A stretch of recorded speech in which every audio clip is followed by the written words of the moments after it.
Is it done, Adya? Okay. It's showing the meeting is being live streamed. Okay. It's preparing now. Okay. Formally, we are starting our session. So, good morning, everyone. And I'm Dr. Richa Saxena from Cyclab by Shakti Sansthan. It is an honor to welcome our distinguished guests, expert speakers, and participants from various universities to this international conference integrating horizons in the mental health. In today's fast paced world, mental health has become one of our most significant challenges. The daily hustle and rapid technological advancement often leave us grappling with stress, burnout, and loneliness. However, the silver lining is that global awareness regarding emotional well being is at an all high time.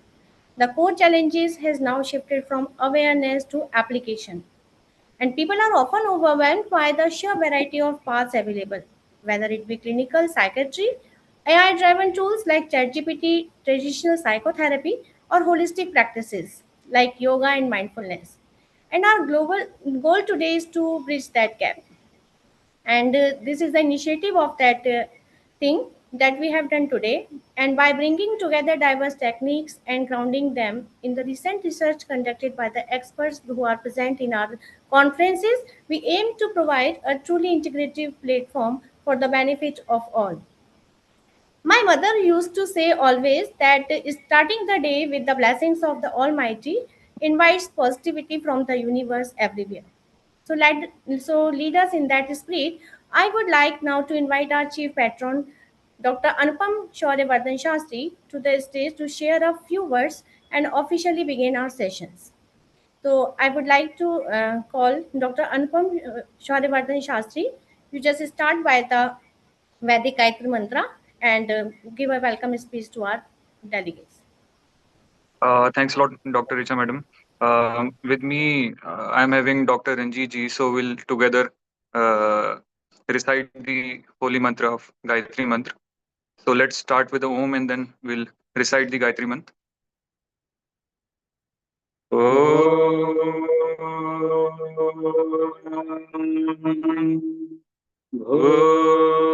Bhurbhuvah Swaha Tatsaviturvarenyam Bhargo Devasya Dhimahi धियो यो न प्रचोदयात्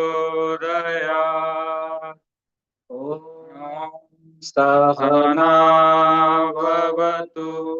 सहनो भुनक्तु सह वीर्यं करवावहै तेजस्विनावधीतमस्तु मा विद्विषावहै ॐ शान्ति शान्ति शान्ति.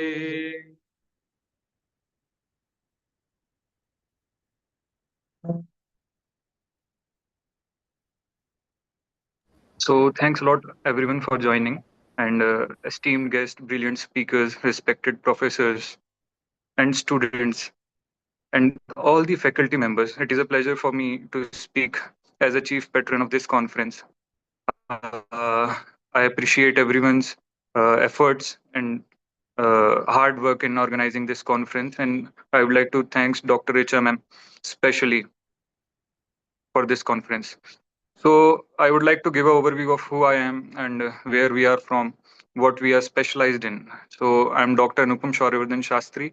I'm a third generation Ayurvedic practitioner, and from three generations, that is since 1938, we are specialized in treating mental ailments through Ayurveda. As we all know, the core of the conference is integrative horizons. So the integrative or integration is the main key role in today's era. So it's not like that indulging Ayurveda, we are going towards the back or the past. We are not going towards the back. It is what we are doing is the best integration. The holistic methods, as Dr. Richa ma'am said, through yoga, through Ayurveda, and all other holistic practices like meditation. Some people's Some people generally do meditate even when they are not, or they are feeling inconvenient, they are feeling depressed or stressed. So nowadays, internationally, yoga, Ayurveda, and all these holistic practices are taking a leap ahead. So the integrative horizons, coming back to the topic and the major core of the conference, uh, since 1938, we are into Ayurveda.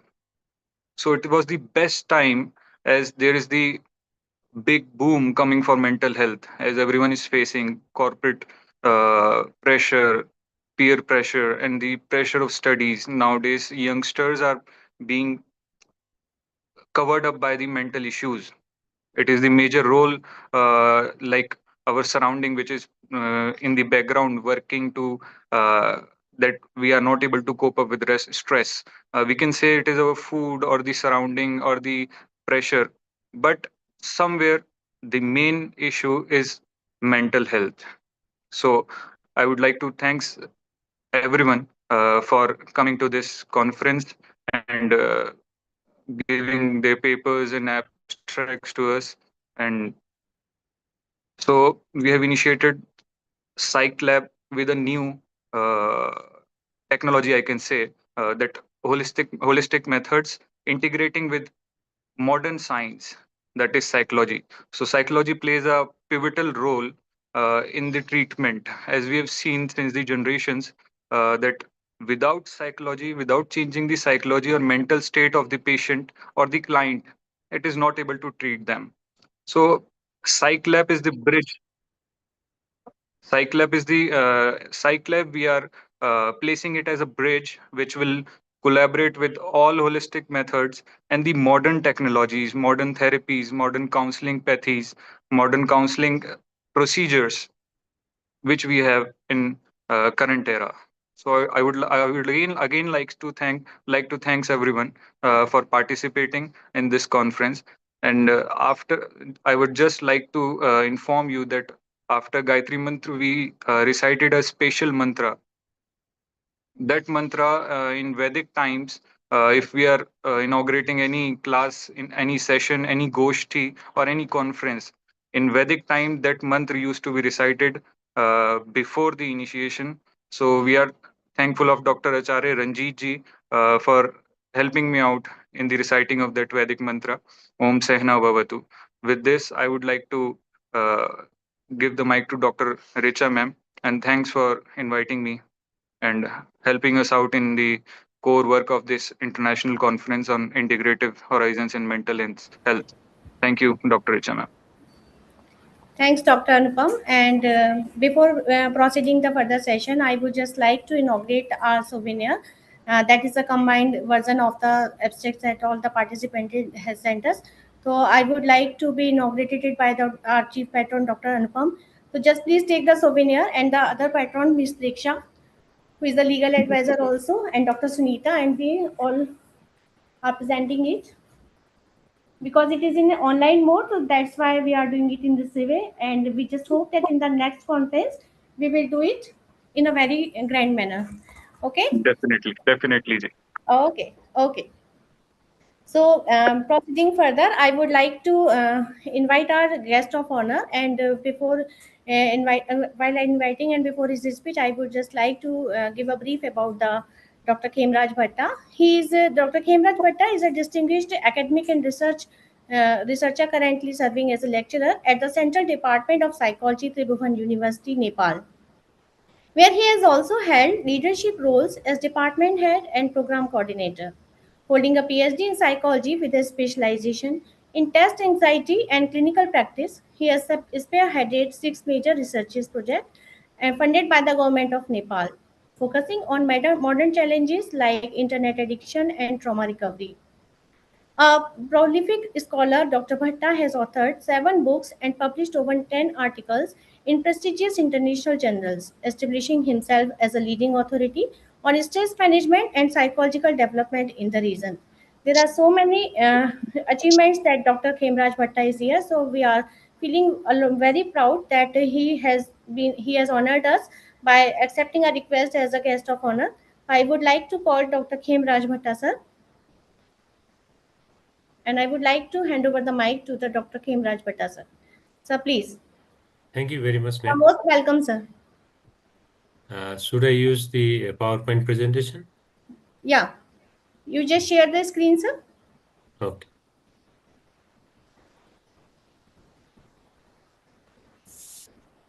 I have sent a request to allow me, sharing Okay, my.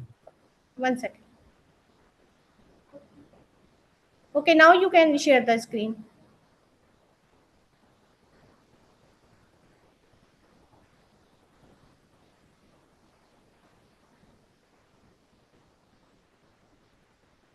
It is. So Thank should you. I start, ma'am? Yes, sir. Okay. So thank you very much, Dr. Risa ma'am. I'm Khemraj Bhatta from Central Department of Psychology. It is government-owned University of Nepal, and it comprises most of the student, around 80 to 90% of the Nepalese student, they are enrolled in this university. So I'm working as a lecturer over there, attendance and पूरा करने के लिए full time या जुड़े रहो 75% मैंने तो बच्चों को ना मैम हमारे पास इतना जीबी नेट ही नहीं so होता मैंने शुरू Miss में जुड़ जाओ Dr. बाद Miss Ina, Shweta, please mute yourself. please, Dr. Ina, mute yourself. Everyone. So I'm very thankful to Dr. Isa for inviting me to talk about my topic in this international conference on integrative horizon in mental health. Uh, so I will be talking about internet addiction in around 15 to 20 minutes.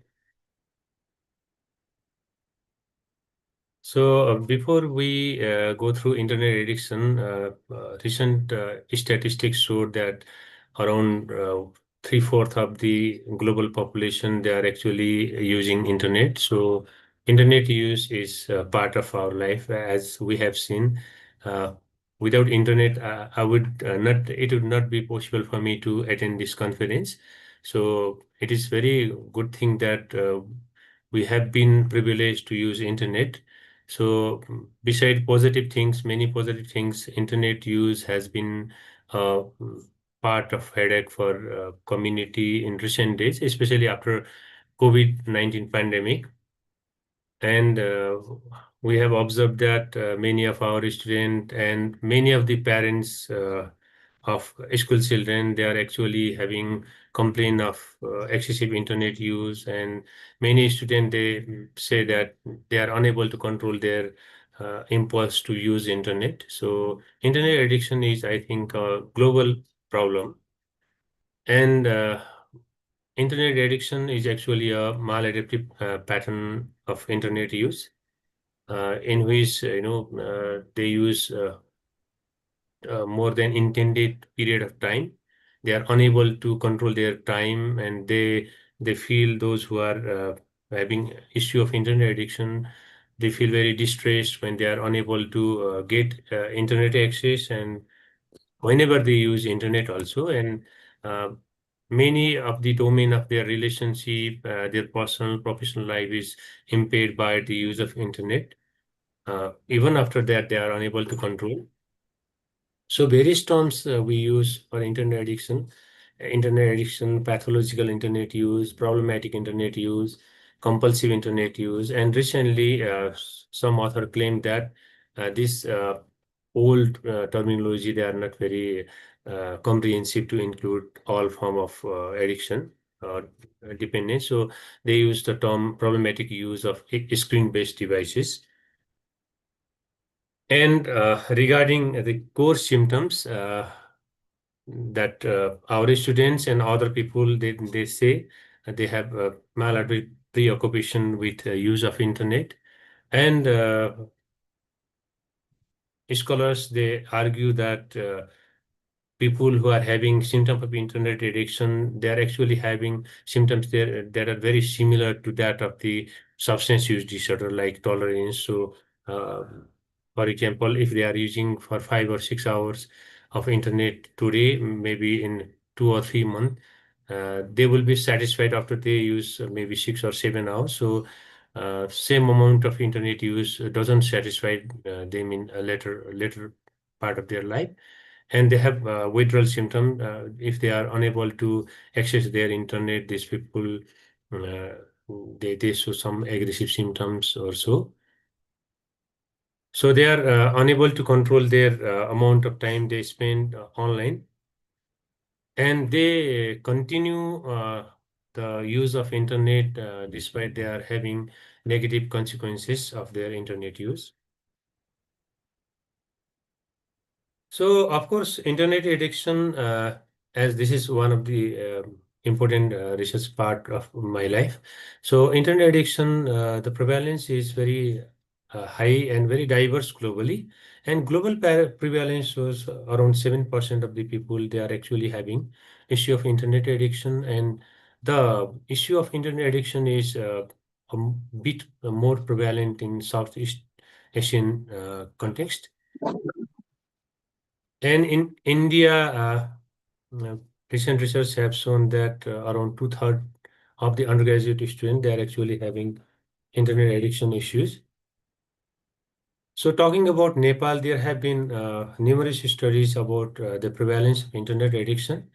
And as part of our one of the university funded research, we explored the prevalence of internet addiction, and we designed and used the group-based intervention to reduce the level of internet addiction. So in that research, we found that one-fourth of the undergraduate students, they were actually having moderate level of internet addiction, while around half of the students, they were having mild level of addiction. So internet addiction is very prevalent in Nepalese context also. And in school setting also, recent research shows that around 13% of the Nepalese students who are going to school, they are actually having the issue of internet addiction. So my area of research is youth, and it is also because, youth are very vulnerable to internet addiction. So, regarding what are the factors that influence, the internet addiction, that increase or decrease the risk of internet addiction, there have been numerous factors, including biological factors, psychological factors, and socio-demographic factors. But I'm only talking about psychological factors and socio-demographic factors. And having experiencing distress, negative self-perception, having a sense of impulsivity, and having personality trait called neuroticism, in which people are emotionally unstable, these things can actually increase the risk of having internet addiction. Regarding socio-demographic related factors, being male and living without parents and getting into online relationship, and these factors can actually increase the risk of suffering from internet addiction. Regarding protective factors, having self-control, having a personality trait called conscientiousness, in which people are very systematic and organized, and those who are able to regulate their emotion well, and those who are having regular exercise, and as one of the previous speaker told, mindfulness and yoga based practices are very good in psychological well-being, as well as in this reducing the issue of internet addiction. So these are some of the protective factors. And beside these factors, our study demonstrated that uh, certain things are triggering internet addiction, like uh, you know using internet right after awaking, just before sleeping, and those who are not having a fixed sleeping schedule, and those who slept for short duration, that is prescribed, less than 6 hours, or longer duration, that is more than 10 hours, and those who are not having any physical exercise, and those who are engaged in risky health behaviors like smoking and other things, they are more in the risk of having issue of internet addiction.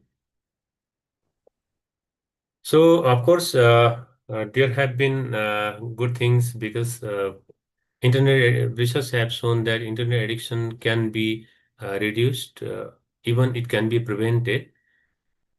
And regarding intervention, some of the widely used and effective method of internet addiction reduction are cognitive behavior therapy, motivational interviewing, multimodal therapy, and yoga and mindfulness-based intervention. So these things are very useful.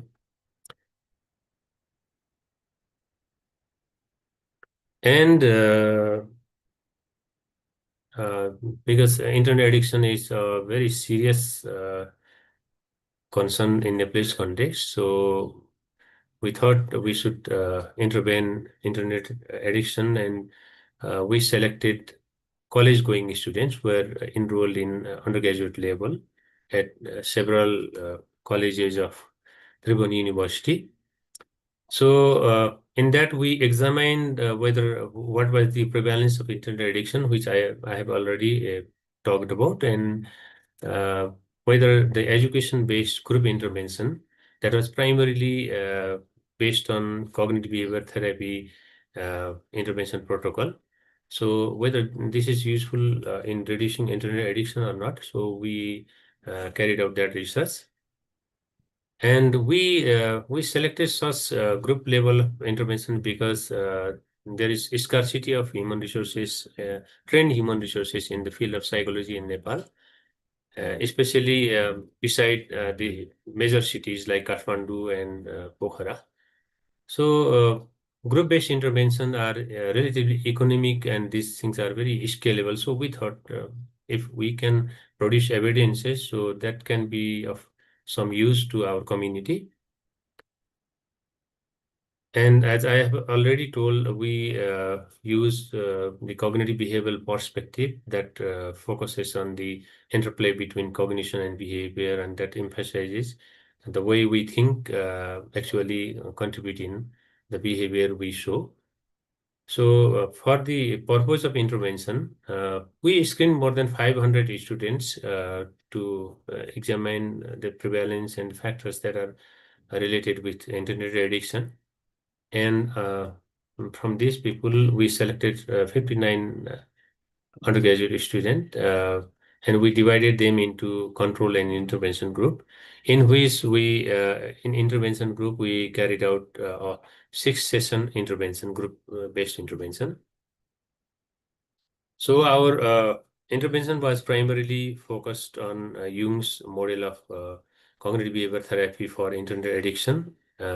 And one of my colleague, he was actually applying this CBT for a long period of time in his clinical practice.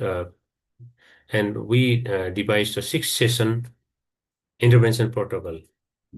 So it took very long time to develop protocol because we have to adapt it in Nepalese context. So we explored the how our prospective participant understand internet addiction, what are the things they expect to be, in the part of internet addiction intervention protocol. We consulted with psychologists, clinical psychologists, psychiatrists, and one of the internet addiction specialist in India, and some yoga and traditional practice related experts in Nepal. So we developed this protocol, and in 6 session, first session was primarily focused on behavior modification, in which we oriented our participant about the protocol. We educated them about internet addiction, how what are the factors related to this, how to monitor their behavior,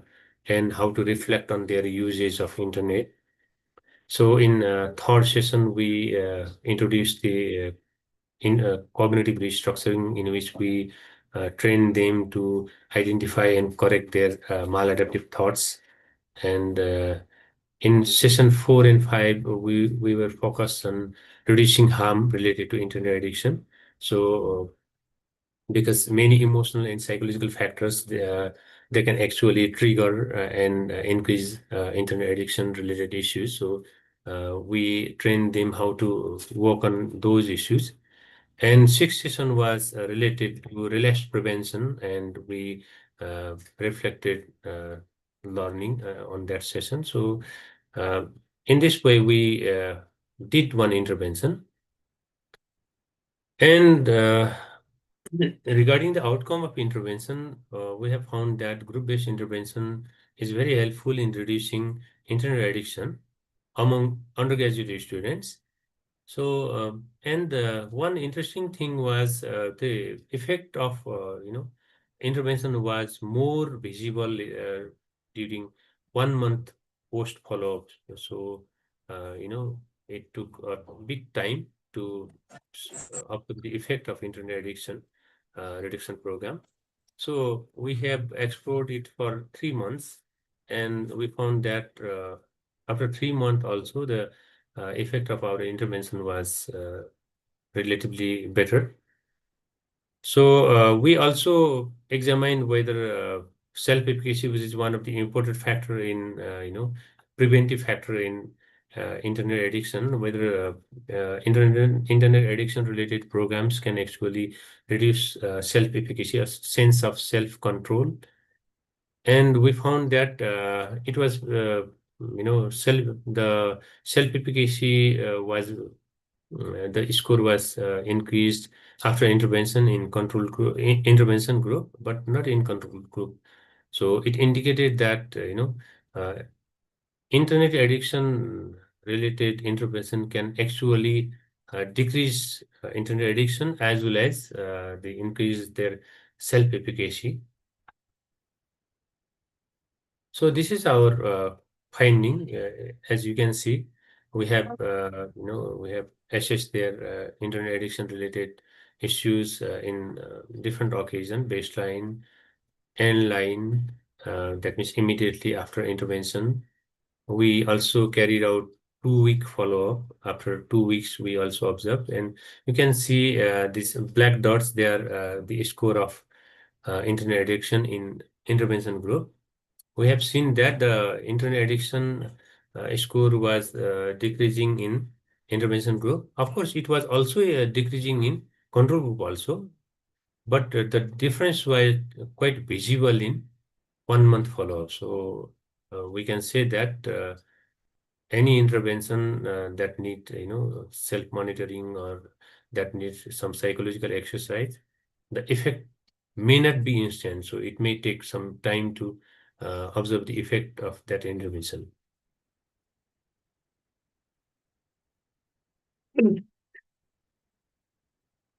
So regarding the implication, that means our learning and what we can have idea about internet addiction from this study and from other study that we explored during our study.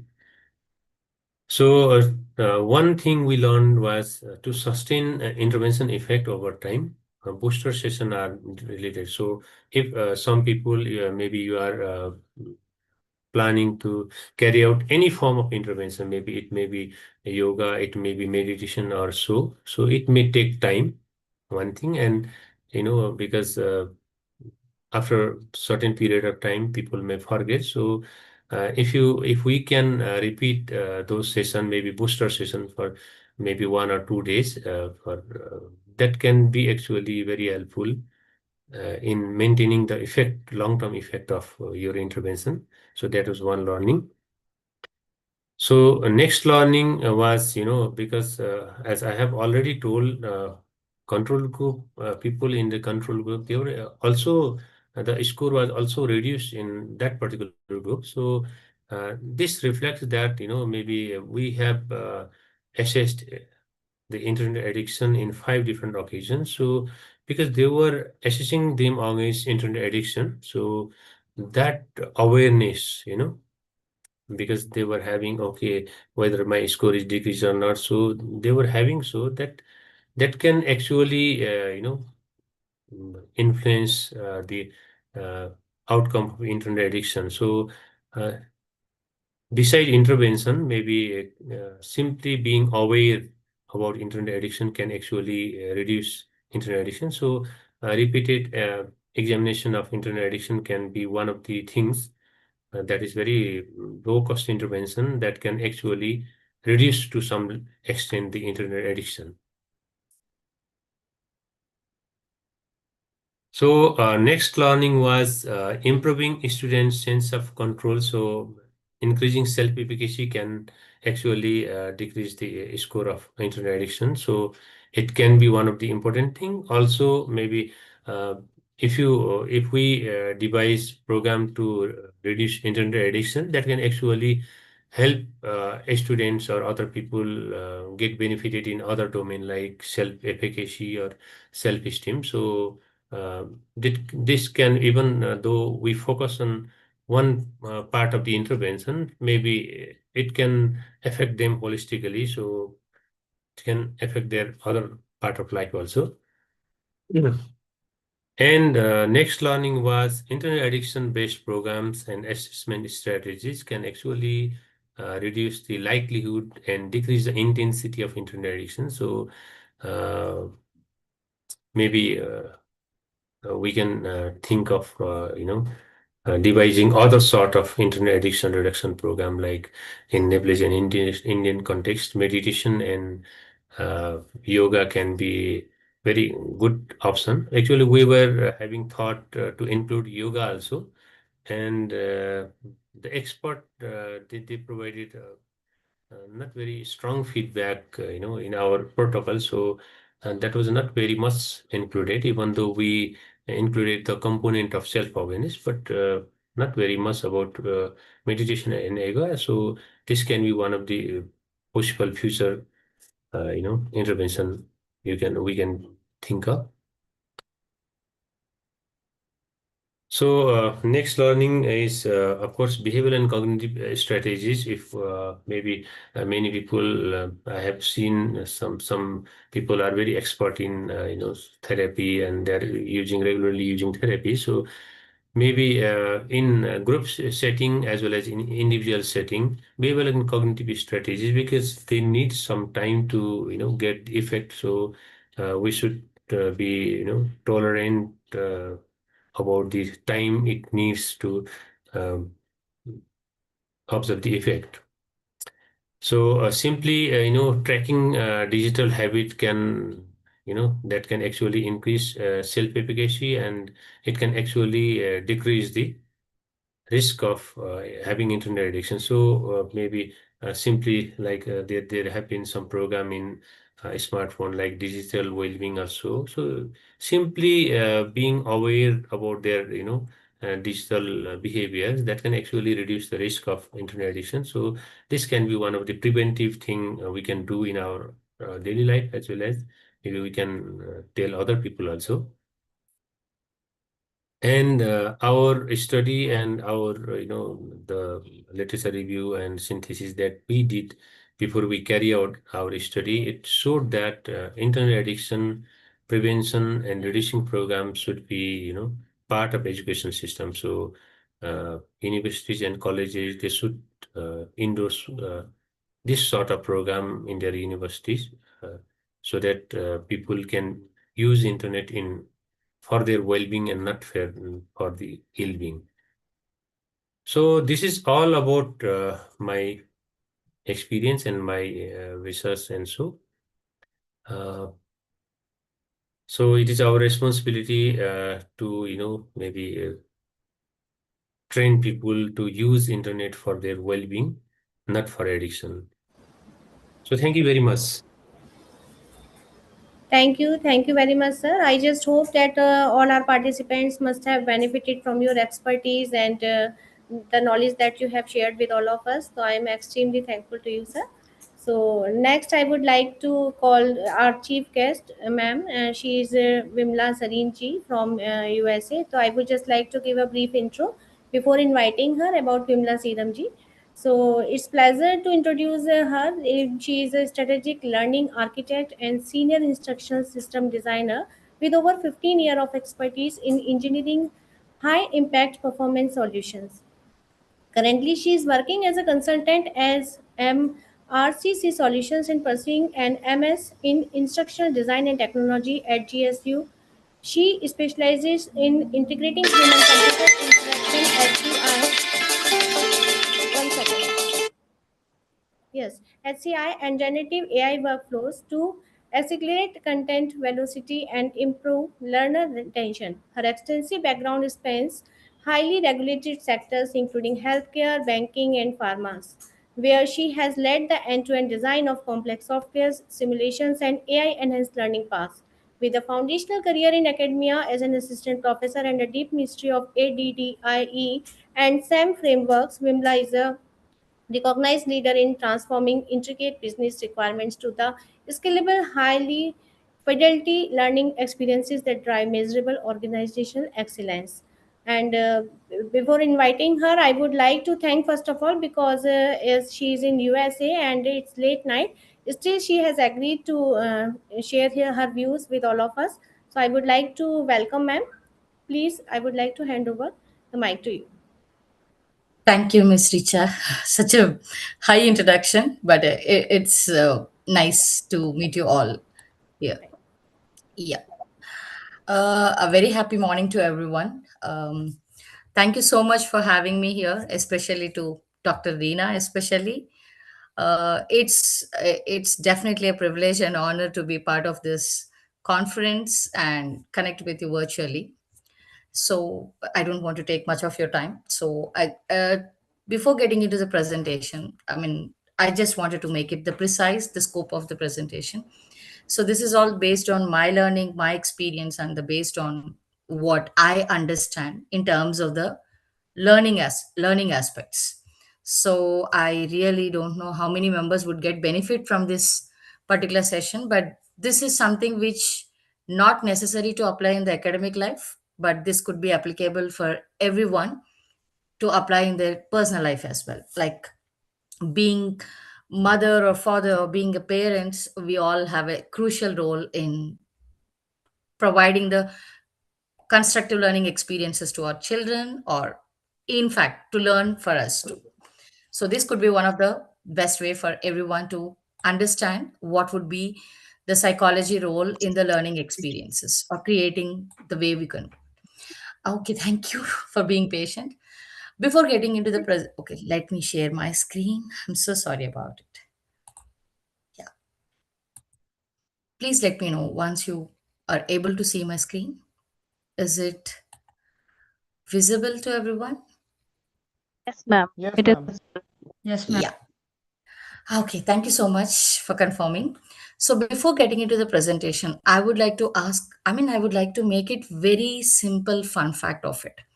We've been living in the digital world, and the digital learning concept has become a standard format of learning, whether we accept it or we don't accept it. So in this scenario, out of 9 out of 10 people who sign up for online courses, they do not finish the course before they complete it. So they have a different reasons. Some people do say they don't have motivation, or some people say there is an engagement issue, or majority of the people say it's a learner's problem. But if we look at the background studies or neuroscience studies or real case studies, or even if you can look at the research, the real problem doesn't lie in any one of these things. The problem lies in the designing problem. Particularly if I focus on it, the mental health sitting in the real designing problem. That's what exactly I want to talk about. How mental health plays a crucial role in designing a course or designing a learning experience.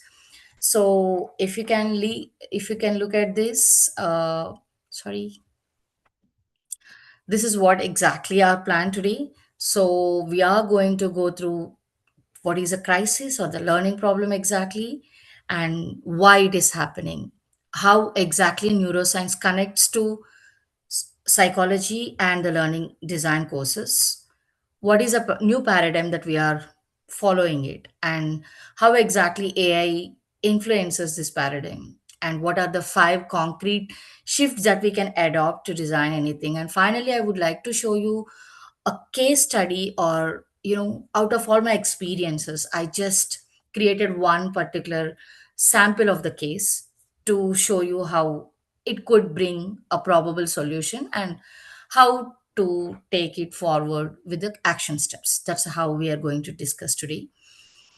So, coming to this, okay, if we look at here, there are some numbers. I know some of you might see it as statistical numbers, but frankly speaking, those are not merely the numbers. I hope everybody can see the screen.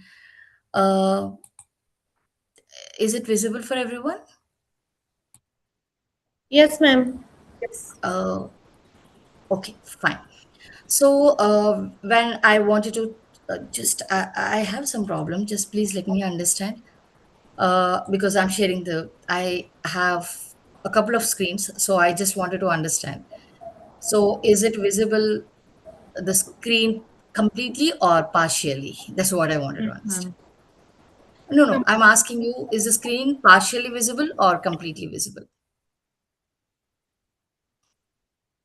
It is completely visible. Ma'am, it's Yeah, completely visible. yeah, that sounds great. Because I'm sharing the two screens, so I'm just getting confused. Okay. So when you look at these numbers, some of the people think like this could be the numbers or statistical information. But let me tell you the fact each number represents, at least from the learner's perspective, each number represents a learner.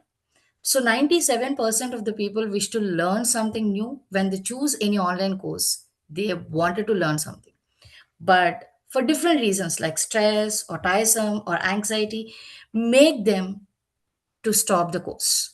Likewise, 35% of the people who who seriously wanted to quit the course, it's not because the content is too hard, but they are not mentally strong to continue the course. For the reasons could be we can discuss it further, but yeah, they are mentally not strong. And 70% of the people, they struggle to stay motivated. It's even if you can look at the 63%, like two-thirds of the percentage, it's actually the burnout. It's from the digital learning format. This is what the statistics, and you can see the resources I have mentioned here.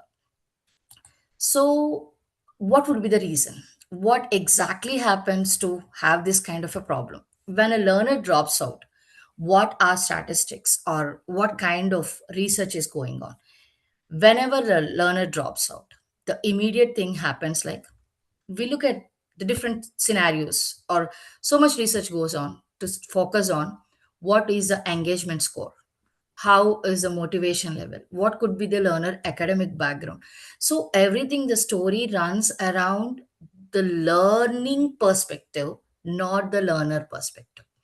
So that is what exactly we are going to discuss it today. So if you can look at the basic question that they're supposed to ask is, was this actual learning space create, this create a human being to could survive or sustain with this experience? But that kind of question, I don't say completely ignored, but yeah, in many of the scenarios, especially since I worked as an educator, I could see that majority of the Indian education system miss this particular aspect. So here, the mental health and psychology and the instructional design or learning design play a crucial role to bridge the gap. That's what exactly we are working today. So why this is a problem and what is happening exactly? So here I would like to show you a surprising factor, which is a very common and familiar terminology for us. So learner is not just passively absorbing the content. What is a learner's role is learners are acting more like consumers.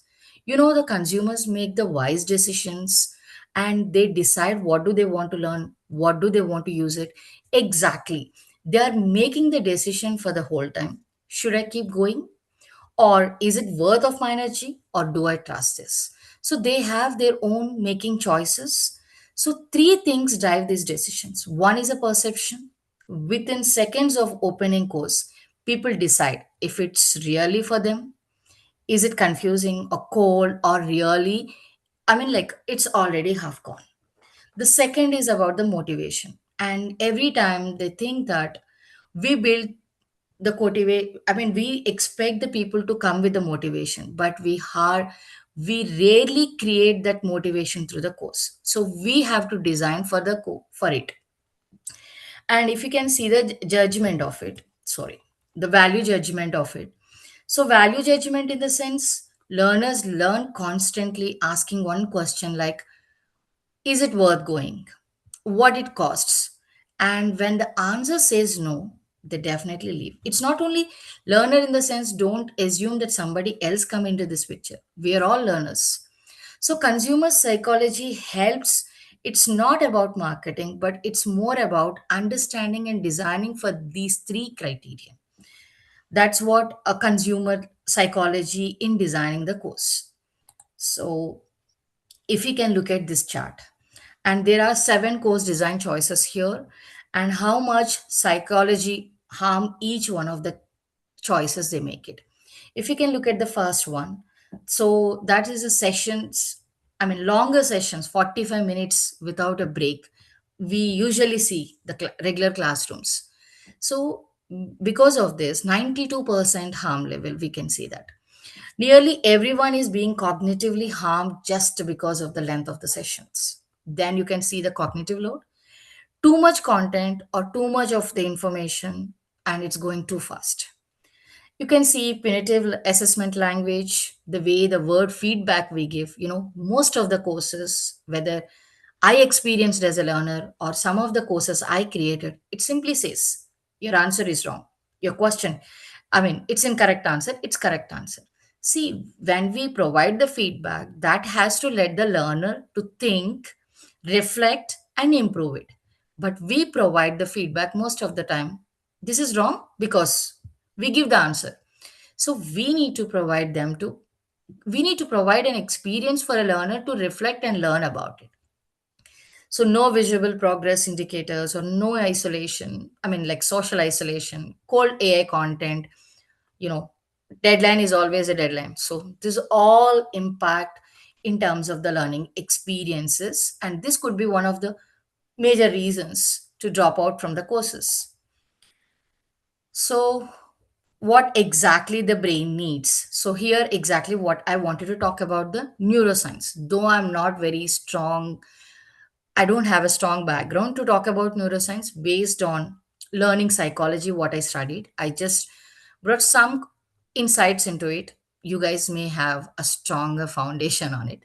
Please excuse me if you come across any kind of, the technical inaccuracies, but this is based on a learning psychology point of view. So, fine, if you can see, there are the four elements which are really essential for mental health science that exactly meet the learning design ground. Number one, if you can see, safety before learning. When someone, this is the experience that every one of might have experienced at some point of time. See, when someone feels judged or pressurized, or definitely brains, I mean, the brain feels the threat and it responds as the fights. The prefrontal cortex, which actually happens the learning, I mean, where exactly the learning happens, that goes offline. This is not, frankly speaking, not a soft idea, or it's a biology where learning has to take place. So we should not create the courses where, that doesn't provide the safe for learning. And the second one is emotion. Emotion is a memory glue. So emotion is what we remember the things. Generally, when we emotionally connect to something, we can remember things better way. This is, again, we all know it informally, but technically I'm showing it to you. So the brain tags emotional experiences for longer term storage. As we all know, we remember things when we felt, and not just because of we read it. We read so many things in our life, but we remember things which we really connected, which we really felt. So most of the times, this is missing in most of the courses or in the content provision. When we look at the third aspect is memory consolidation. When I say memory consolidation, we all know that things move from short-term memory to long-term memory, which needs some breaks. It's not like something throwing up the content. We need some kind of breaks between the content to content. But most of our training programs have a lengthier sessions without any pause. That's simply saying neurologically we are just working against itself. So finally, the fourth one, social exclusion activities. If you can see that one, so if you see this one, the same, neural pathways as physical pain. So when we isolate learners, they're not just disengaged, they're actually hurting. So isolation is definitely a design failure. There is no doubt about it. So these are the some neuroscience parameters that we could focus on it. So how exactly we can shift this one? If you can see, oh, sorry, just a second. Yeah. Okay. So if you can see this one, oh, I just missed a slide. Just a second.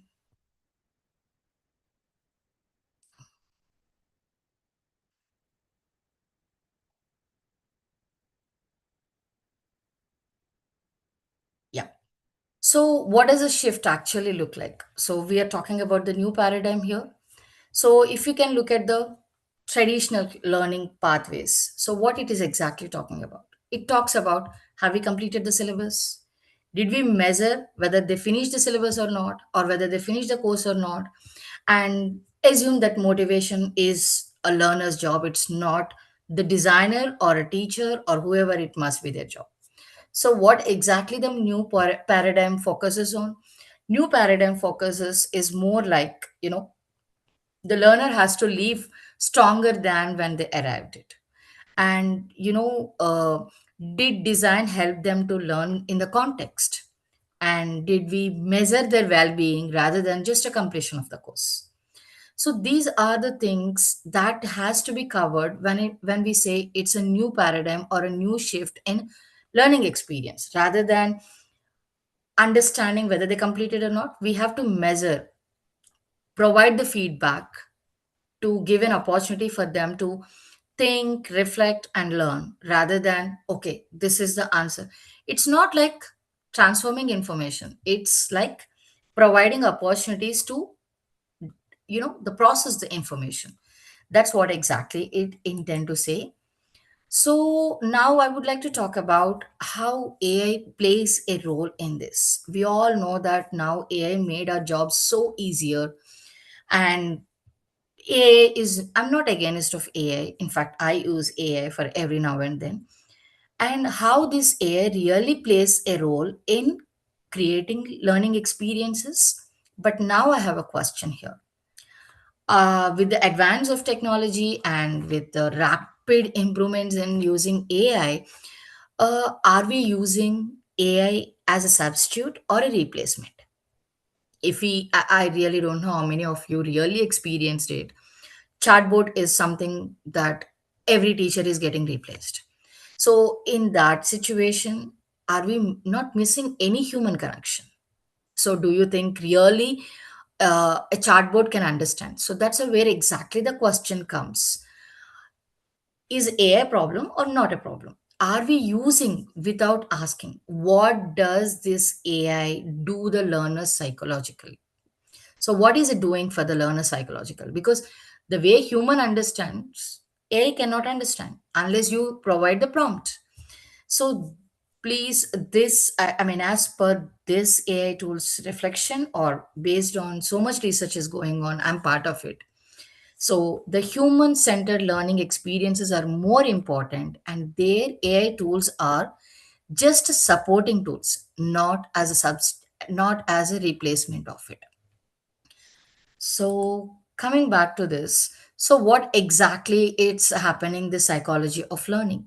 And this is my strong area, I should say this. So it's a well-known research framework. I applied in many of my courses and I have seen evident results on it. This framework, we call it as a cognitive load theory. And the basic idea of this theory is how brains have a limited mental energy for any given moment. So how exactly we can use it? There are three types of loads: intrinsic, extraneous, and German load. So when we look at the intrinsic load, this is all about how complex content is. Sometimes, things are very hard to learn, but that's okay. That's not the problem. Actually, as a learner, we never know which is hard and which is easier one unless, you know, they showed the content in a complicated way. That's the reason there are some difficult classes or complex classes we can understand so easily. Even simple topics we take years together to understand. Even if we tried the hard, we can't remember anything. Anyhow, that's exactly applies for the second one, extraneous load. This is, extra mental effort that we have to add, especially through bad design. I mean, in a different ways we can do that. Maybe providing, confusing navigation, or using high technical jargon terminology or instructions, or providing too verbiage feedback, or cluttering slides. It could be different ways. Like, it depends on the environment of learning. Whether face-to-face learning or hybrid learning or online learning, but it definitely a load for a mind. So everyone has the cognitive effect when it is confusing or when it is too much loading.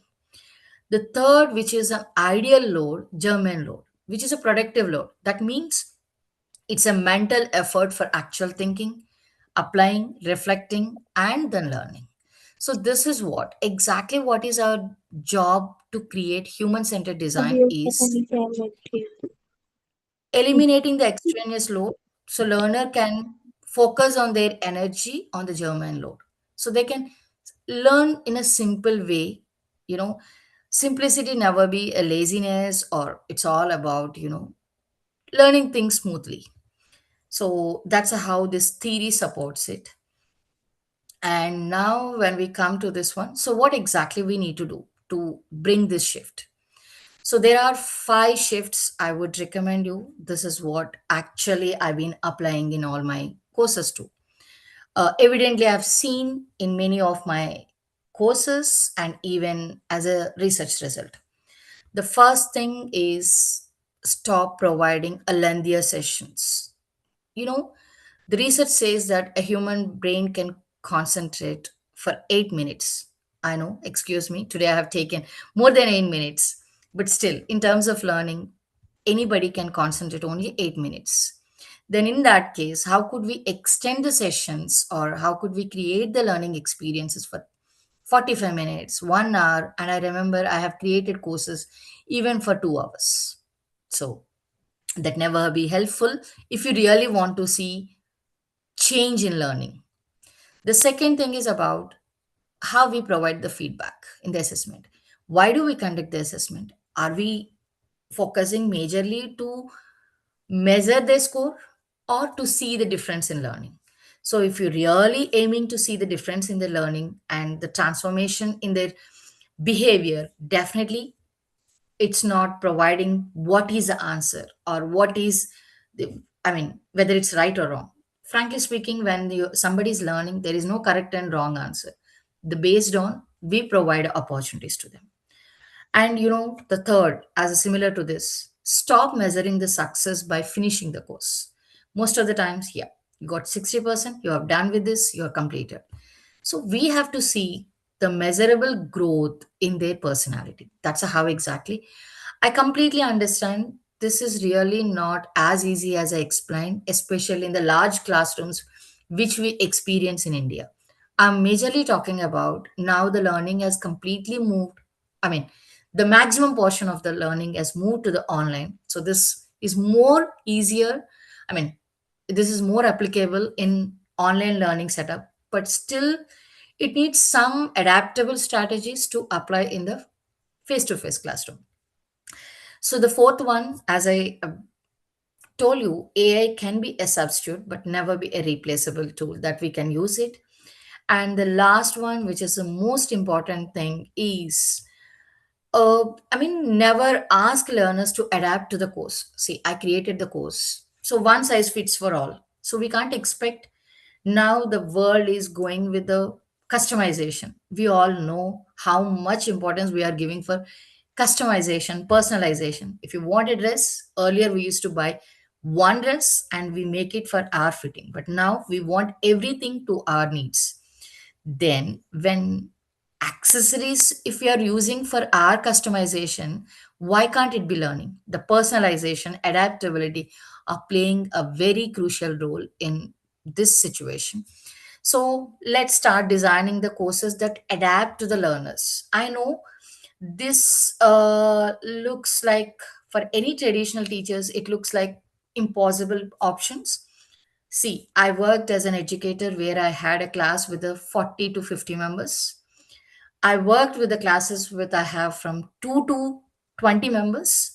And now I'm creating the courses for large, massive session. Still, I don't say that we are able to implement all these things in our trainings, but still there are some gaps.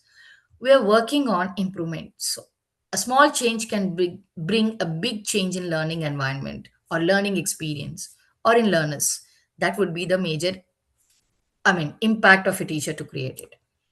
Okay, this is a one example which I was talking about. Accumulating of all my experiences, I have showed one possible option, how exactly it brought the change. So I could say, see, I'm telling you, out of all my experience, I just mixed up all my experience and created the scenario. So it's not everything is fictitious, but it is not all these things of one project. Compiling of all best things of my experiences into this scenario. So a 6 week of, this I have worked for a health organization only. So I created one corporate training for a mental health literacy course. And the course was very good with the good intentions and the content was really awesome. And by 2 weeks, we usually, once we conduct the course, we usually take the feedback after 2 weeks or so. When we took the feedback, of course, our job is to meet the requirement of the client. So 78% of the learners had dropped out. And people whoever stayed, they were so anxious, and before completing the course they were so stressful. So a mental health course, just imagine, it was causing people's mental health worse. What is it meaning? So when we looked at the design and when we had a multiple discussions, then we realized each session was 15 minutes long. That's an ideal. The client was saying like an ideal classroom size or the length of the training is usually 45 minutes. So what's wrong with the 50 minutes? Then the feedback, as I told you, it's just information based. And there was no peer community and there was no teacher in all together. Just to manage time and money, they replaced with a chatbot. So, as a result, this happened. So, with all discussions, we made some changes. As I told you, the five changes, like we made the modules to each module is for 9 minutes. And instead of providing the direct feedback, we have given some different exercises to reflect the learning. And, weekly check ins we have given, and there is a progress bar. And instead of AI is substituting a trainer, so they have a chance to do it as a supporting tool. So within a week, we have seen the completion from 22% to 81%, and their satisfaction level is also 44%. I don't say this is something which we attained it so easily, but evidently we have seen the improvement in the result in the sense, not in terms of the completion, but learners show interest. They're psychologically or mentally healthy to take the courses. That's what we have seen in this course. We didn't change the content, we just redesigned the content based on the learner's mental health. So here, what I would like to say, being an instructional designer or learning experience designer, I really not consider only the aspects of the learning point. I focused more on mental health and psychology, like understanding the whole person, what do they really need, and what do they mean by the safety learning, and what exactly the well-being practice for them, like what kind of breaks they needed. So how much content we need to provide based on the psychology. That's all I created. And these are the major learning key takeaways of mine, and also it would be the key takeaways of this presentation. So, yeah, thank you so much that everyone for being very patient in my presentation. I hope this might be helpful to you. And thank you so much, especially Dr. Reena, for giving me this wonderful opportunity. I hope everyone will have a great and fun learning in this conference. Thank you so much. Thank you so much, Dr. Vimla. Actually, Reena ma'am has really helped us a lot, and we are very thankful to you because you have agreed to give your lecture, insightful lecture indeed. That is very beneficial to all of us, and I hope that all the participants must have benefited from your lecture. So, for Thank you the so further, much. yeah. So It's for my the pleasure to be part of it. no, ma'am, actually, it's too late in your country. So that's why actually we are highly thankful and we are sorry to disturb It's you, but I fine. would like to disturb you again and again in future also. Anytime is fine. Anytime. Absolutely fine. Thank you so much for everyone. Thank you, ma'am. And next, I would like to call Dr. Anita Moral. Uh, Before calling her and providing her the mic, I would like to give a brief intro about her. Dr. Anita Moral is a distinguished senior assistant professor in the Department of Psychology at Meerut College with over 20 years of academic and clinical experience. She is a PhD holder and prolific Dr. Moral's expertise spans clinical and community intervention, hypnotherapy, and personality psychology, with significant contributions to social issues like honor killing and the therapeutic effects of meditation. Beyond her scholarly work and numerous publications, she is a published author under Partridge Penguin and a dedicated science communicator through her YouTube channel Psych Study. Today, she joins us to share the insights drawn from her extensive career and her latest work, Aradhya Net JRF Psychology, designed to guide the next generation of psychology aspirants towards academic success. And the topic of her lecture is today the role and significance of integrative psychotherapy. So, Dr. Anita Moral, please take the mic. Dr. Anita Moral, are you there? Yes, yeah, I'm here. Am I audible? Welcome, ma'am. Welcome, ma'am, from the team Thank of you. Cyclab. Thank you so much. Thank you, Okay, ma'am. you may continue the Yeah. lecture. Good morning, everyone. I extend my humble regards to the dignitaries, academicians, and the organizers of the conference. Uh, and to select such meaningful topic, we are here gathered to discuss on. This topic is always having its relevance.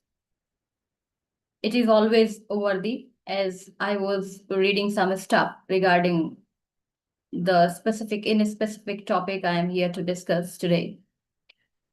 So I was seeing and I was studying some stuff from Carl Jung, his from the book Practice of Psychotherapy, and it is there published in 1954, volume 16. So what I realized after reading that some stuff from there, that it is not the concern of today for the health experts, mental health experts. If there should be integrative psychotherapies or the relevance of multifaceted techniques to treat some elements and to maintain and sustain mental well-being, is it the, and it is the, not is it is the earlier concern as well for the health experts, for the psychologists, for the psychotherapists. I would start with the lines from Carl Jung himself, he has written. And those lines are: every citizen is equal before the law. Before the law, every citizen is equal. Despite of that, everyone has its own individuality. We all are different beings from the perspective of the individuality. So therefore, happiness can be earned or wellness can be earned by knowing its unique personality in its unique way. So therefore, eventually we have to, we have to focus on the individuality of a person rather than the specific method or the technique the therapist is expert in. So these are the observations, sincere observations from Carl Jung in 1954. It is published in 1954, volume 16, and maybe he was working earlier with the patients, with the clients, and he was observing these things very keenly. So this is the method of concern since years, and we are more, aware and more understanding these things, and we are carrying the advancement and according to these requirements in today's time, today's age. So therefore, this is again, this is a very worthy, indeed, sustainable and very important topic the organizers has selected to discuss on. More indigenous way we can say, as Jung was speaking on individuality, and every psychologist, every personality psychologist, they speak on individuality. More indigenous way I can say, तुलसी इस संसार में भांति भांति के लोग. So that bhati bhati ke log means different traits, different people, different traits. It is the central core. If you want to heal any mental element, even the pathological element, physical pathology element, and that should be the central core of the therapeutic approach one is choosing to. Whether it is the field of medicine, the doctor himself sometimes chooses according to the the maybe there are side effects of the drug for the person A, and that drug can be absolutely fine for the person B. So this is long practiced in medication, and it is even more important, even essential in treating mental elements and in sustaining healing mental well-being. Of course, it is very important and very essential. So it should be the precondition, necessary precondition for developing necessary responsible action within a person. What we do, being a therapist, being a counselor, being mental health expert, what we do, we create, we bring insights that are hidden inside the individual. Individual is carrying them, the client is carrying them. We just make him or her aware about those insights. But first, we should be knowing those insights, and we should be knowing the method. What method will be suiting to my client? मेरे client को कौन सा method suit करेगा? That is why it is more important to know your client rather than to know about your therapy. Therapy के बारे में जानने से पहले ये बहुत ज्यादा जरूरी हो जाता है कि हम अपने क्लाइंट को जानें. What is our client as an individual? That is more important. So to inculcate any responsible action and any awareness, rational awareness in the client, it is the responsibility of the therapist that he should have that courage. He should have that courage and that depth and understanding of the human soul even, because only then we can understand those differences, being non-judgmentally. As Carl Rogers says, we should be completely have a non-judgmental attitude towards our client. So first, I need to train myself and I need to accept the individuality of every person. And then I need to accept what am I keenly interested in knowing the human soul, am I interested in observing the human behavior and the differences they carry, and am I able to regard them sufficiently? Because this is that what is making them that. So moreover, the responsibility goes to the psychotherapist. The another important key finding from the side of the therapist, psychotherapist, who are in depth indulged in this profession and who have dedicated their entire life for knowing the depths of the secrets and the mysteries of the human conflicts. So they are so much dedicated, like Sigmund Freud, Carl Jung, Adler, and we can say Carl Rogers, Maslow himself, and Albert Ellis. So their observation as a whole is, if you want to inculcate any responsible action in a man, then one should know his peculiarities, particularly as a person. Means not only the therapist, but also the person should be aware, should know about his own strengths and weaknesses.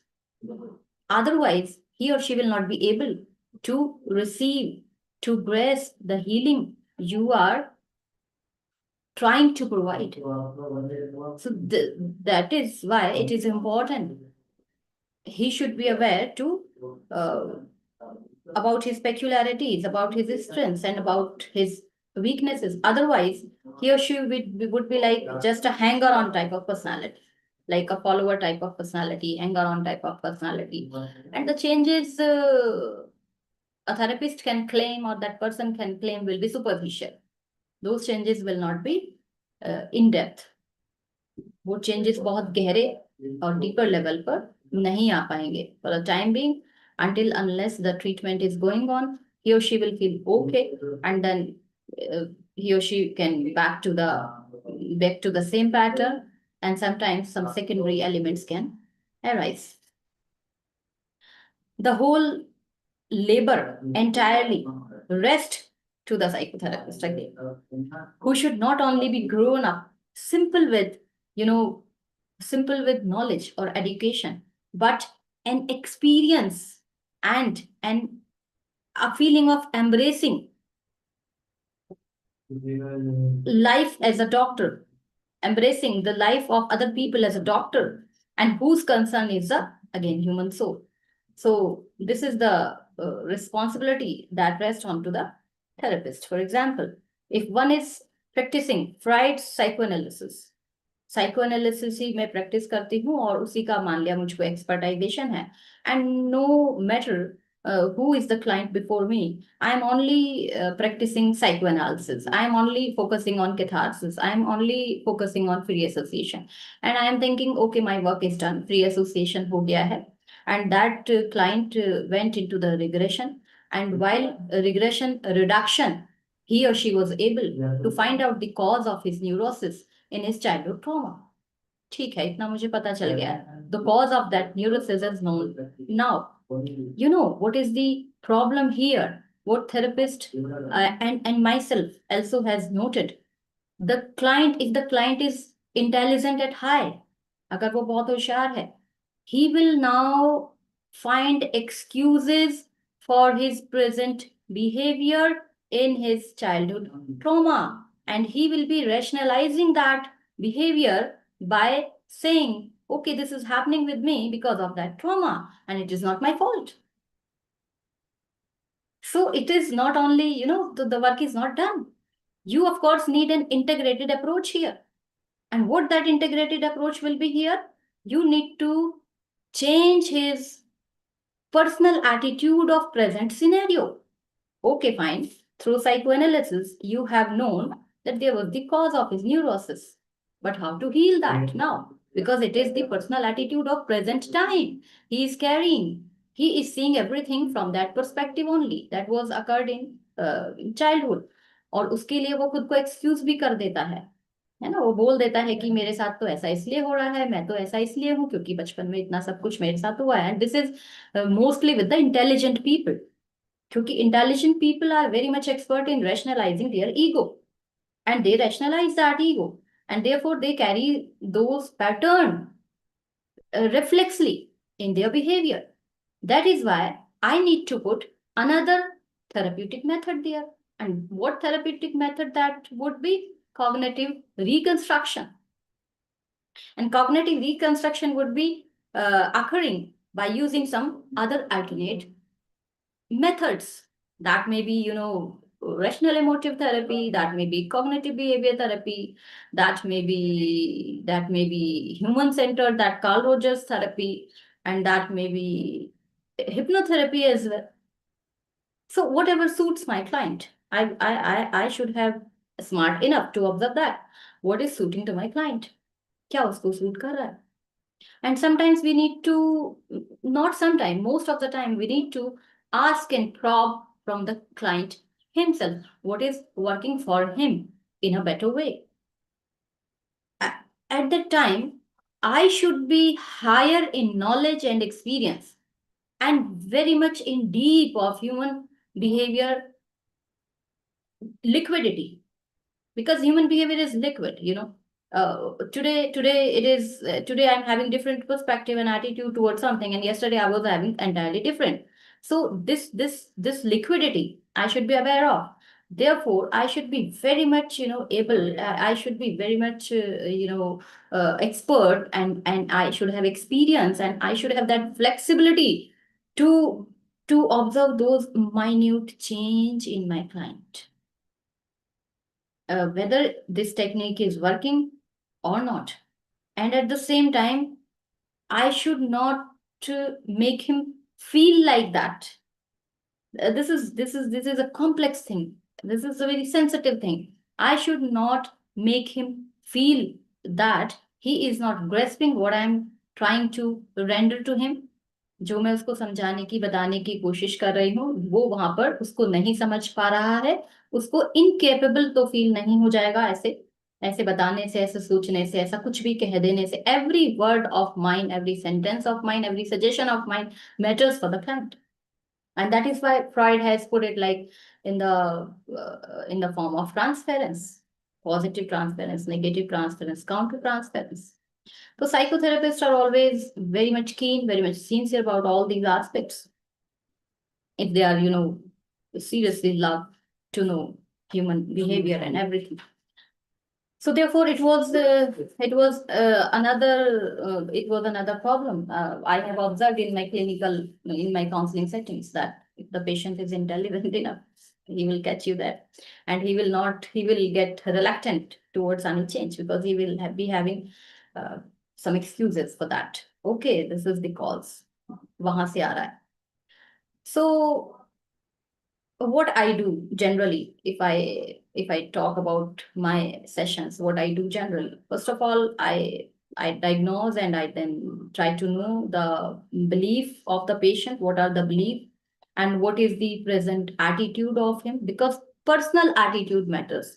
What personal attitude he or she is carrying this time, that matters a lot. So you should be very much aware about the personal attitude of the client. So what personal attitude he is carrying, what are the patterns of the thinking, what cognitive errors he is carrying. And then I use this psychoanalysis somehow, to this regression, to take him back to the years of his past and earlier, not those lives, of this life. And through there, he can bring up, and he can come back with some insights, why it is happening, what is happening. And then I try to make him agree that, do you really want to change it? Because this is the cause. And this cause is prevalent in overall of your behavior and anxiety and pattern and thought pattern. Are you ready to change it? Then there should be yes from that side. And if yes is somehow vague, then prepare your patient to know clearly, and to know the will of the patient. Yes, I am agree for that. So bring your patient to that limit, through Socratic method, through some cross questions, and through like probing questions. Do you want that? And if you want really, what better option you have to change that attitude? Is that attitude really harming you? And in which ways it is harming you? What are the domains you are suffering in your life because of this attitude? Can you put some attention there in a specific? So he will be oriented now. You are creating an orientation, and this orientation you are creating through cognitive, through communication. This is communication. This is Socratic method. This is cognitive restructuring. At the same time, you are doing it. Sometimes I also do like, okay, I know now through psychoanalysis and catharsis, then automatic processing and systematic processing. If the patient is intelligent enough, if the patient is some average or below average, you can do some motor activities with him, some sensory activities with him. He is not going to ask you why I am doing, what is this and all. He will be just doing, and that doing can bring, change in him, because he is in full acceptance for whatever you are suggesting. But if the patient is intelligent, analytical, not flexible, he need the reason, he need the logic, and you need to understand the brain, the mindset of that patient, and then you should be sufficient enough able to make him to make him understand that logic, that reason. Of course, that is lying inside him or her, but I should have enough empathy and congruence and intelligence and wisdom, so that I can dive into the deeper level of his or her mind and bring logics for her according to his culture, age, circumstances of present time, earlier time. So that is why integrative psychotherapy, only and only a blend of mixtures of psychotherapy, works best for the client. And to bring, it is like which can say we that therapies can go in a variety of ways, from psychoanalysis to CBT to red to hypnotism, and then so on, like, write down like a cataplasm of honey and posits like the bat's dung. So success can be obtained through various ways. Therefore, the proper concern of the psychotherapist should be in knowing the distorted totality of human being. Distorted totality of human being. This is also very much mentioned in bold in that book, Practice of Psychotherapy by Carl Jung in 1954, that a therapist should keenly focus on the distorted totality of human being. And that totality doesn't lie only in one domain of the life of the person. So in Jung's word himself, the great healing factor in psychotherapy is the doctor's personality, is the psychotherapist's personality. So it is my personality which is creating healing in the other person. Of course, you are rendering, you are playing a very sensitive and a great role in creating changes and creating awareness and adaptations amongst the clients. On the closer inspection, even that seemingly very absurd remedy, जो बहुत absurd है, जो आपको लगता है काम ही नहीं करेगा किसी के लिए. For example, if we talk about the origin of cognitive drill therapy by Dr. Jen. So cognitive drill therapy is itself the outproduct of this spontaneity, with the client. He was just having dialogues with the client, and while talking to that client, spontaneously it started to happen through language reframation, and then by saying for the repetition of the same sentences in that particular language. Those are constructed in present tense, of course, like mera सत्यानाश हो चुका है, ऐसे मेरा सत्यानाश हो रहा है धीरे धीरे. So it was started like that. And what Dr. Jain observed at the time, oh, it's bringing healing. Because वो ये सोचकर ही कि कल मेरा सब कुछ खत्म हो जाएगा, उसको गूजबम्प आ जा रहे हैं, उसको एंजाइटी आ जा रही है, उसको ही remains in general anxiety disorder all the time, sweating all the time, trembling all the time, और bewildering all the time. And वो ही जस्ट स्पॉन्टेनियसली उन्होंने ऐसा कहना शुरू कर दिया, ओके अब आपका सत्यानाश हो ही रहा है, तो अब आप इसे थोड़ा बोलिए, अभी रियलाइज कीजिए. And that client started realising, हाँ अभी मेरा सत्यानाश, मेरा मेरा डिस्ट्रैक्शन होना शुरू हो गया है, हो रहा है. एंड ये जो रिफ्लेक्सिव उसको डिस्ट्रैक्शन वाली फीलिंग आ रही थी, ये उसके कॉन्शियस माइंड ने चेंज करी. उसके कॉन्शियस माइंड ने कहा, रेशनल माइंड ने कहा, this is your foolish thought, it cannot happen, this is your fear somewhere. So Dr. Jain is not doing anything, this conscious mind itself creating healing. And this reflexive unconscious belief from somewhere, irrational belief. So that was the spontaneous origin through that therapeutic dialoguing between the client and the therapist. So best therapies, best method, come that way or originated that way.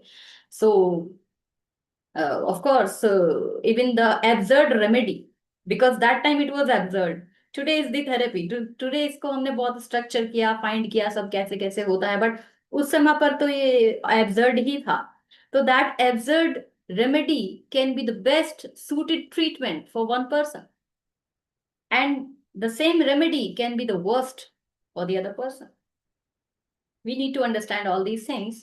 And with this short, I hope, understandable discourse and dialoguing, I hope I have made some contribution and you are able to understand that.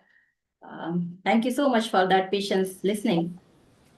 And really, thank you for organizing such, such relevant topic, because people should not be stagnated for that. I am CBT therapist, I am only rational emotive therapist, I am only hypnotherapist, and then therapist himself emerge ego in themselves, मेरी therapy सबसे अच्छी है ऐसे, और मैं अपने ही इस therapy से अपने क्लाइंट को ठीक करने वाला हूं, और इसी से सब ठीक भी होते हैं ऐसे. तो ये these are the hindrances at wider level. So we should be flexible enough for integrative approaches. And this is not like we are not saying it subjectively. This is an objective research since ages. And in the clinics, the deeper observations are there made for these conclusions. We are here today. So thank you so much for that patience listening, and very all the best for further session and continuation of the conference. Thank you. Thank you, Dr. Anita. And you have just shown a very good light to all of us, because it is the basic theme of our conference, as you know, that there are so many things that we usually teach our students, and the therapists also learn that this is the technique, this is the technique. And there are so many psychotherapies, but when we do practical sessions, really, there are so many challenges that we face as a person, as a psychotherapist. So you have explored each and everything in a very good manner, and it's so nice to hearing you, and you have just shared a very good information with all our participants. Thank you, ma'am. And Thank you so much, ma'am. Thank you. For the I further enjoyed. session, Yeah. thank you, ma'am. For the further session, as a keynote speaker, I would like to call Dr. Poonam Panuli, ma'am. And here is a just brief info about her, that she is a senior assistant professor in the Department of Management at Kanya Gurukul campus, Haridwar, with an impressive career spanning 34 years of combined experience, including 27 years in teaching and 7 years in industry experience. Dr. Panuli is a seasoned expert in marketing management and environmental studies. A prolific researcher and mentor, she has authored 36 research publications and successfully supervised 5 PhD scholars to completion. Beyond the classroom, she has been a powerhouse in an academic leadership, organizing and attending over 50 workshops and FTPs, etc., and presenting her work at 36 national and international conferences. So I just want to welcome you, Poonam Panuli ma'am, and I would like to tell everyone that she has personally mentored me time to time whenever I have asked her help. So you are most welcome, ma'am.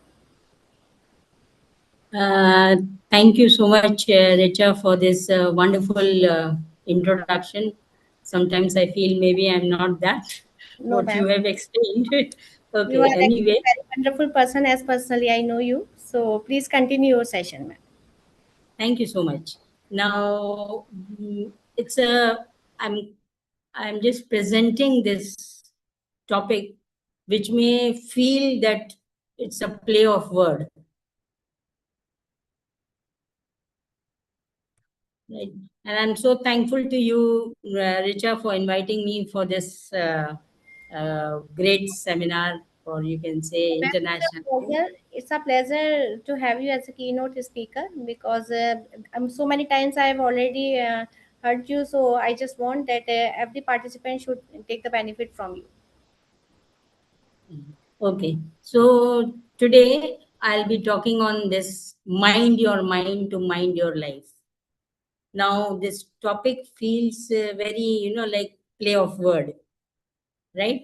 जब हम छोटे थे तो हमें बहुत सारी ये ऐसी words used to come to us, like she saw a saw to saw a tree.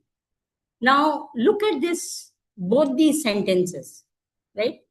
They seem like play of word, but actually क्या है ये? इसका बड़ा deep meaning है. अब आप you take the first one. She saw a saw to saw tree, right?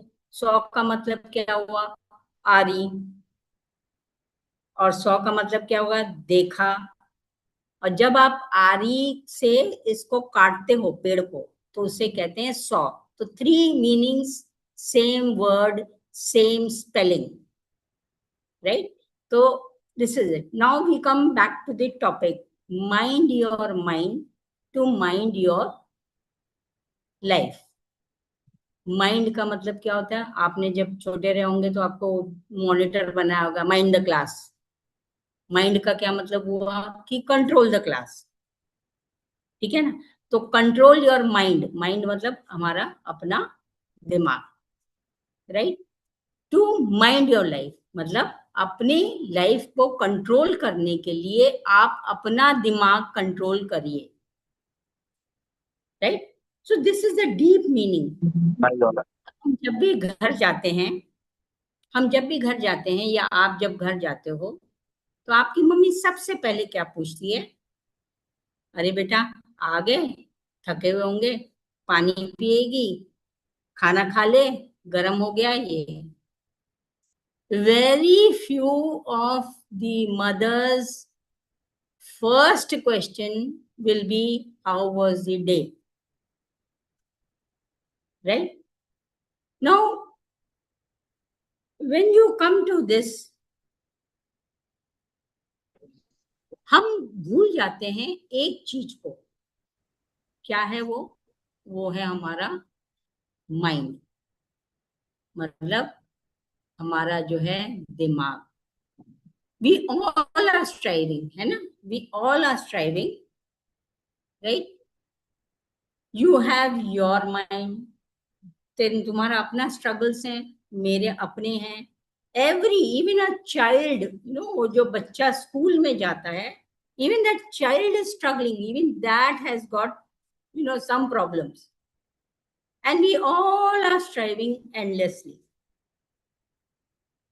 What do we do? हम strive कर रहे हैं, स्ट्रगल कर रहे हैं, ये भी चाहिए, वो ये भी करना है, वो भी करना है, ऐसा करना है, वैसा करना है. और हम सबसे जो इम्पोर्टेंट चीज है, जो है हमारा माइंड, जो कि हमारी पूरे जिंदगी का कमांडर है. We forget about it. We forget. माँ बाप क्या करते हैं?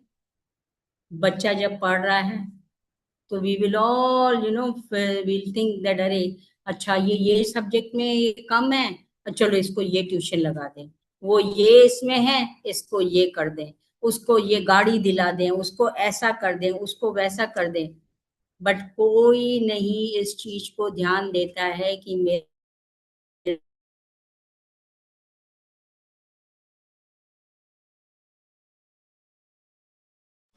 Ma'am, I think there is network issue on your side. what he wants to, what is lacking in his life. तो सबसे बड़ा लैक क्या होता है? Of emotion. और इमोशन को दिमाग, right? Yes, ma'am, your voice is disturbing. Your voice is disturbing. So kindly check your net connection, ma'am. Net connections, I have both the nets I have done from the Okay, phone now also. you're audible. Now you are audible. Now it's better. Okay. So what we do, we fail to manage that one thing, और वो जो है हमारा commander है ना, और वो है हमारा दिमाग. So everything depends on it. The way we see or where we see a situation. हमारा दिमाग अगर कंट्रोल में है तो हमारी चीज के, देखिए many times you must have heard कि यूपीएससी में वो आईएएस उसने कंप्लीट कर दिया तो 6th अटेम्प्ट में, जो लास्ट अटेम्प्ट था. तो आप सोचो कि वो बंदे ने 6 साल किस बेसिस पे उसने अपने वो 6 साल को अर्पण किया है. That was his way of thinking. हमें जरा मार्क्स कम आते हैं तो होए ऐसा हो गया वैसा हो गया. No, you ask them. Einstein, when he discovered something, तो किसी ने उसको कहा कि भैया तू 1000 बार फेल हुआ और तब जाके तुझे ये फॉर्मूला मिला. तो he said कि didn't you feel, they asked him, didn't you feel discouraged? तो उसने बोला नहीं, I came to know कि ये फॉर्मूला 1000 तरीके से किया तो उसका रिजल्ट नहीं मिलेगा, एक तरीका जो हमने किया है उससे वो रिजल्ट मिलेगा. That means this 1000 ways of solving this problem is not correct. So we every this situation same hai, right? When people they fail in these semester exams, एक कहता है कि नहीं मैं तो कर ही नहीं पाऊंगा, नहीं होगा वो होगा, और एक कहता है anyway I don't have a year to lose, तो अगले सेमेस्टर में मैं ये वाले सेमेस्टर का दूंगा and from now I will start preparing, right? So everything depends on how we see the situation. The situation is same but outcome is different.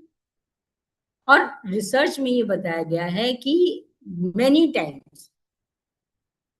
times we in a day हमारे पास हजारों thoughts, we got millions of thoughts coming and most of them are all negative, right? एक बार beautifully in IIM one professor wanted to teach the children how to manage your stress, right? So what he did, he gave a glass of water to all of them, pura bhara hua, and he said, now pick this glass, right? He said, pick this glass in your hand, and he for 5 minutes he kept it. Okay, बच्चों ने बड़े आराम से वो कर लिया, पकड़ा. फिर उसके बाद में उन्होंने कहा नीचे रखो. उन्होंने रखा. He said, did you have any strain on your hand? He said, now hold it for half an hour. Right, half an hour रखा तो हाथ दुखने लग गया. तो ना he said see this is the way, glass same है, पानी सेम है. तो जो आप अपने थॉट्स को अगर 1 घंटे तक रखोगे, 2 घंटे तक रखोगे, what will happen? You will be stressed. Okay, so what you have to do, you have to mind your mind, right? Simple things. अब देखिए दूसरा एक हिलारियस नजरिया. एक बार एक टीचर को पता चला कि एमबीबीएस में टीचर को पता चला कि the students are consuming alcohol, right? तो बड़ा हिलारियस है ये, they are consuming alcohol. Situation same है, सबको बुलाया गया and he was very proud that मैं प्रैक्टिकली लोगों को बताऊंगा कि अल्कोहल इज बैड, राइट? तो what he did, he took one small worm और एक फ्रेश ग्लास ऑफ वाटर रखा और वार्म को उसमें डाल दिया, ठीक है? तो वार्म फ्रेश, इसमें वो कीड़ा जो है फ्रेश वाटर में खूब नाचा, पूरा मतलब एकदम एक्टिव रहा। फिर उन्होंने उस कीड़े को निकाल के एक जो बीकर था उसमें देयर वाज अल्कोहल, तो उसने वो अल्कोहल पे उसमें ही put that same worm, same कीड़ा उसने उस बीकर में जिसमें अल्कोहल भरा था उसमें डाला, तो वो इंस्टेंटली ही डाई। अब देखिए what did he want to tell them that when you मतलब वो लाइफ है ना, कीड़ा तो एक लाइफ है, उस लाइफ को आपने अल्कोहल में किया तो मर गया, मतलब alcohol is harmful for your health, वो आपको मार देगा। उन्होंने क्या कहा, सबको इन्फ्रेंस लिखो of this experiment, right? He did not say anything and just he did that and then inference, बोला inference लिखो।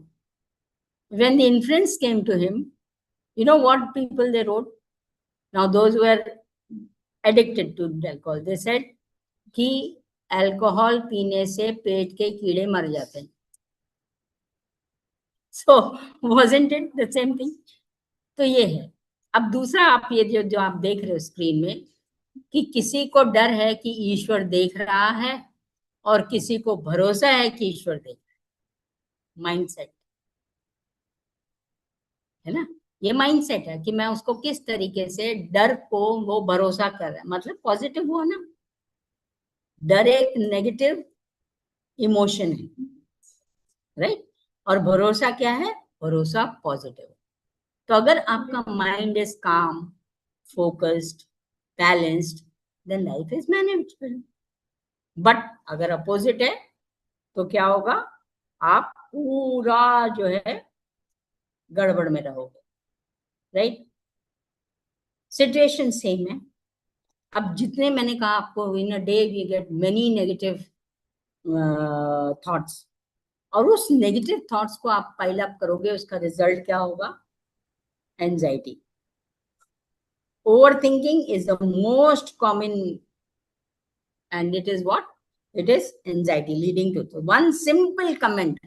कई बार नहीं होता है कि आपने किसी को हेलो बोला और वो उसने जवाब नहीं दिया, हम सोचते रहते हैं, ठीक है, सोचते रहते हैं और क्या करते हैं, वो चलता रहता है हमारे टाइम। तो unnecessary stress. Hence what you have to do, you have to mind your mind। Overthinking है ना, most common issue leading to small talks about you, name slandering, कोई कहेगा अरे वो तो ऐसी है, okay. So what you have to do, you have to mind your mind. हमारे इधर एक ये थे, when I was working in the corporate, we had one HR manager, okay. अभी एचआर मैनेजर कैसे होते हैं, दे फेस मेनी प्रॉब्लम्स बेटा। लगता है कि एचआर मीन्स सिटिंग जॉब है ना, it's not so. You have to deal with the workers, you have to deal with the union, you have to deal with the people, okay? So it's not so simple। तो उन्होंने ना एक अपना बड़ा वो कर दिया था, उनको जो भी कुछ बोलोगे ना आप तो अच्छा हाँ हाँ हाँ हाँ, दिस वाज हिज रिएक्शन। कुछ भी कह दो आप कि सर वहाँ लड़ाई हो रही, अच्छा हाँ हाँ।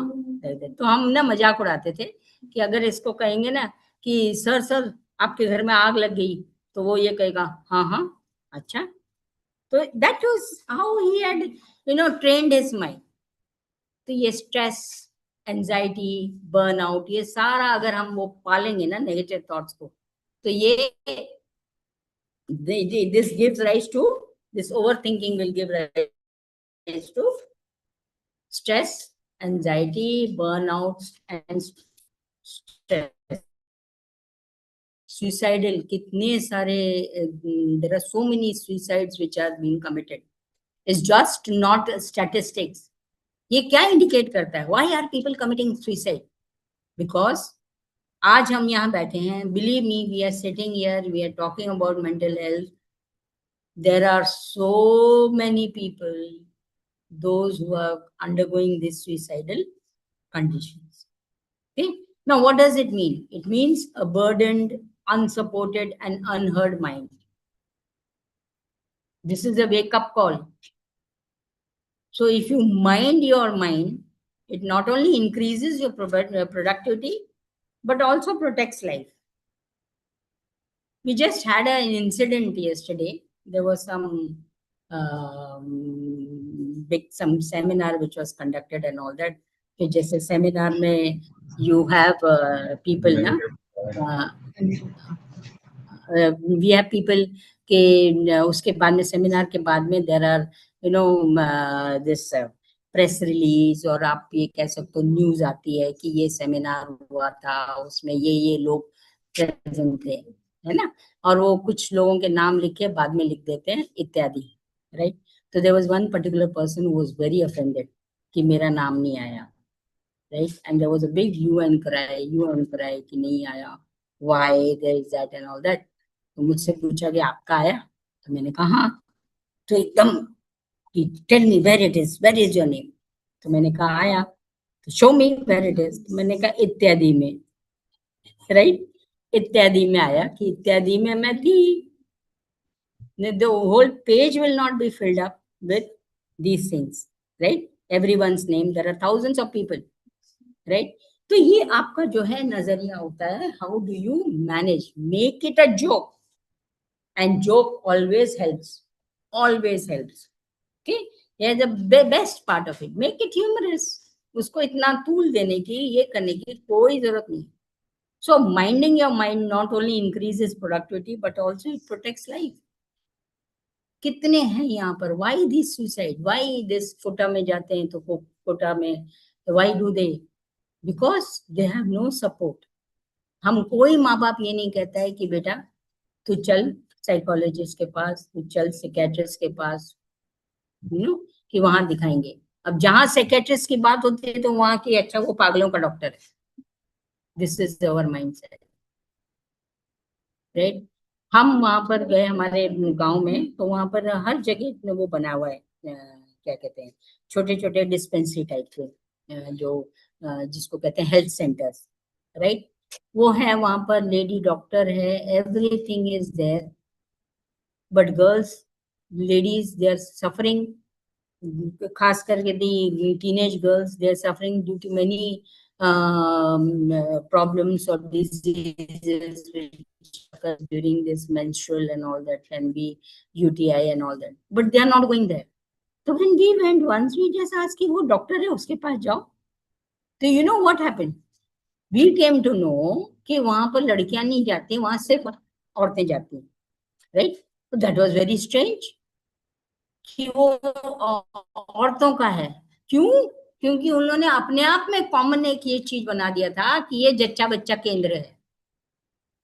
तो अगर लड़की, कोई कुंवारी लड़की वहां गई तो कुछ तो गड़बड़ था, इसीलिए वो वहां गई. Automatically thoughts, right. तो again when I keep repeating, mind your mind, वही तुमको आगे बढ़ाएगा. आप लोगों में से कितने ऐसे होंगे जिनके पास माँ बाप जो है, छोटे बच्चे, उनके पास मोबाइल दे के रखा है, और अगर पूछे माँ बाप से कि मोबाइल क्यों दे के रखा है, वो सुरक्षा के लिए, राइट. तो ये कहा जाता है वो सुरक्षा के लिए, हमें पता चलेगा कि हमारा बच्चा कहाँ है, कैसे है, और कभी इमरजेंसी हो तो वो उस मोबाइल से हमको फोन करके बताएगा.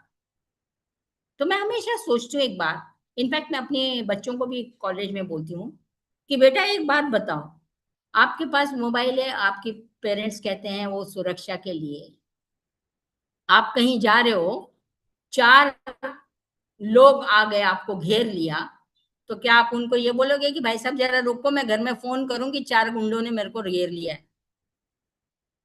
नो ना. अल्टीमेटली कौन काम करेगा? आपका ये, आपका दिमाग. That will only teach you, or that will only be an instinct which will save you, right? क्योंकि वो तो आते से आते तुम्हारा मोबाइल कन्फिस्केट कर देगा. What will you do? Okay, so ये सारी चीजें हम जो देखते हैं, तो अब हमने कैसे करना है? हमने ये देखना है कि ये जो आपका दिमाग है वो आपका फ्रेंड है या आपका एनिमी है. अब वो कैसे करोगे आप? सिंपल तरीका है बेटा, जो आपके माइंड को आप अगर ट्रेन करोगे properly, okay, if you train your mind, it becomes what? It becomes a monitor, motivator, problem solver, creative. अगर आप इसको सही से नर्चर करोगे, खाना खिलाना है तो दिमाग को खिलाओ, शरीर को तो खाओगे ही, उसके लिए तो लोग जैसे भूख लगती है तो चोरी करता है, खून करता है, ये करता है, उसका ये करने के लिए।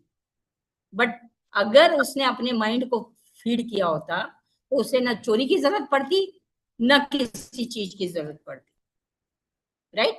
तो दिस इज इट। तो train your mind, train your mind, and अगर आपने नहीं किया तो वो एक it becomes a source of fear, generates negative thoughts, result क्या हुआ? Hindrance in growth. In fear of failure पता क्या होता है? People they don't even try to take new opportunity. एक आपने, I don't think so many of you must have heard, but Anandi Bai Joshi is the first lady doctor of our India, first lady, जो नाम भी नहीं आप लोगों ने सुना होगा, राइट? तो उनकी कहानी कोई जरूर देखना, उसके बायोपिक है वो, और उनकी कहानी देखना। तो she was married at a very small, just tender age में, एज यू नो हमारे जो पुराने जमाने से चलता आ रहा था, very tender age to quite, मतलब एल्डरली मैन, जैसे वो 32-34 का रहा होगा, ये 15 भी नहीं, 14-15 साल की रही होगी, right? And he was already a married man, he lost his wife, he had a son, right? तो ये जब इससे शादी हुई, फिर वो he was very this, he wanted that his wife should be educated, so he made her go to school and all that. वो जाती थी स्कूल में, उस जमाने का जो दैट एम्पायर वाला जो एरिया था, एम्पायर एम्पेरिकल जो इसमें ये था, है ना, वो इंपीरियल जो वो रूल था उस टाइम पर, तो शी टू सेम वे, वो टीचर के जो है बग्गी के नीचे, मतलब पैरों के उधर जो जगह है वहां पर बैठ के जाती थी, and you know that was nice movie. But उसका एक जो पॉइंट था विच रियली टच्ड मी और which really motivated me, I can tell you, right, was she lost a child, she bore a child, वो काफी मतलब दिन के बाद सडनली उसको बुखार आता है एंड शी लूजेस इट। तो she was you know dumbstruck for so many days, एकदम डिप्रेशन में गई हुई and all that. Suddenly she woke up from her that depression. Mind mind mind आपको कहाँ कहाँ ले जाता है। लोग कहते भी तो हैं कि आपका जो माइंड है ना, वो it can move one mountain, तो वो ऐसे ही नहीं कहते हैं, it is actually true, right? So look at her, small child, she just looked, saw her husband, and she said ki why didn't we come to know that our child is in danger? So he was dumbstruck, उससे 3 गुना उम्र का बड़ा वो, he was dumbstruck। बोलती वो इसीलिए नहीं हुआ ना क्योंकि we did not see the danger, and suddenly she declares I want to become a doctor। तो ही वॉज सरप्राइज कि डॉक्टर बनना है, हाँ मेरे को बनना है डॉक्टर, क्योंकि अगर मैं डॉक्टर होती, अगर मैं ये मुझे इतना ज्ञान होता, मैं अपने बच्चे को समझती कि इसको ये प्रॉब्लम है, तो मैं उसको, अगर मैं ना डॉक्टर होती तो मैं डॉक्टर के पास इमीडिएटली लेके जाती, क्योंकि मैं अज्ञान थी, मैंने उसको ऑब्जर्व नहीं किया, तो इसीलिए मैं ये, तो अज्ञानता क्या है? It is this. So fear of failure के इसमें हम लोग we don't even try to seek new opportunity. Now how to mind your mind? Observe करो, क्या ये जो मेरे ये जो चल रहा है दिमाग में मेरा, वो मेरे लिए सही है, और is it only harmful? And so you have to control your attention. The more you focus on your problem, your mind will be heavy. जो मैंने आपको बताया ना, ग्लास ऑफ वाटर, पूरा हार्ट हैवी लेके जाओगे तो नम हो जाएगा आपका हार्ट, है ना? सेम वे, जो चीज आप अपने दिल पे रखोगे, बहुत दिनों तक रखोगे, रिजल्ट क्या होगा? यू विल बिकम नम। ये this will be you know harmed, and then what you have to do, you have to practice mindfulness, mindfulness होता क्या है? प्रेजेंट में जियो। उसने सन 48 में ऐसा मेरे साथ किया था, तो मैं उसको 2026 में ऐसा करूंगा। What is this? Many times you will find, ladies nagging the husband कि जब हमारी शादी हुई थी तो तुमने मेरे लिए ये नहीं किया, तुमने मेरे लिए वो नहीं किया. With this nagging, she loses that present. और उसका कुछ होता नहीं है, कुछ नहीं. So what is this? You have to practice mindfulness. Live in the present, ना past, ना future. उसके लिए कई सारे आपके जो व्हाट्सएप यूनिवर्सिटी आपको कई बार देती रहती है ना, breathe, concentrate on beat. Some of it is good. Not everything is bad. But practice. कर लो. Adopt a healthy lifestyle. Focus on food, sleep, exercise. Believe me, ये वाकई में gospel truth है that if you have a sound sleep, you will be energetic. आप exercise करोगे, you will be energetic, your things will change because oxygen is what is required in your brain. It is oxygen which really matters. और brain ही function करता है. And practice what? Resilience. Avoiding a problem is not solving it. So face it bravely and adopt this. हम एक बार उसमें गए थे किसी refresher course में, तो बड़े मजेदार एक सर आए थे, तो कहते थे कि 80% of our problem is just fabricated, illusion, right? And 20% is actually the problem. तो he gave us a sentence कि फर्क पैंदा. He said कोई भी प्रॉब्लम आती है ना, you ask yourself कि फर्क पैंदा. अगर वो बहुत फर्क पैंदा तो वर्क ऑन इट. कुछ नहीं फर्क पैंदा, leave it. This is how you have to check. जो कह रहा है ना माइंड चेक करने के लिए, दिस इज व्हाट की फर्क पैंदा. अगर फर्क पैंदा, बहुत फर्क पैंदा, तो एड्रेस इट, और अगर नहीं तो लीव इट. ओके, तो you make what clear decisions. और उस इसमें आपने बहुत सारी चीजें, जैसे a person is losing his job. अब वो क्या करता है? वो ये देखता है या तो गुमसुम हो जाएगा, डिप्रेशन में चला जाएगा.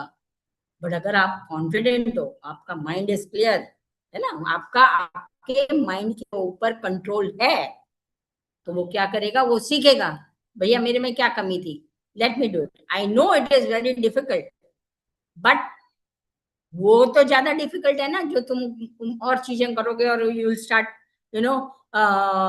दिस, यू स्टार्ट थिंकिंग और डिप्रेशन में जाओ और 10 लोगों को जो है तुम बीमार करो अपने आप से. तो बेटर क्या है? बेटर है ये. Okay, so you should bravely confront things.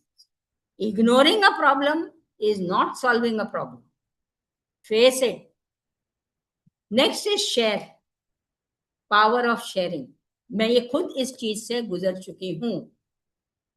And there are people there in the audience who have really helped me. They have helped me. And it is because of this sharing with them who gave me. But yes, you have to mind, or you have to take care of whom you are sharing with. आपको ये चीज का बहुत जरूरी होना चाहिए. It should, those people who really care, that I found people. मैंने अपनी जिंदगी में there were 2 people who really helped me, cared for me, and they are right there in the audience. I can never ever forget them. They were there, and believe me, मेरी जिंदगी उसी की वजह से आ गई. तो share, but be careful with whom you are sharing, not with these scatterbrains who take this only as a gossip matter. Right? So those who are there, so seek help without hesitation, but check with whom you are sharing. This is very important. Okay, mind and holistic. If you mind your mind automatically you will manage your life. You are able to make clearer decisions, handle stress more effectively, build stronger relation. Okay, तो ये जो चीजें हैं ना, ये आपको बहुत मदद करती हैं. तो you should try and really help. and कैसे करोगे आप? बेसिकली हमारा जो सबसे बड़ा जो वीकनेस है ना, जो हम माइंड को जो खाना नहीं देते हैं, माल नरिश्ड है हमारा दिमाग. It is malnourished. Why? हम तन के बारे में सोचते हैं, दिमाग के बारे में, मन के बारे में नहीं सोचते हैं. और वो सबसे जो बड़ा जो खुराक है हमारे दिमाग का, वो है रीडिंग. Read books. आप अपनी जो सिलेबस या जो अपने आपने पढ़ाना वगैरह वो सब तो पढ़ोगे ही, आपके जो भी प्रोफेशन के. Beside this, read fictions, read so many things which you come to know. आपको विश्वास नहीं होगा कि देयर आर फिक्शन वाली stories which will help in marketing. Can you believe it? It's simple story कि एक लड़का था डेविड नाम का. उसने तय किया कि मैं जो है पूरा दुनिया घूमूंगा, पैसा कुछ नहीं जेब में. राइट? तो चलता रहता था. तो एक बार जो है ही केम टू वन, मतलब बड़ा ठंडा था, बर्फ गिरी थी. ये विदेश की कहानी है. It was very this that it was cold and all that. तो इसने एक दरवाजा खटखटाया, तो एक थोड़ा खूसड़ सी lady came out and said yes, क्या हुआ? तो ही सेड कि भाई ऐसा ऐसा है and I am just, can you please let me in? She said no. She said please okay, let me only for 10 minutes. तो ठीक है. Then he said it's very this ना. और उसको बहुत कोशिश की उसने, and she was very rigid कि नहीं, जैसे हमारे मार्केटिंग में होता है, आप कोई चीज बेचने जाओ तो रिजिड कि नहीं, हमें नहीं खरीदना, हमें नहीं खरीदना है ना. Many times we get carried away by salesman. तो ये देखो इतना बड़ा सेल्समैन, तो इसने उसको कहा कि can you just boil water, I have got this miracle stone. ये मिरेकल स्टोन है जिसको रानी महारानी लोग ये सूप पीते हैं, इसका ये मिरेकल है. तो शी वाज अट्रैक्टेड. ऐसा कैसा है? और वो भी ऊपर से रानी महारानी पी रही है, तो वो इसलिए इतनी सुंदर है, इतनी वो है एंड ऑल दैट. तो he said you just boil water, उसमें सिर्फ ये पानी डालना है और इसका जो ये जो ये है स्टोन है, ये खूब अच्छा उबलेगा और इसका सूप पिए जाए. तो उससे बड़ी happily she went and she took that pot और उसमें पानी डाला, केटल डाला, उसमें ये जैसे बॉइल हुआ था, then he put this stone. Right? तो उसने उसको ये किया, तो उसको बोलने लग गया, see playing on her mind, his mind is so strong, she is playing on her mind. तो कहा कि अभी इसमें ना कुछ चाखा. उसने बोला एक चीज की कमी है, इसमें थोड़ा नमक डाल. तो उसने ये किया, तो इसने बोला इसमें ना थोड़ा सा ये चीज की कमी है, मसाला डाला. ये करते करते करते करते फर्स्ट क्लास सूप बन गया. एंड ही सेड अब पी. तो शी सेड हाँ रियली वेरी गुड. और जो बंदी कह रही थी कि नहीं है, कुछ नहीं है घर में, वो ला ला के अनियन ला रही है, ये ला रही है, वो ला रही है, everything everything she brought. And when she tasted it, oh really it is a very royal taste. Right? तो ये उसका जो होता गया. एंड में उसने उसको बिस्तरा भी दिया सोने के लिए. सुबह वो उठा and she gave him tea, she gave him biscuit. और वो जो है उसने बोला no now I will leave. तो उसने बोला अच्छा, see you are a very kind woman and you gave me this thing, in return I'll give you this magical stone. और कुछ नहीं था, एक पत्थर उठा के लेके आया था. Right? And she was so gaga कि उसने जो है उसको बांध बूंद के भी दिया कि भाई रास्ते में तू जाएगा, तुझे भूख लगेगी, तो ये है वो है ना.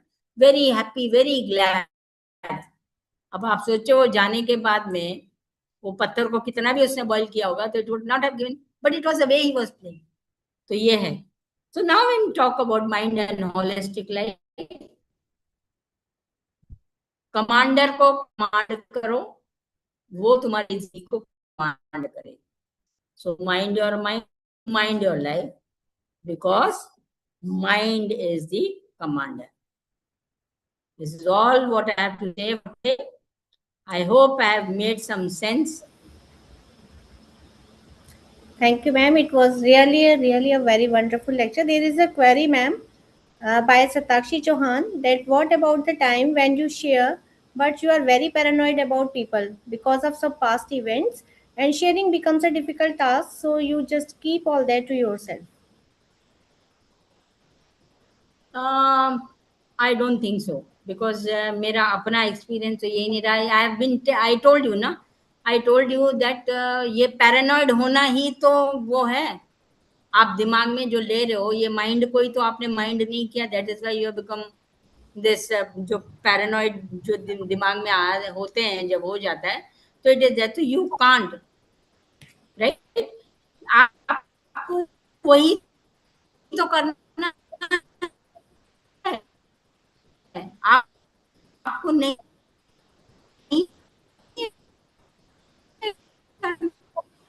है कि भाई मैंने अपनी जिंदगी में I have really, and as I told you before, वो भी बुरा, ये भी बुरा. आप कर क्या रहे हो?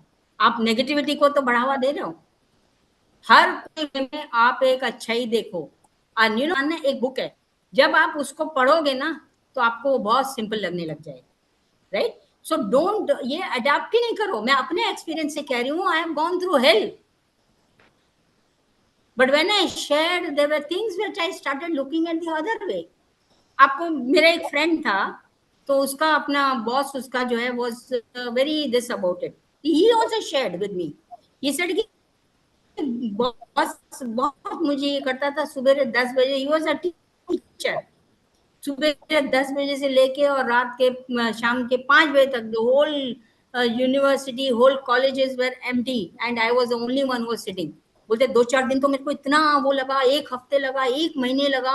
मुझे लगा मैं कर क्या रहा हूँ ऐसे ऐसे. सडनली बोलते हैं कि मैंने सोचा कि मैं बैठा हूँ तो मैं नेटवर्क देखने लग जाता. तो उस टाइम पे केस आपके, अभी तो मोबाइल में network is your, internet is in your hand. उस टाइम तो इसने लाइब्रेरी में बैठने लग गया, बुक्स निकाली. करते करते इसने वो बुक लिख डाली अपनी. That was the first book. तो मैं यही कहा, नजरिया है, आप किस तरीके से देख रहे हो. उसने अपना नजरिया बदला. ही स्टार्टेड, अब वो इतना ज्यादा वो लिखने और पढ़ने लग गया कि उसकी ज्यादा बुक्स उसके बॉस से ज्यादा है. तो नाउ व्हाट ही डिड, उन्होंने उसको तमाचा मार दिया, राइट. कि बॉस सोचने लगा कि अरे भैया, इसे तो, इसको तो घर से, he started then telling him कि भैया बहुत हो गया, घर में जाओ, एंजॉय करो, अपने बच्चों को एंजॉय करो, ये करो, वो करो. तो बोलते हैं फिर मेरे को आदत हो गई थी, मेरे घर वालों को भी आदत हो गई थी कि ये 5 बजे छूटेगा, उसके बाद ये घर में आएगा, राइट. तो बी लाइक दिस. ये जो दिमाग में रखना कि मैं इसको बोलूंगा तो ये स्प्रेड करो, तो तुम आगे नहीं बढ़ोगे. शेयर इट, देख लो, अगर वो ऐसा कर रहा है तो लीव इट, राइट. तो यू हैव दिस थिंग्स. और ऐसा नहीं है, आप अगर ऐसा पैरानॉइड लेके चलोगे तो फिर आपको कोई नहीं मदद कर सकता. दिमाग से हटा दो. आपने कहा ठीक है, मान लिया कि आपने किसी को शेयर किया, उसने जाके दुनिया में स्प्रेड करा, एक ही टाइम तो करेगा. आप उससे स्टॉप शेयरिंग. आपको भी तो पता चला कि ओके भैया, ये बंदा is not worth sharing. Okay, तो ये दिमाग में लेके मत चलो. And there are good people in this world. और वही है ना, जेम्स कलेक्शन. आपको अगर किसी ने कुछ ये दिया है तो कितना आप उसको अडॉप्ट करते हो, कितना नहीं करता, ये आपको भी अपना दिमाग होना चाहिए. आपका सिचुएशन कैसा है. आपको अगर कोई कहेगा नहीं, मार डालो, फोड़ डालो, ये कर दो, वो कर दो, अरे क्या आप मार सकते हो, आप फोड़ सकते हो, कुछ कर सकते हो? नहीं ना. तो इतना दिमाग तो आपको खुद को होना चाहिए. दुनिया तो देगी, आपको कहेगी, but how much you are able to collect the gem from that, ये आपको देखना है.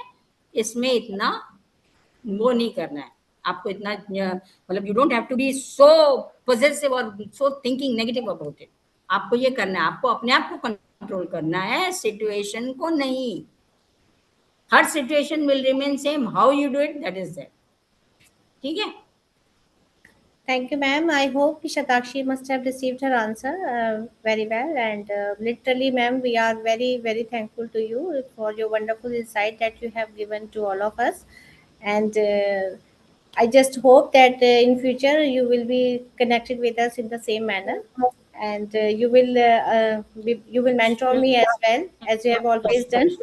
So I'm literally thankful to you, ma'am. And for just for the vote of thanks, I would like to call the psychology researcher Siddhant Chaudhary. Siddhant, are you there? Namaskar, ma'am. Namaskar. So just please give the vote of thanks and proceed further. Okay. So, first of all, I would like to thanks to all the organizers who have worked meticulously very hard to bring in experts from such diverse fields and across nations so that we could have a better dialogue and understand how research in psychology, how therapy in psychology is working, and get perspectives from industry as well as other allied areas. Now, for the vote of thanks, moving forward, I would like to thank to our first resource person, Dr. K.M. Raj Bhatta, who is from the Central Department of Psychology, Tribhuvan University, Nepal. Sir talked about internet addictions, explained the modern terminology, old terminology, also showcased how interventions are adapted for regional contexts, and then showcased how interventions are implemented in therapy and in research. And next, I would like to thank Vimla Shriram, who gave very valuable time despite being a huge time difference between India and US. She stayed up late night and coming from academia and insights, she gave insights from the industry and how the practical side, the application side of the course application works. She showcased how the neuroscience and the industrial area works toward crafting digital learning experiences. Next, I would like to thank Dr. Arnita Moral, who is a professor at Department of Psychology, Meerut College, Meerut. We recently had the privilege of hosting them at our department when they came for the departmental visit. And ma'am opened with Carl Jung's work and his focus on individuality and talked about the importance of knowing the client for the better therapeutic outcomes. This reminds me of a beautiful quote that Carl Jung said that know all theories, master all the techniques, but as you touch a human soul, just be another human soul. And ma'am highlighted how therapies need to be more integrative and how therapists should not label themselves under strict labels that I am only a particular type of therapist. And for the best outcomes of therapy, all the therapeutic techniques must be working at different stages for the betterment of therapeutic outcomes. Finally, I would like to thank Dr. Poonam Penuli, who is professor at Department of Management. Ma'am used brilliant use of words and highlighted the value of perseverance and how it helps overcome hardships. Her personal stories and anecdotes helped us understand how we can have better outcomes if we think positively. Again, I also like to thank all the participants who listened to everything very patiently, and thank you all. And now for the technical sessions, Dr. Sunita, who is assistant professor at Kanya Gurukul campus in Department of Psychology, will be starting the technical sessions. So over to you, Dr. Sunita ma'am.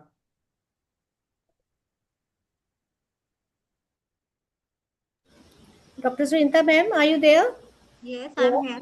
Okay, please just proceed the tech for the technical session.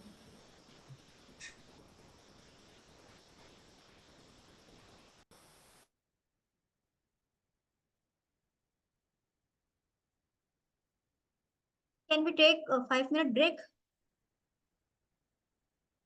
Sure, Hello? ma'am. Sure, ma'am. Okay, after 5 minutes, we will start the session. Okay, ma'am, because the session was about to start since 12:15, so we will start it from 12:25. Okay. 12:25. Okay. 12:25 will be okay because it will be late because there are so many candidates who have to present their papers, right?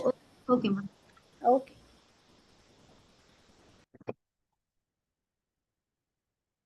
So all participants, just take a short break for the, you can take a refreshment or take it as a tea break, and we will get together again at 12:25. Thank you. Just stay with us.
Good morning, all of you.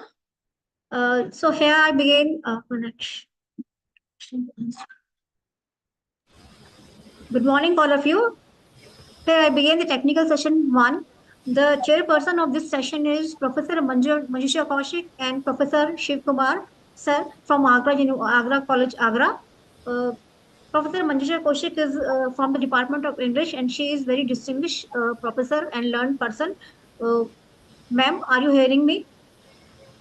Manjusha, ma'am, are you there? Yes. Okay, so ma'am, you are the chairperson of this session.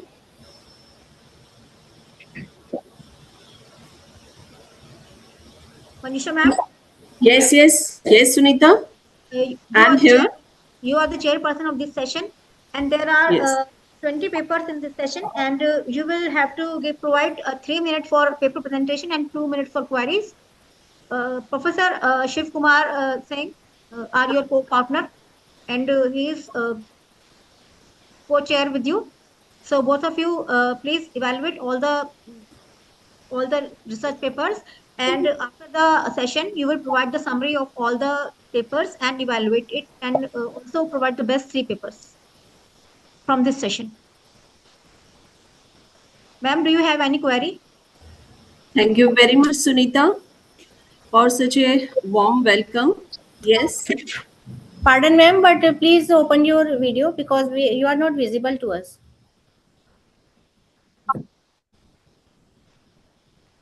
Manjusha, ma'am? Yes, yes. You are not Shiv visible to all of us. Shiv Kumar, sir? Yes, sir. Okay, sir, please open your video. Yeah.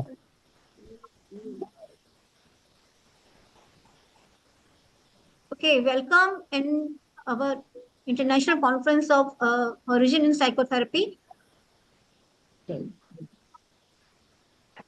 Welcome, sir, from the Psyche Lab at Shakti Sansthan. We are organizing this conference, International Conference of Integrative Origin in Mental Health. And from the technical team and organizing team, I, Dr. Sintarani, welcome you in the conference. You are the chairperson of this session. There are at least 20 papers in session, and you have to evaluate all of them. Professor Manjusha Kaushik is your co-chairperson. So I'm starting this. Can I call the participant number 1? Yes, of course, Sunita. Okay, the participant 1 is the Rakshit Kaur, and she is from Amity University, Mohali. And her paper is exploring gender differences in seasonal affective depression in the context of climate change. Dr. Rakshit Kaur, are you there? Dr. Reena, ma'am, please mute yourself. Dr. Raskira Afternoon, Kaur. ma'am. Can you hear me?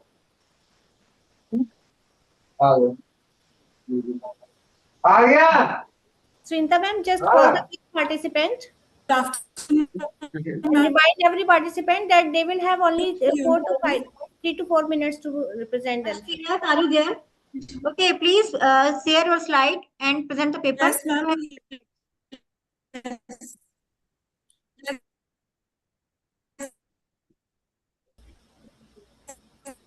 Ma'am. Right, ma'am. Ma'am, is my slide visible? No. Ma'am, is my slide and everything visible? No, Dr. Raskira. Yeah, now it is visible. Ma'am, okay. Yes.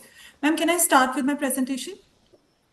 Good afternoon, everyone, and good afternoon to the respected chair as well. I'm Dr. Askirat, and I'm going to be presenting my presentation today on the paper of seasonal effect, exploring the gender differences in seasonal affective depression. And the co-authors for my presentation are Dr. Anuradha and Dr. Meenakshi. So this paper, by the name itself, I am attempting to explore the gender differences on seasonal affective disorder. And the findings of my paper suggested that women are higher and they exhibit a higher level of seasonal affective depression and disorder, which are prevalent to the symptoms and severity, while men show a distinct behavioral response as well. So in somewhere, I had found that the changes and the elaborations are more as compared to others when it came to gender differences.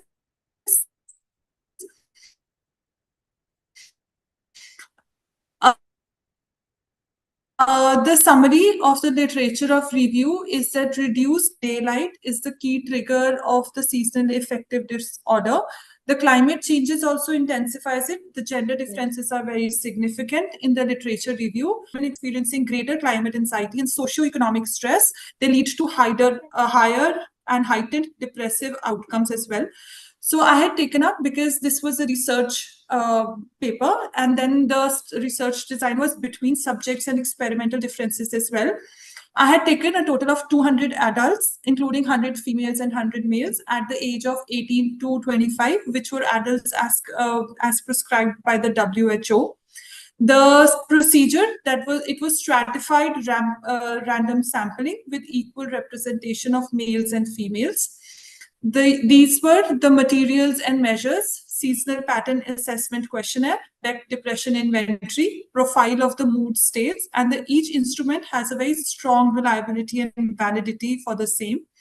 The results showed that that females have a higher prevalence of seasonal affective disorder. The severity and symptoms obviously were higher in the females. As we can see, the p-value is significant as 0.01 level as well. And also the discussion of the results moved on to that they're female because of the concept of hormonal regulation of serotogenic sensitivity and cardiac rhythmic differences, the vitamin D processing for the same, and also keeping in mind the hormonal modulation and the neurotransmitter interaction. And there were a lot of case studies that were found out in the year 2002 to 2012, where it was confirmed that the serotonin involvement in the seasonal mood variation shows lower serotonin activity into winter months as well.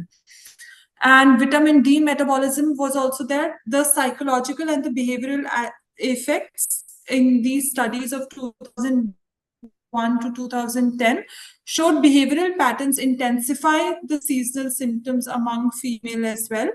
And the limitations of the study was there are biases when it comes to climatic anxiety. The biological markers, they were not directly measured, but that was one of the future recommendations for the same. The cross-sectional design could not be established with a causation.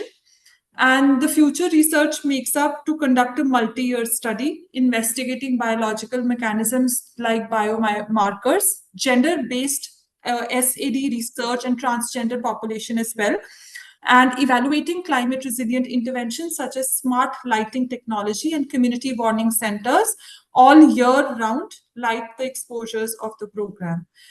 Thank you, everyone. Thank you so much for your patience. Done, ma'am. Dr. Sunita? Thank you, Raskira. You are a very good presentation. Thank you, ma'am. Shiv Kumar, sir, do you have some queries? Please unmute yourself. Hanji, yes, ma'am. Yes, ma'am. Good presentation, Kaur. Thank you so much, sir. Thank you, sir. I want to know कि ये जो climate है वो दोनों को समान रूप से इफेक्ट करता है, तो फिर ये डिफरेंसेस क्यों पाया गया? What is the reason? Sir हाँ जी सर, ये डिफरेंसेस ज्यादातर पाए गए हैं because of the biological makeup that we see, that there are obvious biological differences between males and females. So keeping in mind the hormonal regulations, the vitamin D deficiencies, the anemic deficiencies as well, that is why ये हम differences हम देखा जाता है कि काफी females ज्यादा effect होती है climatic changes के साथ. लेकिन उनका एडजस्टमेंट भी तो देखा गया काफी अच्छा होता है. सर एडजस्टमेंट जल्दी घबरा जाते हैं. हाँ जी सर, बट जैसे अगर हम रिसर्च के पॉइंट ऑफ व्यू से देखें ना, तो एडजस्टमेंट फैक्टर्स ज्यादा जेंडर डिफरेंसेस सिग्निफाई नहीं करते. जैसे मेरे रिजल्ट्स के अंदर 0.1 लेवल 99% पे ही इनके रिजल्ट्स इतना डिफरेंसेस दिखाया गया था कि वो एक्सेप्ट हो गया था. बट जब हम एडजस्टमेंट की रिसर्च पेपर्स देखे सर, तो शायद इतना नहीं दिखाई देगा डिफरेंसेस, बिकॉज एडजस्टमेंट हमारे सिचुएशन पे शायद काफी बेस्ड होती है. Good. Okay. So one question from my side, Rakshit. हाँ जी,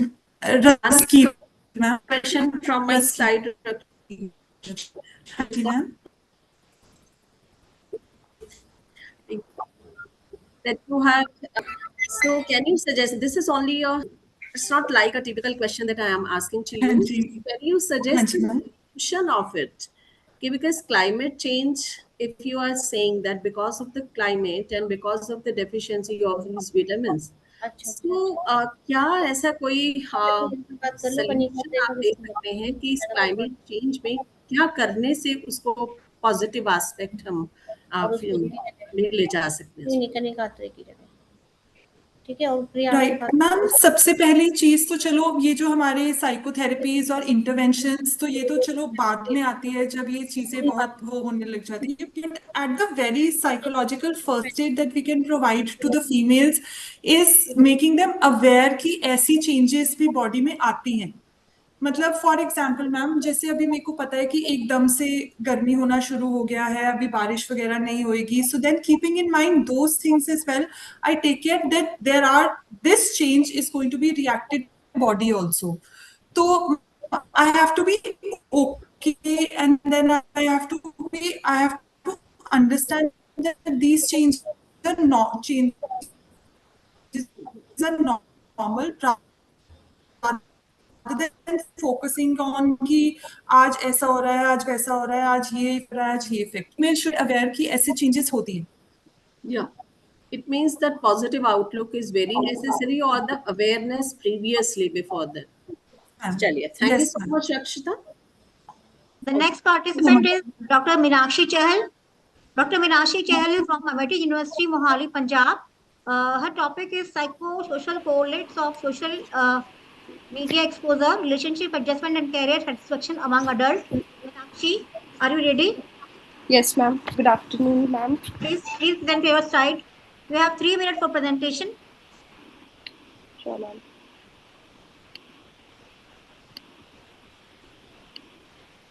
Ma'am, is the screen visible? Yes. Okay. Good afternoon, everyone.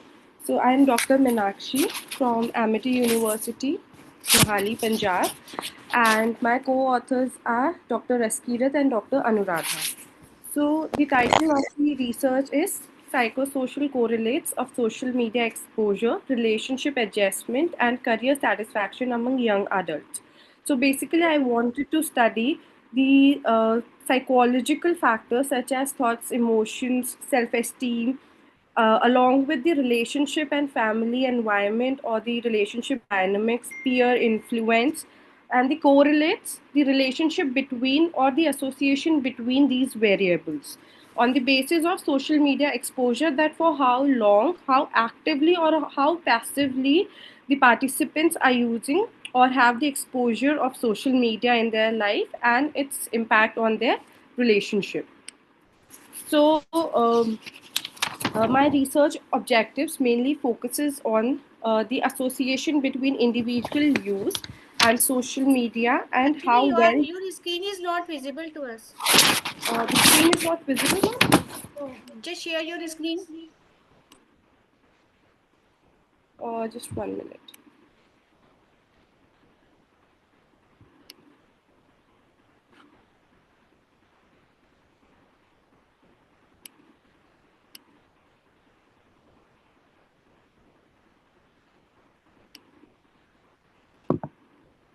Meenakshi, what happened? Is it visible, ma'am? You are visible, your slide is not visible. That is what I'm trying to do. Share your slide, please. Ma'am, I'm sharing it.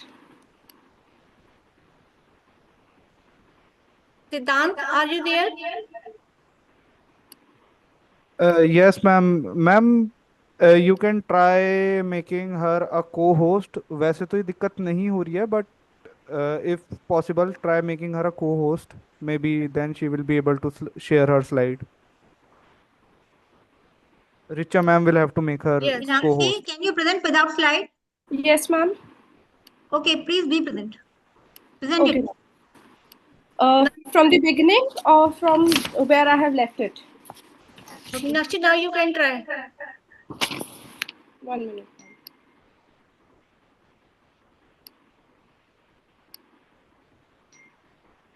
After Meenakshi, Pratha Sharma and Ayati Saraha, please ready for presentation. Is it visible, ma'am? Is this? No. Okay, just leave. You just continue. Okay. So basically, my objectives aim to investigate the association between the individual use of social media and how well they are adjusted in personal relationship.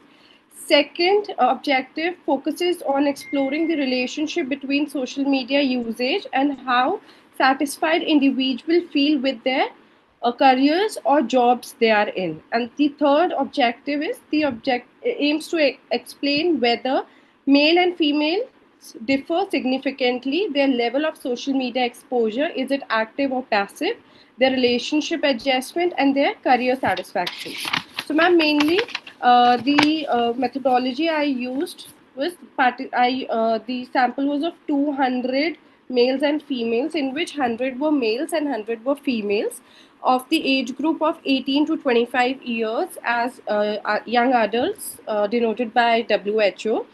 The questionnaires or the tools used were social networking usage, career satisfaction scale, and interpersonal relationship questionnaires.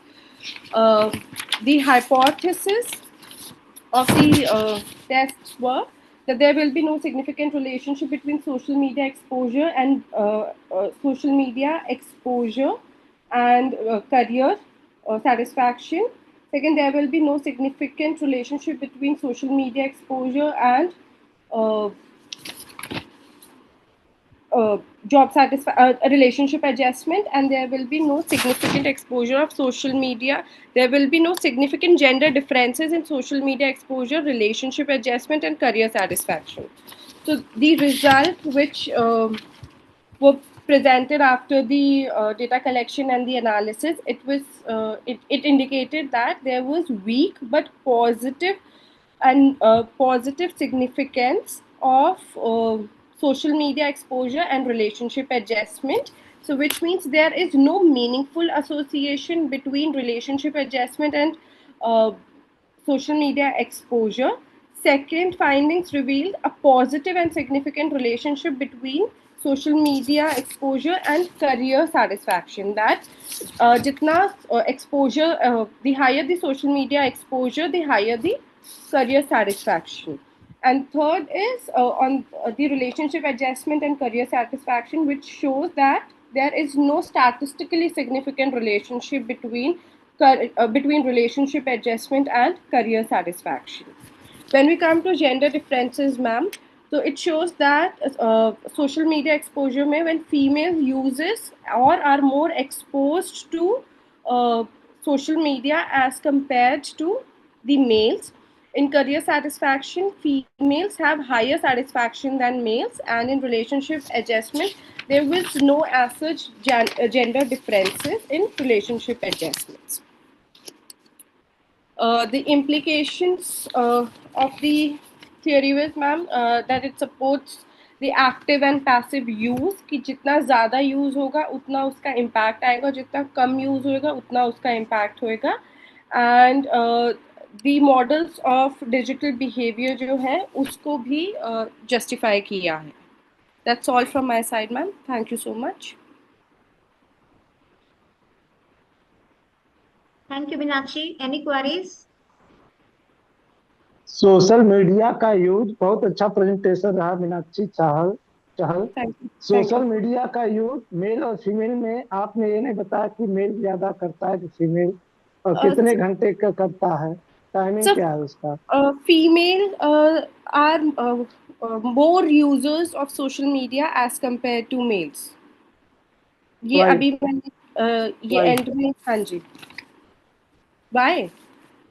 Because जो बाकी के dynamics से as जितना भी मैंने verbally interview के through पूछा था, तो उसमें मोस्टली आंसर्स ये आए थे that males have different hobbies as well, जैसे स्पोर्ट्स में इंटरेस्ट होता है या एक्स्ट्रा एक्टिविटीज में इंटरेस्ट होता है as compare to females, and female tends to do work, household chores, job, and then they just start scrolling their phone for the fashion industry or for the media industry के लिए ज़्यादा.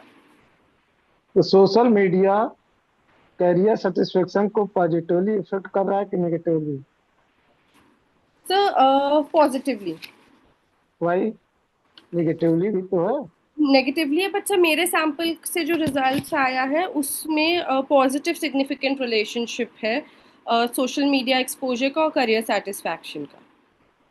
तो आपने कौन सा method use किया, research design क्या था आपका? So my research design was it was a co-sectional study.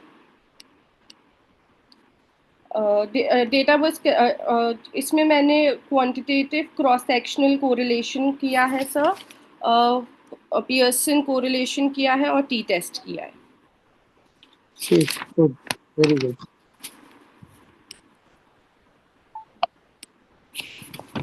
Thank you, Meenakshi. Thank you, ma'am. Hello, ma'am. हाँ जी, सिद्धांत. Ma'am, I actually had a question for the previous presenter, Dr. Raskirat. Can I ask, or is the timeline has passed? Can you ask after the technical session? Okay, ma'am. I will just post it in the chat box then. Thank you. Okay, Raskirat, see it, and after the session, please answer this question. Na? The next presenter is Dr. Anuradha Ranjan from Amity University, Mohali, Punjab. Her study is qualitative exploration of burnout, isolation, and psychological resiliency in remote work setting. Anuradha, are you ready? Good afternoon, ma'am. Am I audible and is my screen visible? Yeah, your screen is visible and you're audible also.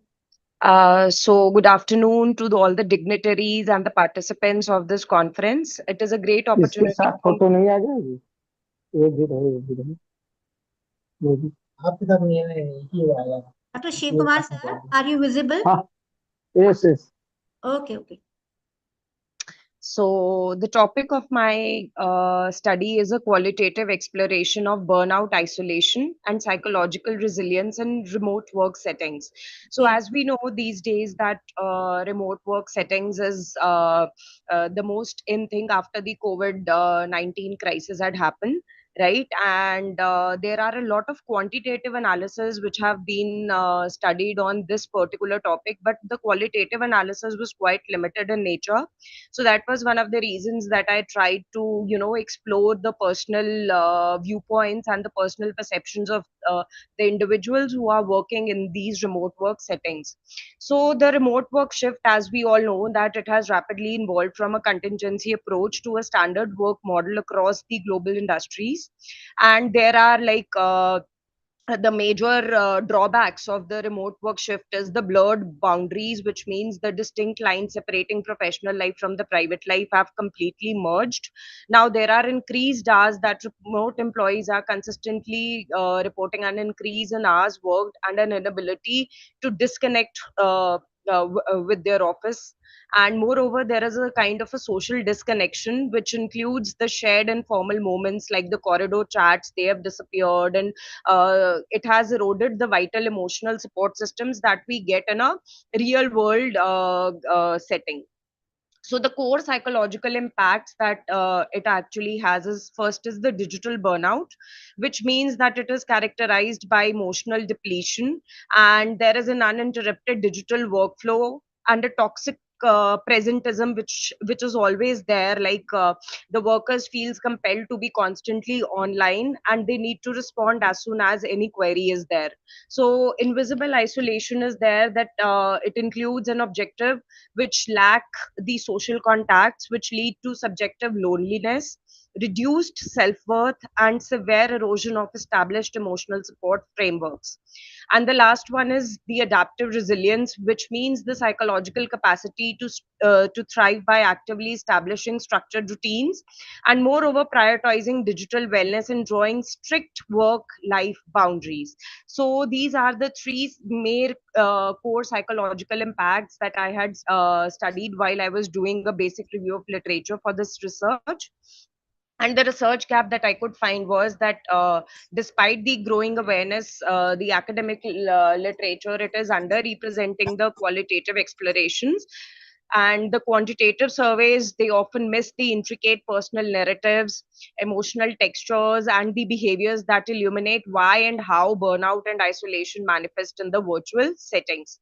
So the study objectives here were to examine the subjective experiences of burnout among diverse remote workers, to explore the emotional and psychological dimensions of isolation, which is prevalent in virtual settings, identify and thoroughly analyze the adopted resilience and the coping strategies, along with it to assess how personal and organizational factors influence their mental health outcomes.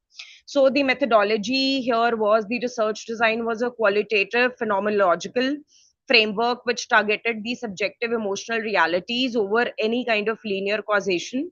The participants were 15 to 20 adults aged 22 plus with a minimum of 1 year continuous remote or hybrid work experience. The data was collected in a semi-structured audio recorded interview for about 45 to 60 minutes, and it was conducted via Zoom or Google Meet. And the data analysis which was used was the thematic analysis based on the Brown and Clark's methodology, which utilizes the coding and cross case review. So the results and the key findings were the theme one that was there was of the digital burnout, and it included the mental fatigue and exhaustion.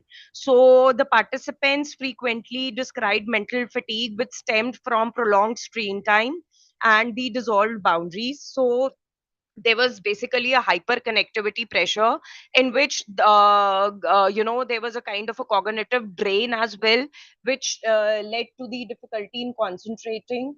There was a notable memory lapse and frequent unprompted self criticism was there, and there was a disrupted recovery rhythm was there, where the individuals reported that they had difficulty relaxing, and their sleep quality, which is known as the sleep hygiene, was directly linked to an inability to switch off, that they were always on that alert mode, that whenever even if a normal WhatsApp message used to ring, so they go to their phone, and a kind of FOMO is created that they are missing out on some essential information which might be of use to them. So the next is the erosion of social bonds, which is directly correlated with my theme two, the invisible isolation. Here, the remote work has inadvertently led to a profound sense of detachment and severely reduced social nourishment among employees. So, the social starvation is there, where there is a complete lack of informal bonding, moments that leave a massive emotional void. And then there is emotional disconnection, because employees frequently describe the painful feelings of being entirely forgotten or actively overlooked by their dispersed teams. And there is a kind of a virtual fatigue which is definitely present, which says that there is a significant performative energy drain that occurs during back-to-back video calls and completely failing to replicate the warmth of the human contact. And the third theme was of resilience rituals, which the highly was found in the proactive coping strategies. So, despite significant psychological drain, there were many participants who successively developed proactive coping strategies, which included structured self care, which includes enforcing consistent exercise, taking rigid screen breaks, and maintaining mindfulness routines. Then there was a digital detox things, where they aggressively turn off the notification and designate separate digital devices for work versus leisure. And then there was cognitive reframing that was very actively found in few of the participants, in which they said that they actively reinterpreted remote work challenges as powerful opportunities for their personal and their professional growth.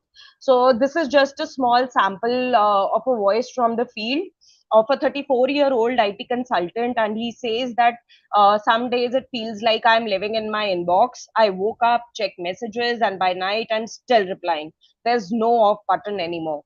So the implications and conclusions here are that personal agency versus systemic support should be there, that for a successful remote work model, it relies heavily on the constant interplay between individual boundary setting and robust organizational infrastructure. Digital era therapy should be there. In the field of clinical psychology, we must quickly adapt to prioritize some interventions like mindfulness training, which can be given online very easily, which is based on the stress reduction and digital behavior therapy.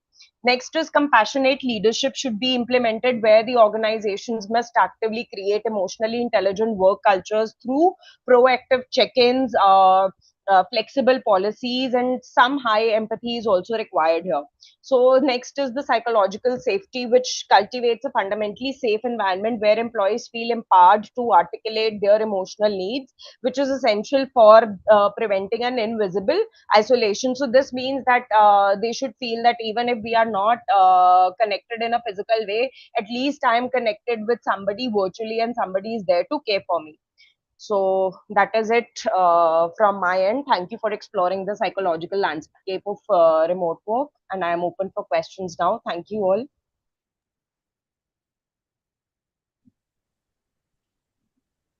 Any queries from the audience or the chairperson? Yes, Anuradha. Yes, Your presentation was up to the mark from the first to the last, that you have given every detail in a minute way. Thank you. But one thing I feel in these days, that though we are saying that the person or that who is doing a job or feels isolation and everything is like that, but I feel that they are enjoying also, and they are enjoying a lot because they are getting everything at home. From there is no this is only it just my query, or you can say is my experience that I am experiencing. My son is also doing a job at home, and he's okay, and he's not interested to go anywhere. So this is the effect after corona. The students, and you can say uh, the employees, they are getting enjoyment in doing all such things. Yes.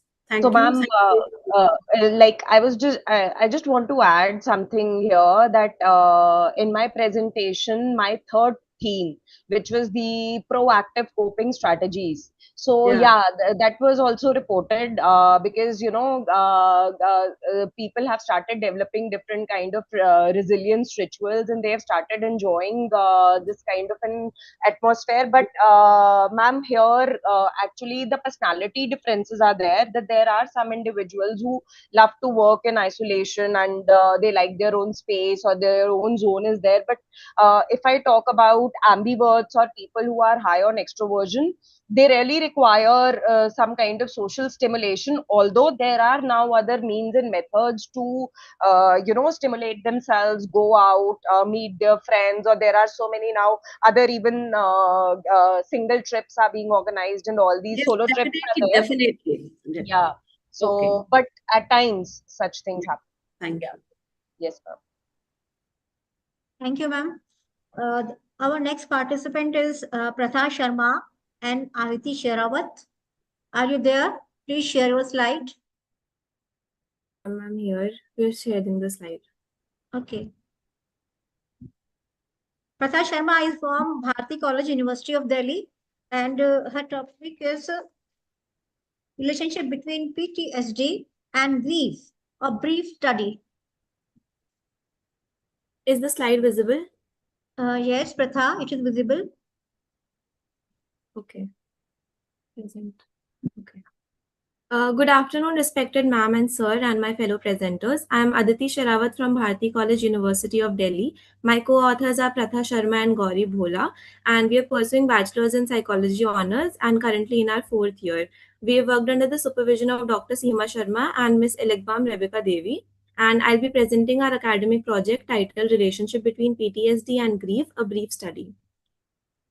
So, loss is universal, but grief is not. For some, loss becomes traumatic, where people don't just remember, they relive, avoid, and struggle to find meaning. And it is at this point that PTSD and grief begin to overlap.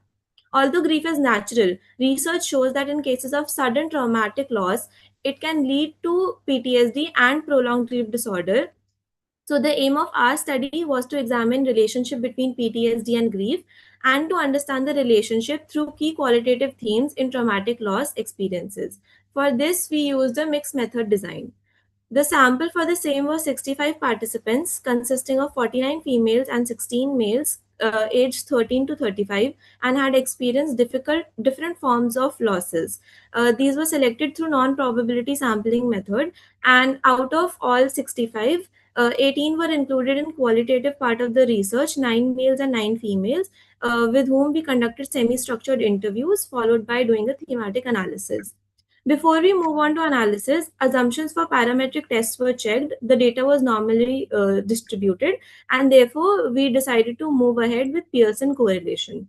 The results showed a positive correlation between PTSD and grief, with R value as 0.661 and P value less than 0.001. And it suggests that PTSD and grief create a bidirectional relationship where both maintain and reinforce each other. However, they do not cause each other. Qualitative findings supported this relationship, highlighting 6 key themes: sudden loss, guilt and unresolved attachment, emotional suppression, social withdrawal, somatic symptoms, and meaning making.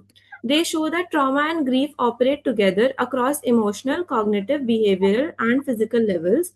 And these findings are consistent with the theoretical background that we have, which is cognitive behavioral model, which explains that PTSD and grief are maintained by maladaptive appraisals, avoidance behaviors, and difficulty integrating the loss.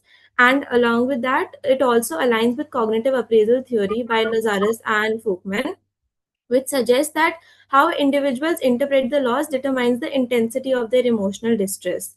So, our study confirms a significant relationship between PTSD and grief, with themes explaining this link, and it supports a holistic understanding of traumatic loss. Thank you. We are open for questions now.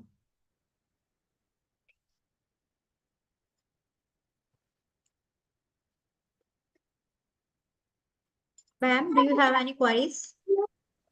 So can I ask one question? Yes. Yes. Ma'am.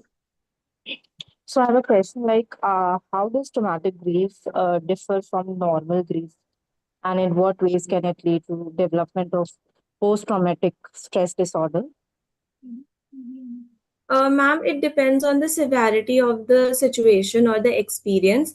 If the situation is not if affecting the person too much, then it is acute stress. However, if it is like multiple stressors too many times, then it would be was somebody's.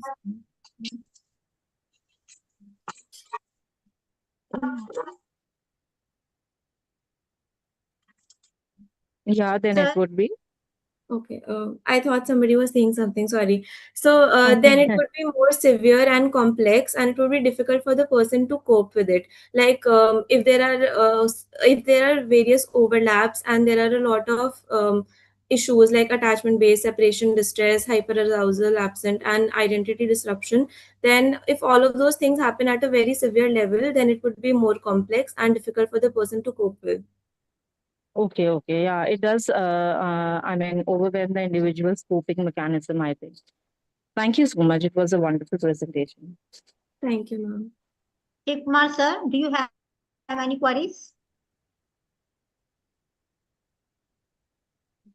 Ma'am, Manisha ma'am? Yeah, it's okay. It's okay. Okay, our next presentation are from Adarsh Srinivas. Adarsh Srinivas, topic. Ji ma'am प्रणाम ma'am Pranam. This topic is a bibliographic analysis of evolution of yoga, mindfulness, and relaxation.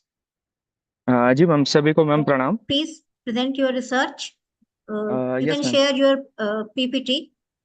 ma'am How you want to actually ma'am there is a small problem I am facing some technical issues with my laptop so Okay. ma'am I'm not able to present my PPT Okay, you can present by working. yes ma'am okay ma'am सभी को प्रणाम first of all thank you for giving this opportunity to present my paper my name is Zada Shivas. I am from Central University of Himachal Pradesh. As a research scholar, I am presenting.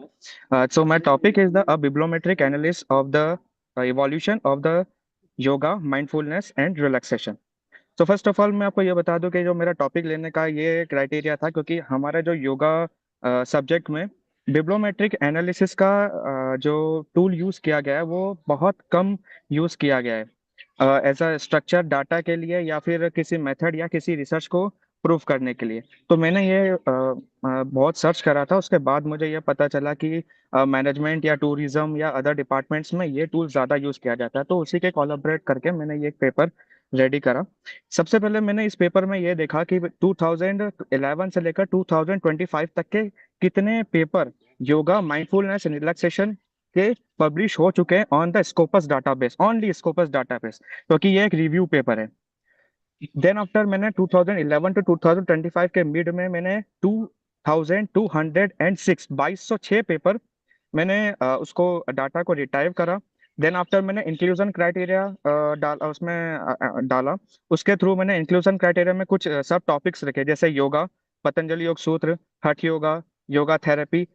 इन सबको मैंने inclusion criteria में रखकर मैंने total 1207 1207 paper मैंने screen करे, select करे। Then after वापस मैंने उसके एब्स्ट्रैक्ट, उनका टाइटल, उनका पब्लिकेशंस, उनके आर्टिकल्स, उनका प्रेस, ये सब मैंने उसको पढ़ा, ध्यान से पढ़ा, और जो मेरे टॉपिक से कोरिलेट हो रहे हैं उस टॉपिक को मैंने एक्सेप्ट करके टोटल 637 फाइनल जो सैंपल लिया वो 637 सैंपल लिए। इन पेपर्स को मैंने अच्छे से रिव्यू करा। देन आफ्टर मैंने बिब्लो शाइनी, बिब्लोग्राफी का जो एक टूल होता है उसके अंतर्गत VOS viewer, बिब्लो shiny, Scopus database और एक्सेल, इन चार चीज का यूज करके मैंने एक मैप रेडी करा। आप मेरे रिसर्च पेपर में, मैम के पास है, मेरा रिसर्च पेपर में मैंने बहुत सारे डायग्राम्स भी ऐड करे हैं जो कि मैंने इन्हीं टूल का यूज करके मैंने वो बनाया है। देन आफ्टर लास्ट में मुझे इसका जो कंक्लूजन फाइंड आउट हुआ, इससे मुझे ये पता चला कि जो जितने भी यूरोपियन कंट्रीज है और द फॉरेन कंट्रीज है कंपैरिजन टू द इंडिया, सबसे ज्यादा जो रिसर्चेज हो रही है वो हमारे फॉरेन कंट्रीज में ज्यादा रिसर्च हो रही है on the mindfulness, relax on the mindfulness and relaxation पे। मतलब हम कह सकते हैं उनके मेंटल लेवल पे, उनके माइंड लेवल पे। ऐसा नहीं है कि इंडिया में नहीं हो रही, लेकिन अकॉर्डिंग माय रिव्यू, जितने मैंने 2011 से 2025 में जितने मैंने पेपर स्क्रीन आउट करा, उसको पढ़ा, उससे मुझे यही फाइंड आउट हुआ इन द कंक्लूजन में कि सबसे ज्यादा जो पेपर है वो माइंडफुलनेस एंड रिलैक्सेशन पे योगा के साथ कोरिलेट करके, उसके through as a yoga therapy को यूज करके सबसे ज्यादा यूरोपियन कंट्रीज में यूज हो रहे हैं। तो आज मैंने ये देखा कि आज हमें भी ये नीड हो गई है कि इंडिया में भी मेंटल लेवल पर वर्क किया जाए एज द योगा को जोड़कर। मैंने स्कोपस डाटाबेस में ज्यादा पेपर नहीं देख पाया, जितने पेपर मुझे मिले मैंने उसी के ऊपर एक अपना कंक्लूजन ड्रॉ कर दिया था। तो यही मेरा कंक्लूजन निकला था। ऐसा एक रिव्यू पेपर था कि मेरा बिब्लोमेट्रिक एनालिसिस थोड़ा सा टॉपिक से हटकर था मेरा ये पेपर, और मेरे यौगिक बैकग्राउंड से। ठीक है मैम, थैंक यू मैम, बस यही मेरा जो है कंक्लूजन निकला था। Okay, Manisha ma'am, do you have any queries? Shiv Kumar sir? Yes. जो आपने आदर्श ये कहा कि इंडिया में इतना काम नहीं हो रहा है, फॉरेन कंट्रीज में हो रहा है, but if you go back to the past, हमारे जितने भी, हाँ, जितने भी अगर हम कहें पतंजलि योग सूत्र की बात कहें, और हमारे जो पुराने ग्रंथों में अगर if you go back to that, तो डेफिनेटली आप वहां पाएंगे कि उन्होंने तो योग के द्वारा सारी जितनी भी प्रॉब्लम्स हैं उसका बहुत ही अच्छा निदान दिया है। जैसे उन्होंने कहा है कि साधना के द्वारा, समाधि के द्वारा कैवल्य को हम प्राप्त कर सकते हैं। So it's a continuous process that through yoga is not just a physical exercise, it is a mental exercise also. And Patanjali, if you know Patanjali के योग सूत्र के बारे में अगर आपने सुना है, so beautiful Yes, ma'am. illustration over there, and he has explained very well the different steps कि कैसे आप योग के थ्रू मेंटल काम, पीस, और कैसे आप अपनी इंद्रियों को वश में रख के उस मेंटल लेवल पे पहुंच सकते हैं। So it's my suggestion to you that if you want to elaborate this section also in your paper, so your paper will be very good. Actually sorry ma'am for interruption ma'am, actually ना मेरे paper में मैंने इन सभी को explain करा है, लेकिन ma'am जो मेरा टॉपिक था उसमें मुझे ये मेंशन करना था कि साइंटिफिकली, क्योंकि एक्चुअली में मेरा जो रिसर्च टॉपिक भी है वो श्रीमद् भगवद गीता और योग वासिष्ठ के ऊपर है, होलिस्टिक हेल्थ को फाइंड आउट करना। मैम मैं ये सब अच्छे से जानता हूँ, मैं पढ़ भी रहा हूँ उसको, खैर अच्छे से तो नहीं जानता, अभी तो लर्निंग प्रोसेस में हूँ। लेकिन मैम मैं साइंटिफिक वे में देखना चाह रहा था कि कितनी रिसर्चेस हो चुकी है बाकी तो मैम हमारे पास में जो हमारे ऋषि मुनि जो स्कॉलर्स हुए, एंशियंट स्कॉलर, उन्होंने तो ग्रंथों में ये सब ऑलरेडी एक्सप्लेन कर ही दिया है। हम तो जस्ट उसको एक साइंटिफिक वे में प्रूव करने में लगे हुए हैं। जस्ट मैम मैं पेपर में यही देखना चाह रहा था। Thank you Adarsh. जी मैम। हाँ आदर्श जी, आपने बहुत अच्छा प्रेजेंटेशन दिया।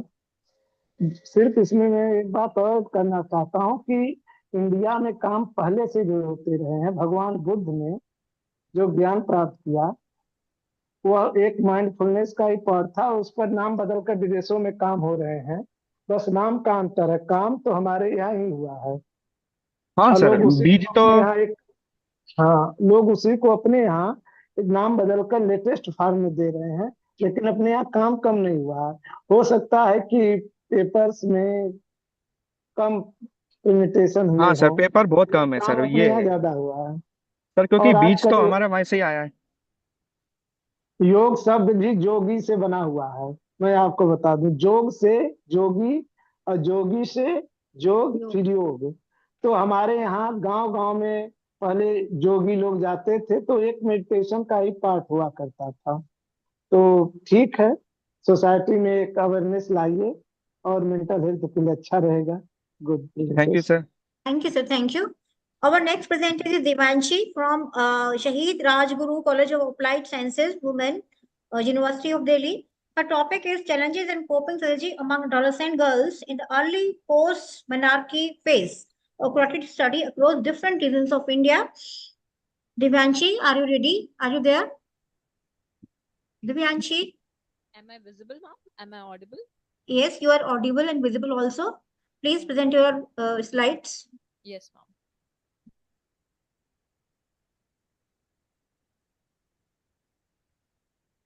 After Devanshi, Shweta Tripathi, please be ready for presentation. Ma'am, is my visible? Yes, you are visible, but your slide is not visible. Okay, ma'am. Let's just share.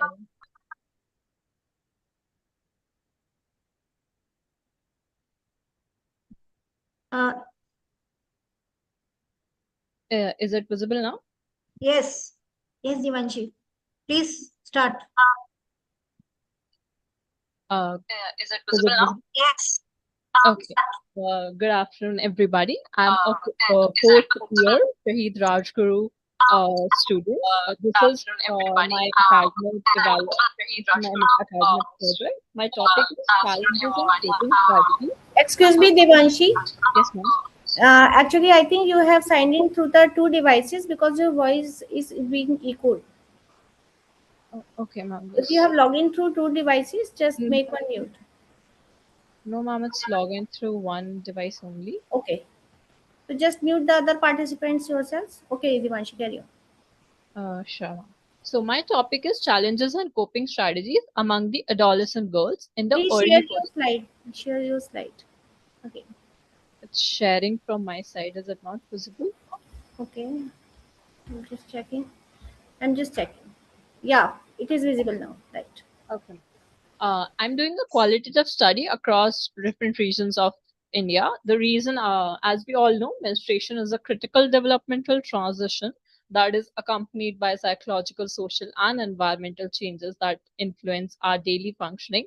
That is why I took this topic. My study aims to explore in depthly the experience in the initial months following menarche, because I wanted to capture the adjustment period. This is something I would cover in research gaps also. My research objective were to explore the types of challenges faced, to identify the coping strategies, and to see if there could be differences and similarities based on different geological locations and socioeconomic context in India. Based on the ROL, my research gap showed that there was scarcity of research focused in the early post-menarche phase, that is the transitional period. That is why my sample is this I'll explain in the early post-menarche phase. So there was a scarcity of research in that particular transition. They have grouped wide ranges from 11 to 17, 18. There was limited exploration of specific coping strategies and in-depth comparative studies across socio-cultural contexts. In my methodology, I have done a qualitative comparative cross-sectional study. My inclusion criteria was 11 to 13 years. That is the generation alpha right now. That are in the early post-menarche phase that I have defined as the 3-4 months since menarche because I wanted to capture the transitional period. Socio-economic grouping I have done based on family annual income.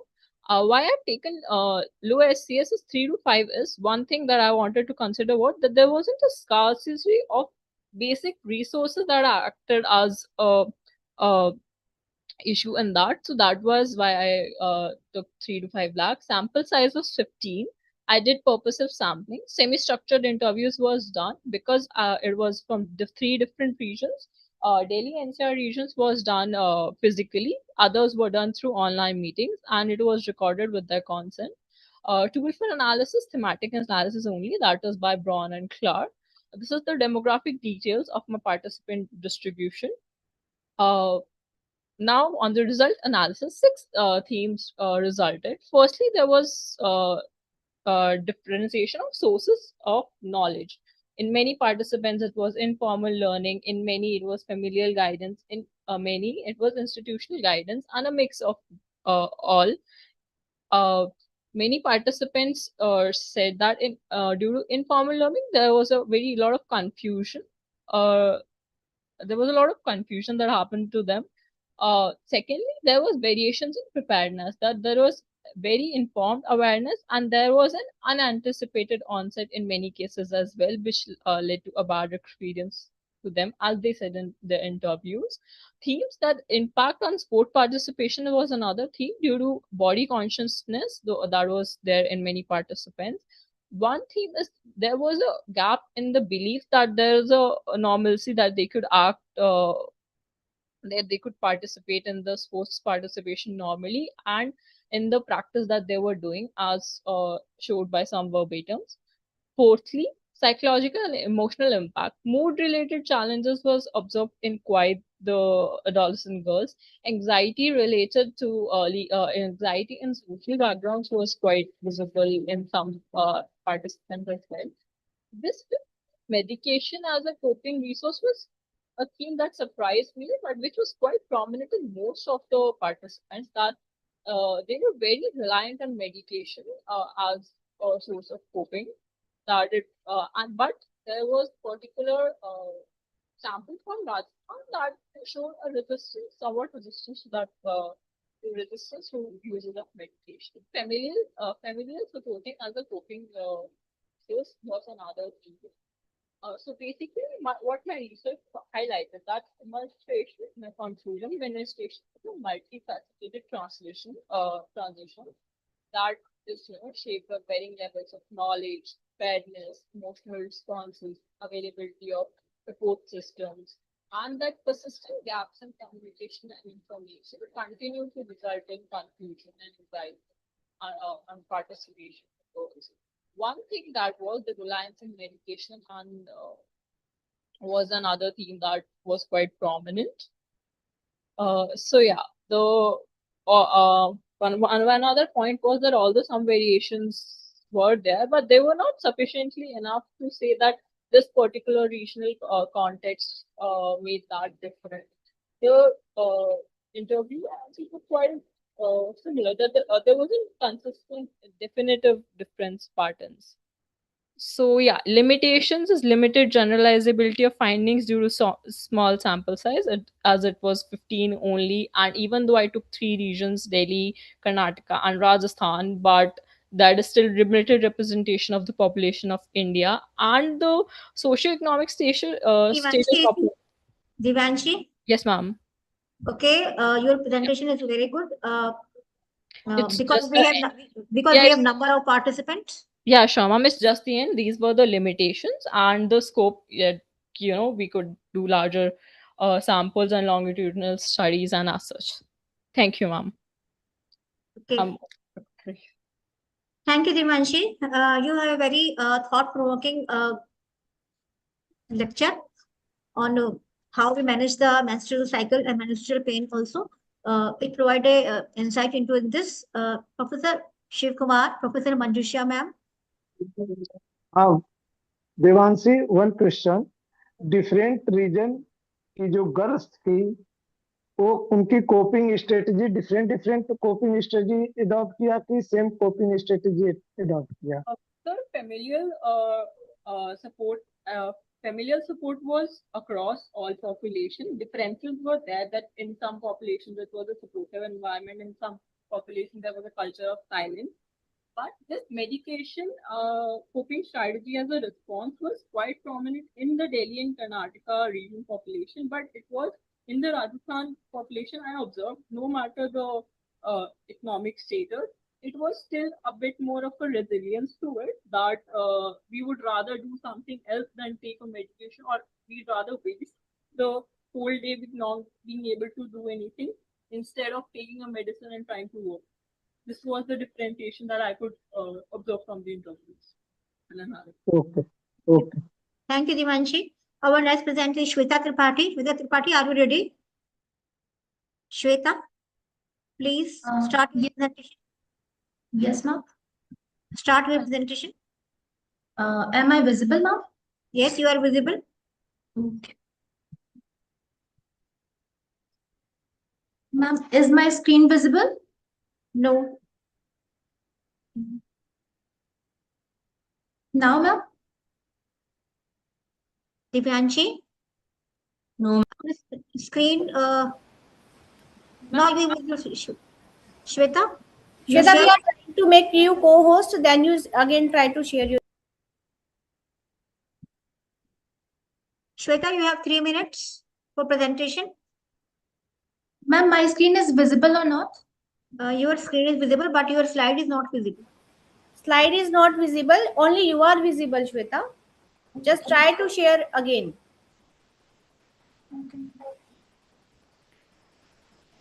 Okay, our next presenter is Sophia and Suvita. Please. Ma'am, is my slide is visible? No. Okay.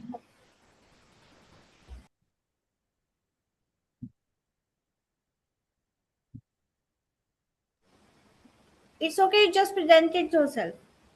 Okay, ma'am. Okay, ma'am. Ma'am, I'm presenting now. Yes, you are presenting. Okay.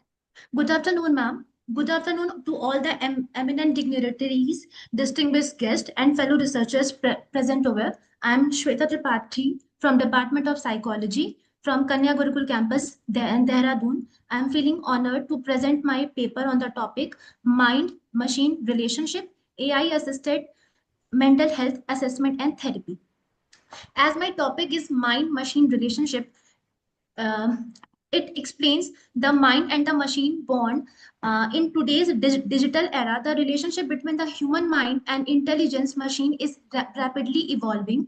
Artificial intelligence is no longer just a technological tool, but it is becoming a psychological assistant. So my objective of this paper is to study the comparative study of traditional and AI assisted mental health assessment, and I want to know the type of challenges faced by individuals to switch toward the AI mental health care. So in my study I found that I sampled along 100 students, ठीक है?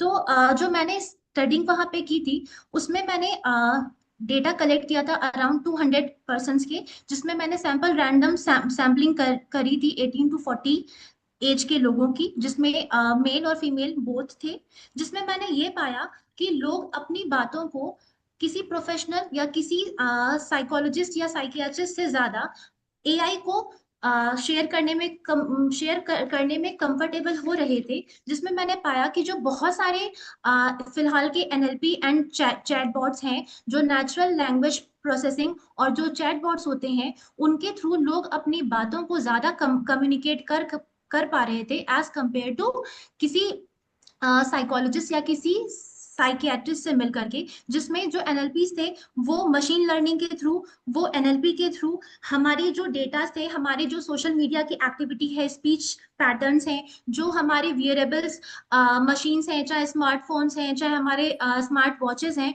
उनके through हमारे sleep cycle को हमारे thought patterns को, हमारे cognition को वो किस तरीके से इम्पैक्ट करके हमारे मूड के बिहेवियर को, हमारे मूड के पैटर्न के थ्रू हमारे डिसस्ट्रेस को, हमारे डिप्रेशन को, स्ट्रेस और एंजाइटी को बता रहे थे। तो इस स्टडी में मैंने ये पाया कि लोग साइकोलॉजिस्ट या साइकियाट्रिस्ट से ज्यादा इन चैटबॉट्स के थ्रू अपनी बातों को कम्युनिकेट करके माइल्ड टू मॉडरेट लेवल पे ही इन डिसऑर्डर्स को कन्फ्रंट करके उनसे रिलीफ पा पा रहे हैं एज कंपेयर टू वो सीवियर होने पे। क्योंकि हमारी स्टडी में ये पाया गया है कि इंडिया में अराउंड अराउंड 9,000 साइकोलॉजिस्ट या साइकियाट्रिस्ट हैं, ओवर 140 मिलियन पीपल।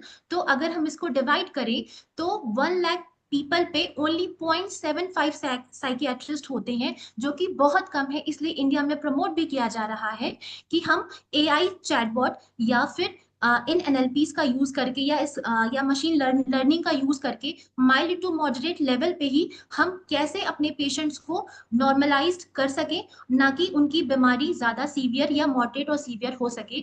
जिसमें अभी अगर हम बात करें तो अर्बन सिटीज में ही ज्यादा साइकोलॉजिस्ट और साइकियाट्रिस्ट होते हैं, जिनमें केवल 70 से 82% के लोग ऐसे हैं जो अभी अपने मेंटल हेल्थ के बारे में किसी से बात करने से डरते हैं या उनके सामना नहीं करना चाहते हैं।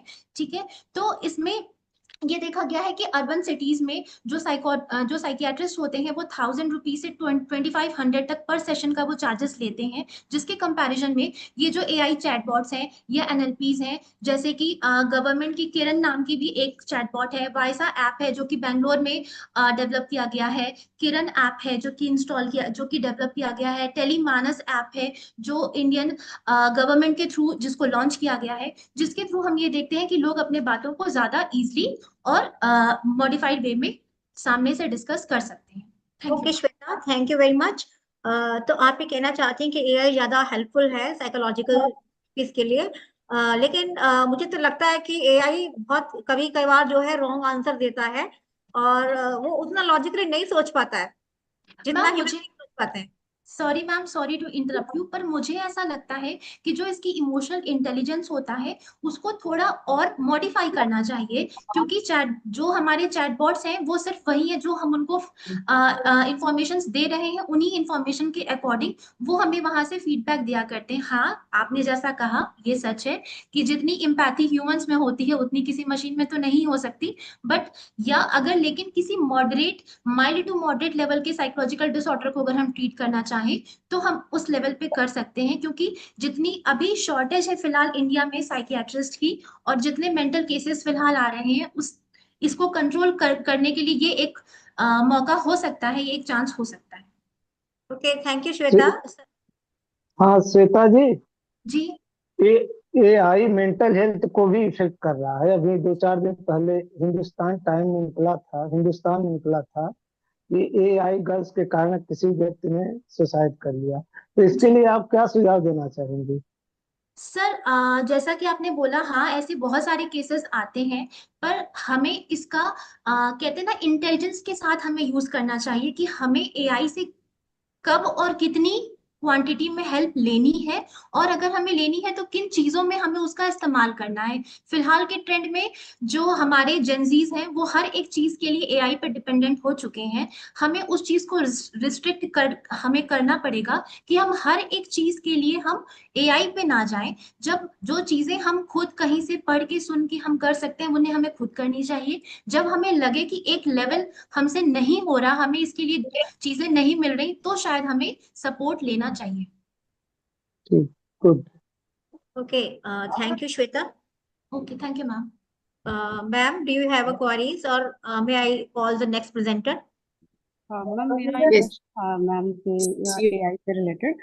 बीइंग अ जेनजी, तो मैं ये पूछना चाहूंगी कि जब हमारी इंटेलिजेंस की, जब हम स्ट्रेस में होते हैं या कोई भी हमें प्रॉब्लम हो रही है साइकोलॉजिकल, हमारी सोचने समझने की जो शक्ति है, मतलब एक जो रैशनल डिसीजन मेकिंग है, वो ही सबसे ज्यादा खराब होती है, सबसे पहले इफेक्ट होती है। तो हमें जब पता ही नहीं है कि हमें कितनी हेल्प लेनी है कितनी नहीं, बिना एक प्रॉपर साइकोलॉजिकल गाइडेंस के, जो कि एक मेंटल हेल्थ प्रोफेशनल ही दे सकता है, एआई का तो क्या है वो आपको पूरा दे देगी, वो आपको 0 से लेके 100 तक का दे देगी। तो मुझे ये कुछ लॉजिक समझ नहीं आया कि मतलब क्यों ही हमें एआई पे, हमें पता है कि ये मशीन है और इसको ट्रेंड कराया जा रहा है, ये नहीं समझ सकती ह्यूमन इमोशंस को, पूछा लिख के दा हमें पूछिए क्यों इससे वो लेनी है, काउंसलिंग लेनी है। बताएंगे तब सुन पाओगे। अरे नहीं, तो अरे यही वो था। इसी में लीकेज लीकेज है। हाँ लीकेज हो रहा है वो, अच्छा होगा।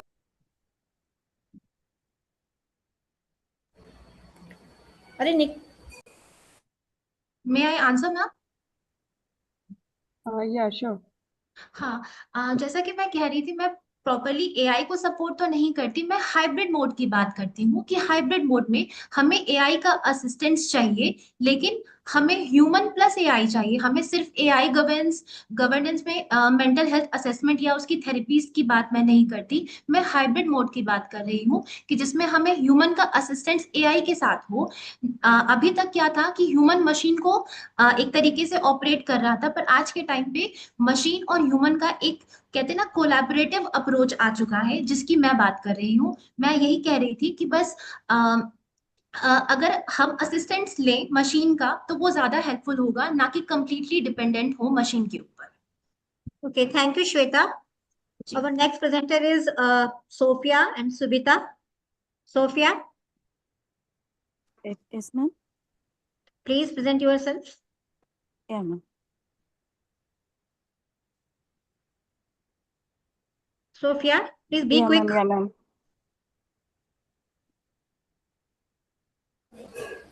Ma'am, till that time, no, you just announce the name of the other candidate so that she may be prepared. Okay, ma'am, Mahek Bhardwaj. Mahek Bhardwaj, are you there?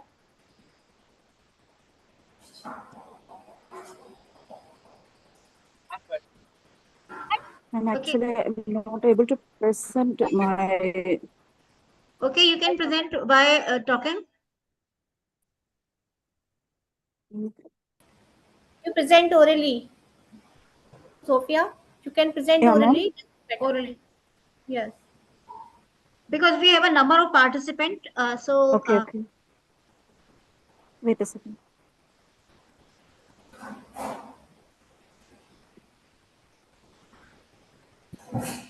Till that time, the next candidate should be ready. Dr. Sunita will be pronouncing the name of the next candidate.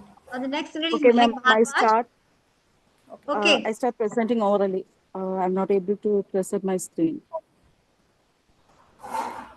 Is that okay? Yeah, no issue. Okay. Good afternoon, and all present here. I am Sophia B, Research Scholar of English from Nesamani Memorial Christian College, Marthandam, affiliated to Manonmaniam Sundaranath University, Tirunelveli. I am here to present my paper entitled The Exploration of Paranoid Psyche in Lisa Genova's Inside the O'Briens. Disorders and diseases make an individual create certain assumptions in their minds based on the symptoms they experience. The made-up assumptions lead to delusion and paranoia. Delusions of fixed false beliefs which make them create a sort of fear inside their minds, thinking about their family and future. The fear makes them develop a stage of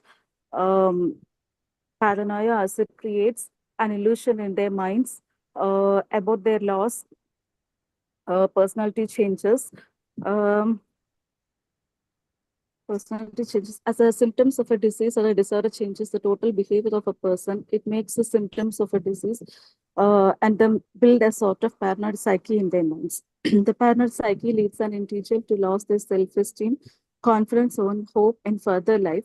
The current paper aims to explore the paranoid psyche of Joy O'Brien and his family members due to the worsening stage of Joy's symptoms because of Huntington's disease.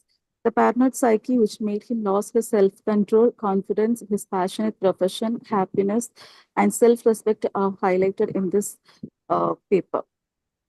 So, Lisa Genova, she is an American neuroscientist and literate author, has contributed several neuro novels to the world. Her writings make readers understand about the nature of certain deadly disorders and to overcome the struggles with confidence and hope.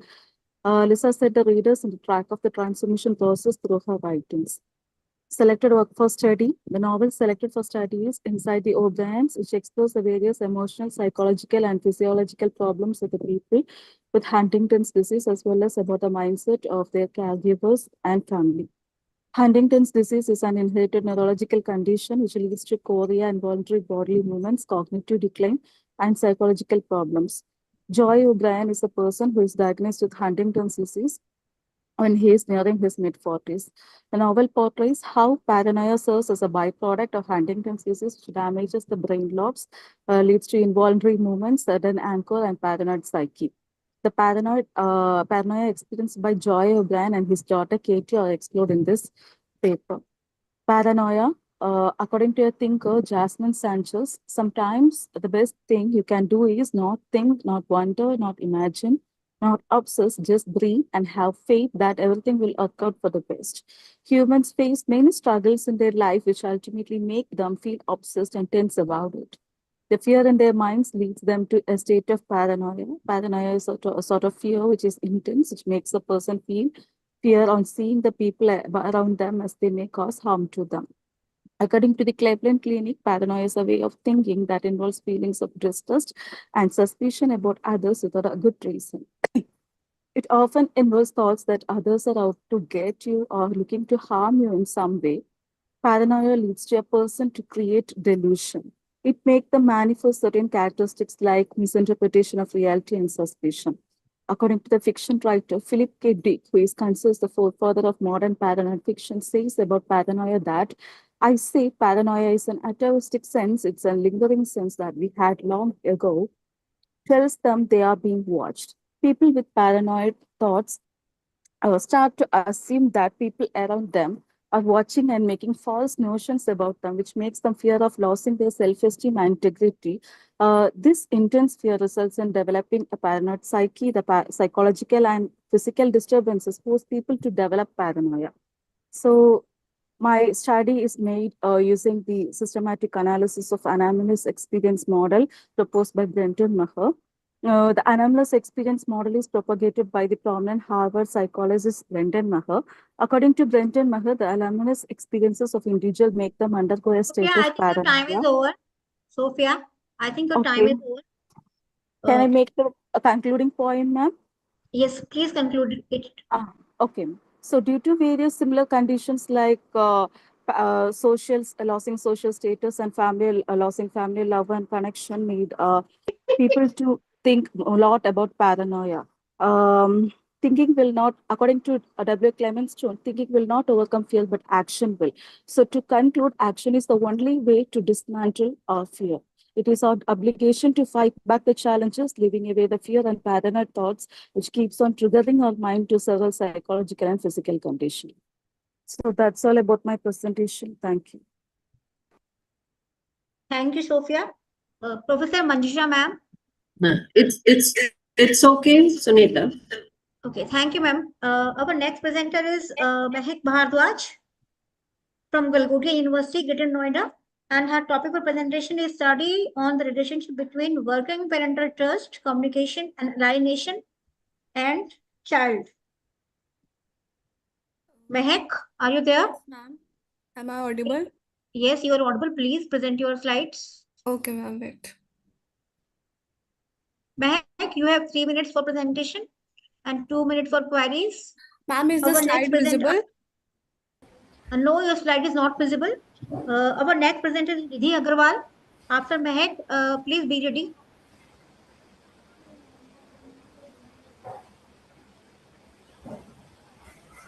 Mehak? Ma'am, is my slide visible now? Yes. Yeah. Okay. So, good afternoon, everyone. I'm Mehak Bhardwaj, a postgraduate student of psychology. So, I'll be presenting my research title, A Study on the Relationship Between Working Parental Trust, Communication and Alienation and Child's Emotional Attachment in Jammu and Kashmir. This study was conducted by me under the guidance of my supervisor, Dr. Ranju Lal. Wait, ma'am.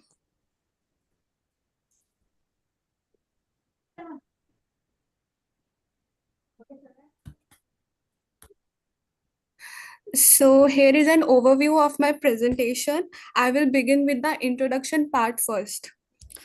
In today's society, increasing work commitments often make parents physically unavailable for their children. This can impact a child's emotional development, especially their attachment patterns. This study focuses on how parental trust, communication, and alienation affect children's emotional attachment in Jammu and Kashmir. So, I used a quantitative correlational design.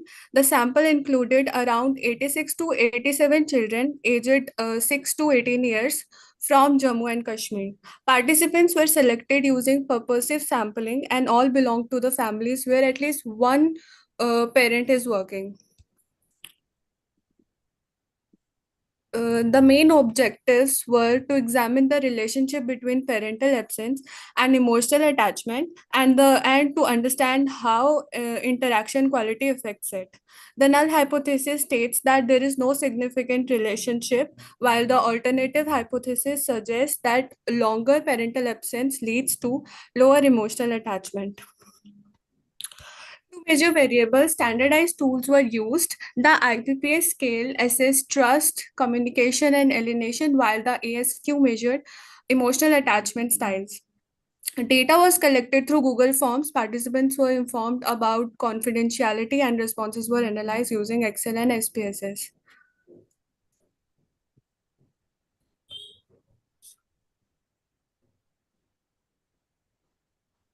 Okay, what is your final finding, Mehak? Oh, wait, ma'am, wait. What are your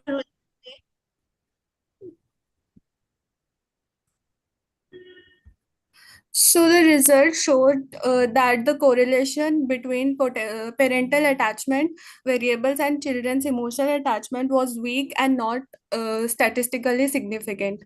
Both mother-child and father-child attachment also showed weak and non-significant relationships. This suggests that parental attachment alone is not a strong predictor of emotional attachment. Therefore, the null hypothesis is accepted. So these findings suggest that emotional attachment is influenced by multiple factors, not just parental presence. Even in the absence of parents, factors like communication, emotional support, and social environment play an important role. This shows that the quality of interaction matters more than the quantity of time.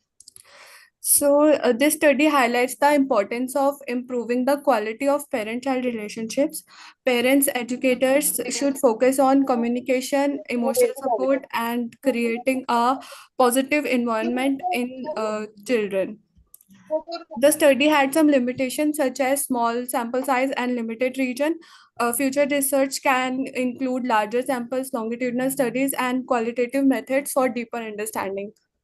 So basically, what my research highlighted was parental factors like trust, communication, and alienation do not have a significant direct impact on emotional attachment. Emotional attachment is influenced by multiple psychological and social factors. However, the strong bonding can still be maintained through effective communication and emotional support. These are the references used in the study. Thank you, Mehak. Thank you very much. It is a very nice presentation. Can I ask one question? Yes, ma'am. What is your sample age group? Ma'am, 6 to 18 years old. 6 to 18 years? Yes, ma'am. Do you think that 6-year-old child can read and write properly? Yes, ma'am. Okay. Shiv Kumar sir, do you have any question? No, ma'am. Okay. Any queries from participant?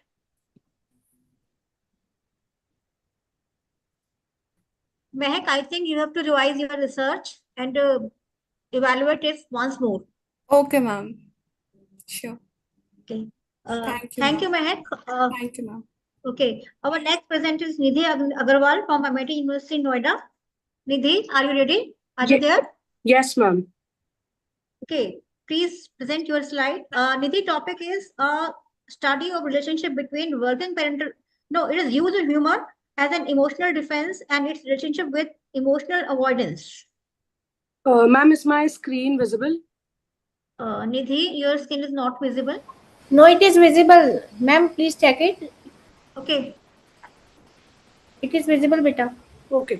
Okay, good afternoon, everybody. I am Nidhi Agrawal, and today I will be presenting my study on the use of humor as an emotional defense and its relationship with emotional avoidance among young adults.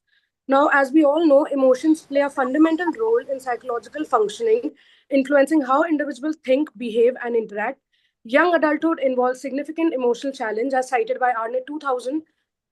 Individual use coping strategies and defense mechanism. Therefore, humor is considered as a mature defense mechanism. Now, the research gap in this study is that the most existing research has focused on humor as a positive coping strategy that enhances well-being.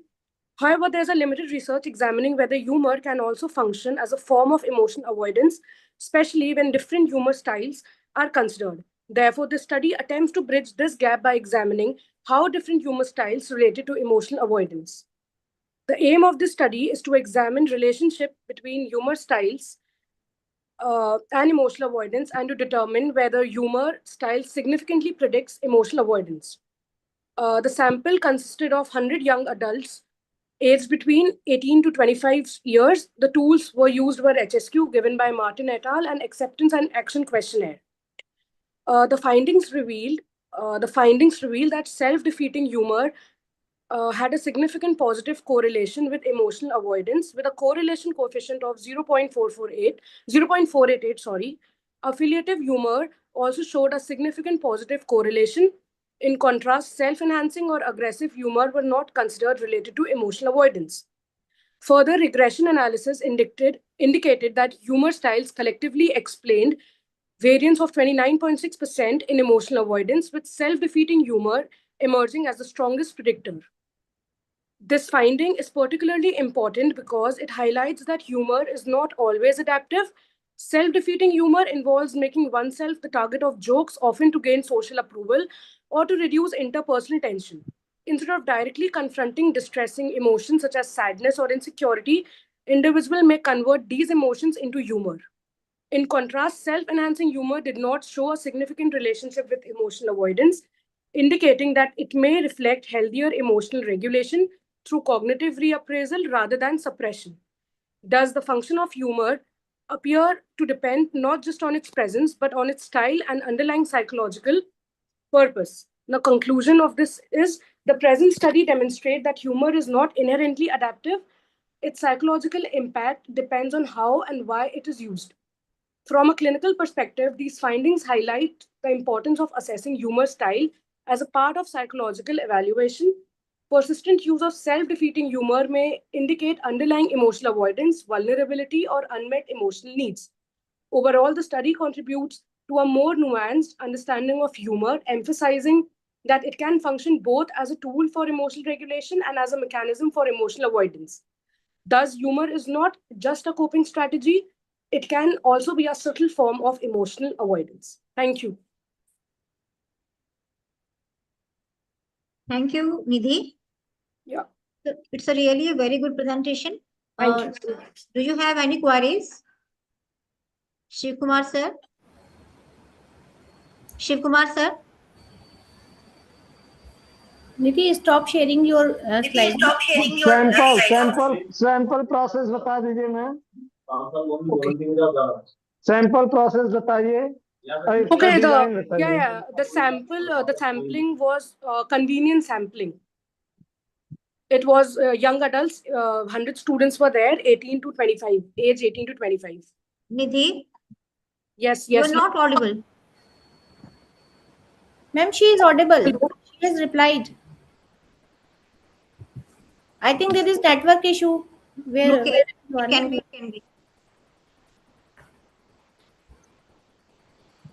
Shiv sir, is there any query or Dr. Manjusha ma'am? It's okay.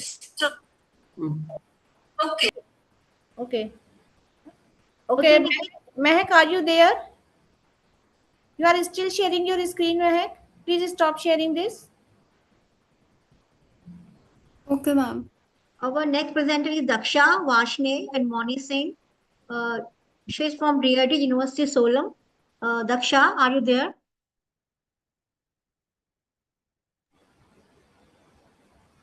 Yes, ma'am. Am I audible? Yes, you are audible. Please present yourself. Is my screen visible? Yes.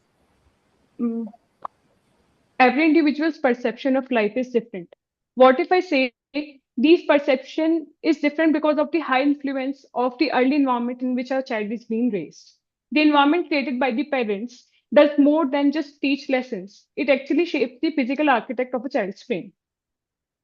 Based on degree of responsiveness and demandingness, Diana Baumgarten classified parenting into 4 types: democratic, autocratic, permissive, and neglectful parenting style. Hello everyone, my name is Daksha, a master's student from DIT University. Here I am presenting my paper on predicting anger expression and adjustment through parenting style in young adults under the supervision of Dr. Moni Singh.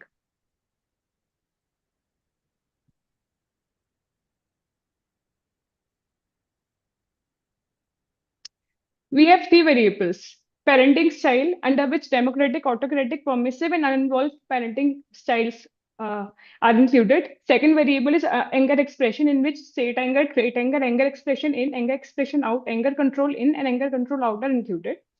Third variable is adjustment, in which we are seeing social adjustment and emotional adjustment. Here are the ROLs. Coming to research methodology, our rationale of research is that there are very limited researches on all these 3 variables. Sampling techniques, target population was young adults age 18 to 25. Sampling technique is non-probability convenience sampling. The data was collected through pen and paper. Sample size is 250, male 140 and female 110. These are the research variables. Statistics used are the regression analysis. Coming to result and interpretation, the 44% were female and 56% were male. Type of families, there are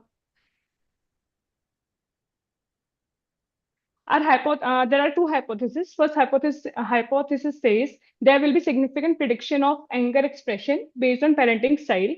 These were the we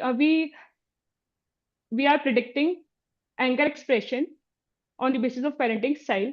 Democratic parenting predicts state anger by 4%, anger expression in by 3%. Coming to autocratic parenting, it significantly predicts state anger by 6%, trait anger by 7%, anger expression in by 3%, anger expression out by 2%. Uninvolved parenting style predicts state anger by 6%, anger expression in by 3%, anger expression out by 2%. So here we can say the all parenting styles predict anger expression, but autocratic and uninvolved score higher proportion of variance. These autocratic and uninvolved parenting showed more variance compared to democratic parenting style. On the other hand, democratic parenting style predicts low anger internalization, anger suppression basically of anger, and healthy emotional regulation and expression. Here is the interpretation. Coming to our second hypothesis, which says there will be significant prediction of adjustment based on parenting style in young adults. We predicted adjustment through parenting styles. Democratic parenting style predicts emotional adjustment by 10%, highest among all the parenting styles. Autocratic parenting style predicts emotional adjustment by 4%, and uninvolved parenting style predicts emotional adjustment by 2%. Results show democratic and autocratic and uninvolved parenting is predicting only emotional adjustment 10%, 4%, 2.5% respectively. High democratic parenting indicates better emotional adjustment, which is much better than autocratic and uninvolved parenting styles. Here is the interpretation. There are some of the supporting studies mentioned for hypothesis 2 also. Conclusion. If I talk about conclusion, we saw that parenting style do play important role in anger expression and adjustment. Democratic parenting style were considered more beneficial than autocratic parenting style, as it led to low anger expression, anger suppression, and high emotional adjustment. It's one of the best parenting style compared to all parenting styles. Thank you. Here are the references. Thank you, Daksha. It's a very nice presentation. Thank you. Our next presenter is Varsha Lakhani. Varsha Lakhani, are you there? Yes, ma'am. Good afternoon, ma'am. Good afternoon. Is the screen is visible, ma'am? Yes, your screen is visible. Yes, but slides is not visible. Ma'am, The slides are not visible. okay, ma'am. Wait.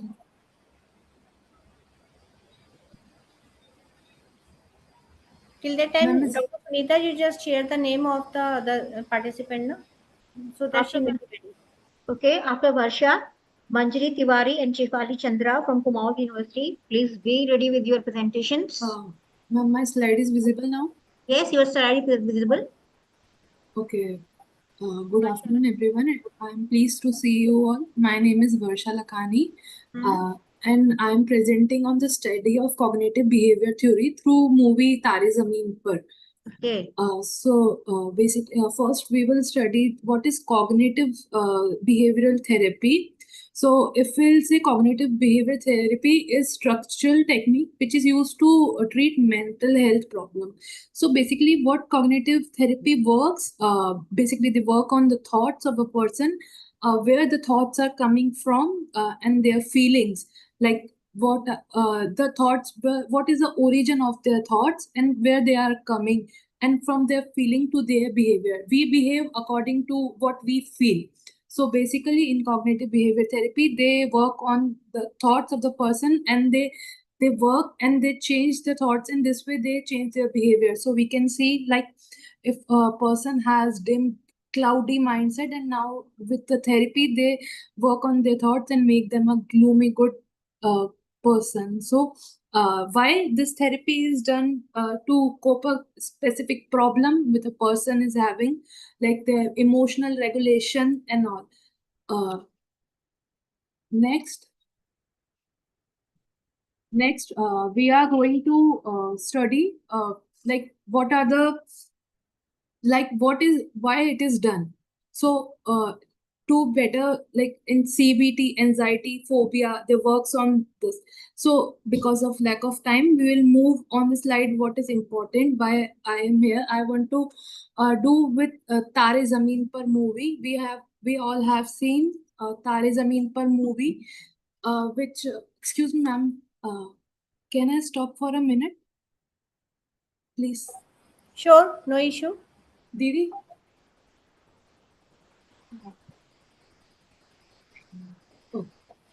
So Tare Zameen Par, we all know Tare Zameen Par movie, which was directed by Amir Khan, and Darshan Rawal was playing the role of Ishan Awasthi, who was problem of dyslexia.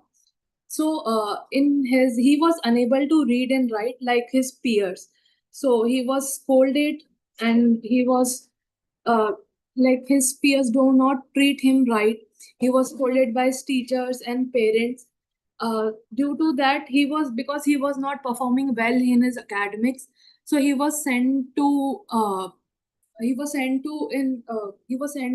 boarding school, and where he found Ram as in mentor, or who, although he was not a therapist, but he treated him with cognitive therapy without even having a degree. So when we saw in a movie, we saw Ishan. He was very calm yet depressed student because he was scolded a lot by his parents. He was unable to perform very well like his brother. Ram came What is your final conclusion about this? Ma'am, my final conclusion is that though even a student is unable to perform well in his academics, but that doesn't mean he is not good at anything. Okay. So when we come, like when the child surrounded impacts allow to him, so we should treat him well, although if he is not good at academic, but he can do well in other things. A little bit example with the story of Thomas Edison. Thomas Edison, which he was told by his teachers like he won't be able to do good, but he was given a letter. He said he won't be able to do it his life, but his mother told him that he was a great man, and that was the reason Thomas Edison was a person today, and he said he written in his book, like Edison wrote a diary which he said genius of the century because of his mother. So it is not important that a person is good in academics, but then he can do good in other things. Thank you very much for your nice presentation. It is very insightful and informative. Sir, Shiv Kumar sir, Manjusha ma'am, do you have any queries?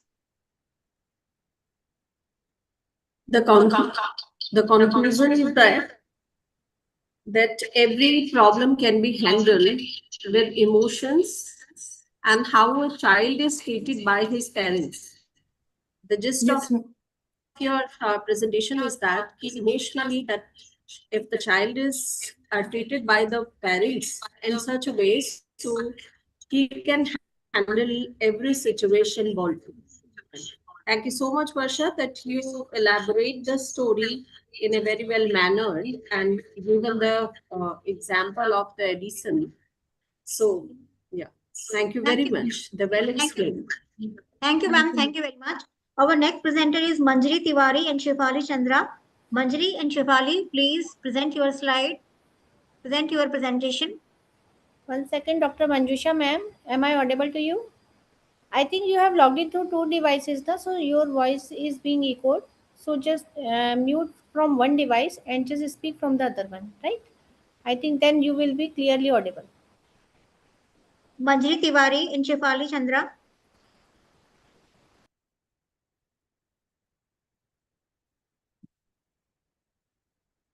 Start your presentation.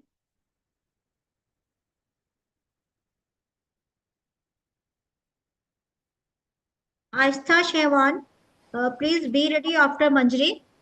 Manjari, unmute yourself, beta. You are on mute, Manjari.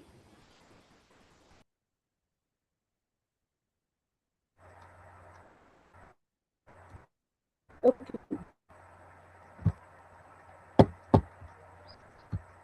May I start? Yes.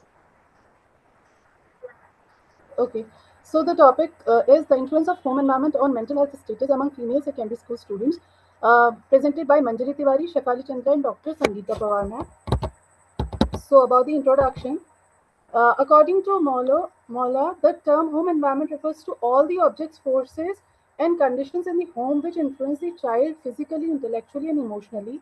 The World Health Organization 2025 defined mental health, which is the another variable, as a state of mental well-being that enables people to cope with the stresses of life, realize their abilities, learn well and work well, and contribute to their community. So, what is the need and the significance of this study?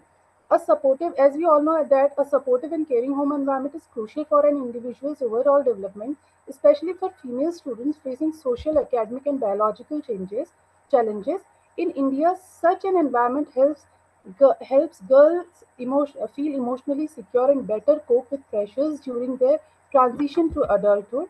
Strengthening the link between home environment and mental health can reduce issues like stress, anxiety, depression, and rising suicide rates among teenagers. So, this is the need and significance of my study. The research gap, after reviewing so many literature, the research gap is here that there is a need for deeper research on how. Manjari, please describe your objectives and hypothesis. Put much emphasis on the. Okay, ma'am. So the objective is to analyze and compare the mental health status among subgroups of female secondary school students identified on the basis of home environment, and the hypothesis is there is no significant difference in the mental health status among subgroups of female secondary school students identified on the basis of home environment. So the research methodology is these studies used a descriptive survey method. It focused on female students from secondary schools in different blocks of Almora district, Uttarakhand. The sample size comprised of 258 students aged between 14 to 18 and studying in class 9 to 12. Participants were randomly selected from government aided, and private schools. So all three kind of schools were there. The home environment scale by Akhtar and Saxena was used to assess home environment. The mental health battery was used to measure mental health. Home environment was treated as the independent variable, while mental health was considered the dependent variable. Data analysis included mean SD, one-way ANOVA and post-hoc test Bonferroni correction was employed. Percentile method was used to classify home environment into three categories. The home environment was categorized into three categories: favorable home environment, moderately favorable home environment, and unfavorable home Manjari, environment. what is your conclusion? Okay, ma'am. So the conclusion is the null hypothesis was designed to test the mental health status of female secondary school students from favorable, moderately favorable, and unfavorable home environments. The null hypothesis was accepted as it was observed that female students from favorable and moderately favorable home environments displayed similar scores on the mental health status. However, hypothesis was rejected as the results showed that female students from both favorable and moderately favorable home environments scored significantly higher on mental health status compared to female students from unfavorable home environments. The outcome suggests that enhancement in unfavorable home environments could contribute to improved mental health status among female secondary school students.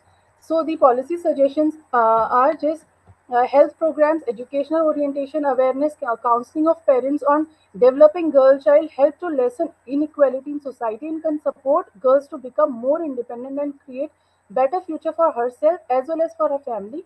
Girls who receive an education experience reduce instances of early marriages and increase likelihood of nurturing healthy progeny. Parents in particular should spend quality time with their adolescent daughters and foster a feeling of freedom in the family. As a result, it assists them in ensuring both a safe and secure atmosphere for them as well as their mental wellness.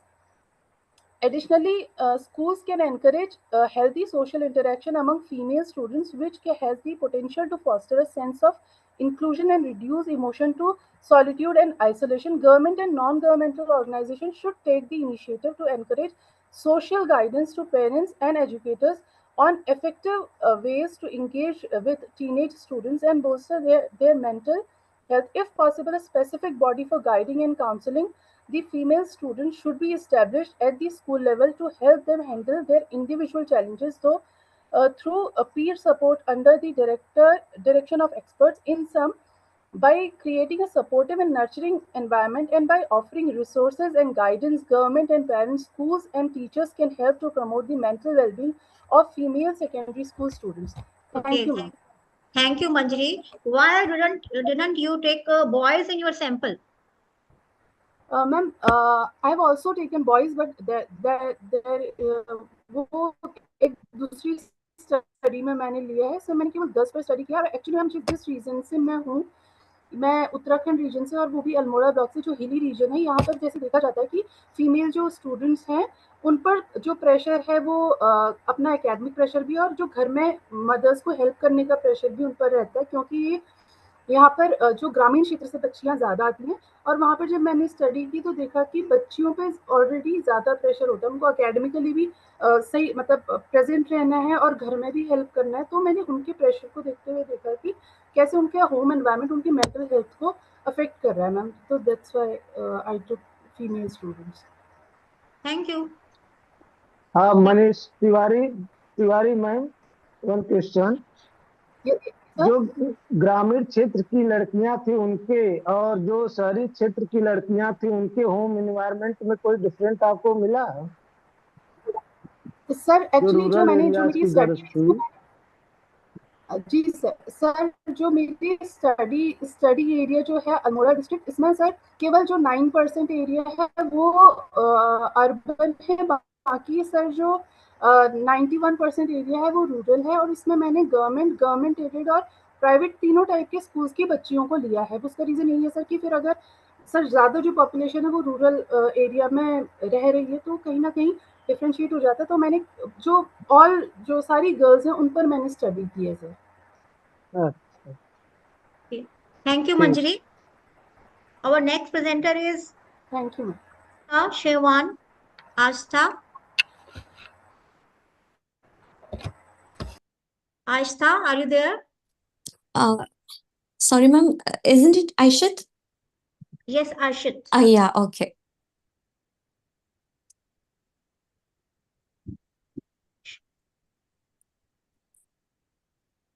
Okay. Hi, ma'am. Is my screen visible? Yes. Okay. Hello, everyone. Good afternoon. Myself, Aishat Safana. I'm in my family of MSc Counseling. So, my research title is The Effect of a Brief Cognitive Behavioral Therapy Intervention in Reducing Fear of Negative Evaluation Among College Students Raised with Negative Parenting Styles. So, it's an experimental study.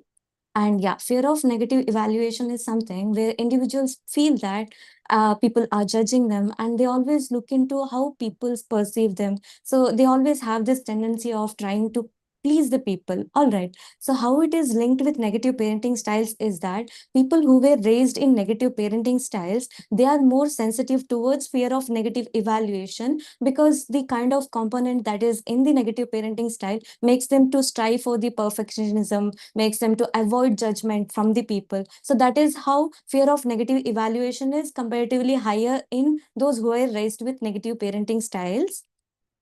These are the literature review, and there are studies that suggest that yes, fear of negative evaluation is linked with authoritative or negative parenting styles, but there are no researchers suggesting that how CBT can reduce the fear of negative evaluation in those who were raised in negative parenting style background. Yes, there are studies related to how CBT can reduce fear of negative evaluation, but there are no studies linked with how it can be linked to the negative parenting styles as well. So that is where research gap comes in. And then this is the method. So there are four hypotheses. There is no significant difference in the level of fear of negative evaluation pre-intervention between experimental and control groups. Then there is second hypothesis, which suggests that there is no significant difference in between pre and post intervention in the experimental group. Third one is about pre and post intervention in the control group. Fourth one is, yeah, no significant difference in post intervention between experimental and control. So the research design that I have used here is quasi-experimental pre-test post design. And then I have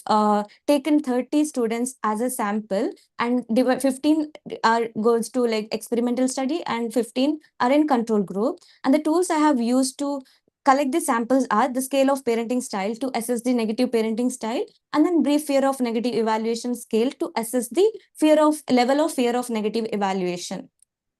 And then, yeah, this research has abided to the ethical consideration given by APA.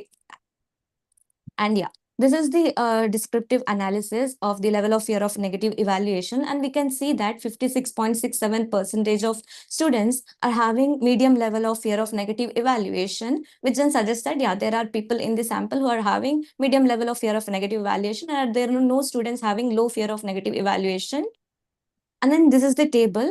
So this is the after the study, this is the statistical analysis. And yes, this research has done the normality test, and the data was skewed in the pre-test. So we followed with the non-parametric test, and hence we have used Mann-Whitney and Wilcoxon sign rank test. And this table is showing the pre-test between experimental and control group. So we can see that the significance score is 0.835, which is higher than 0.05, and then which suggests that there's no difference in the level of fear of negative evaluation pre-test in the experimental and control group, which suggests that if there are any changes to be taken after the study, it means that the intervention had the effect on the research.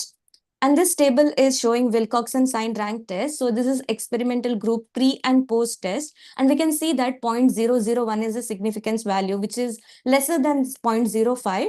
And then it clearly suggests that there is a difference in the experimental group post test. So it means that the intervention had an effective and the fear of negative evaluation has reduced.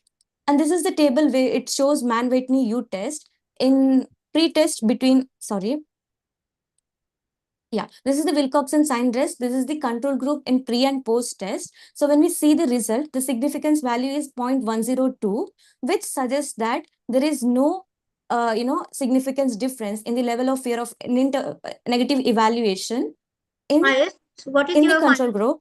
what is Yeah. your final So conclusion? this is the final conclusion where we can see that this is after pro test and post test. This is in experimental and control group. We can see 0.046, which suggests that there has been a difference in the level of fear of negative evaluation in the students after the intervention. So it means that the CBT had a impact on the fear of negative evaluation, and we can use the CBT approach in mental health professionals. They can use it in educational institutions to implement group based psychological support. Then parents can also use this as a positive parenting strategies. Then yeah, So in the future, we can also implement CBT with other therapeutic approaches as well, such as ACT, mindfulness as well.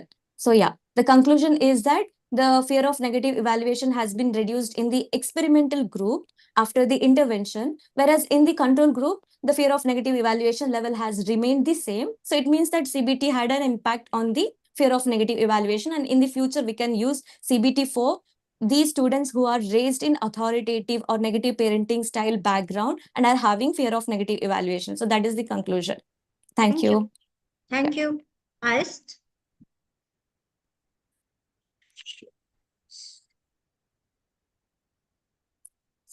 Any queries, sir?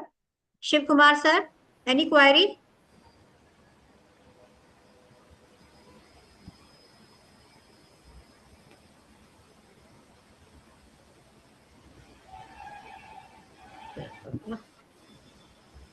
Dr. Manjusha ma'am, do you have any query?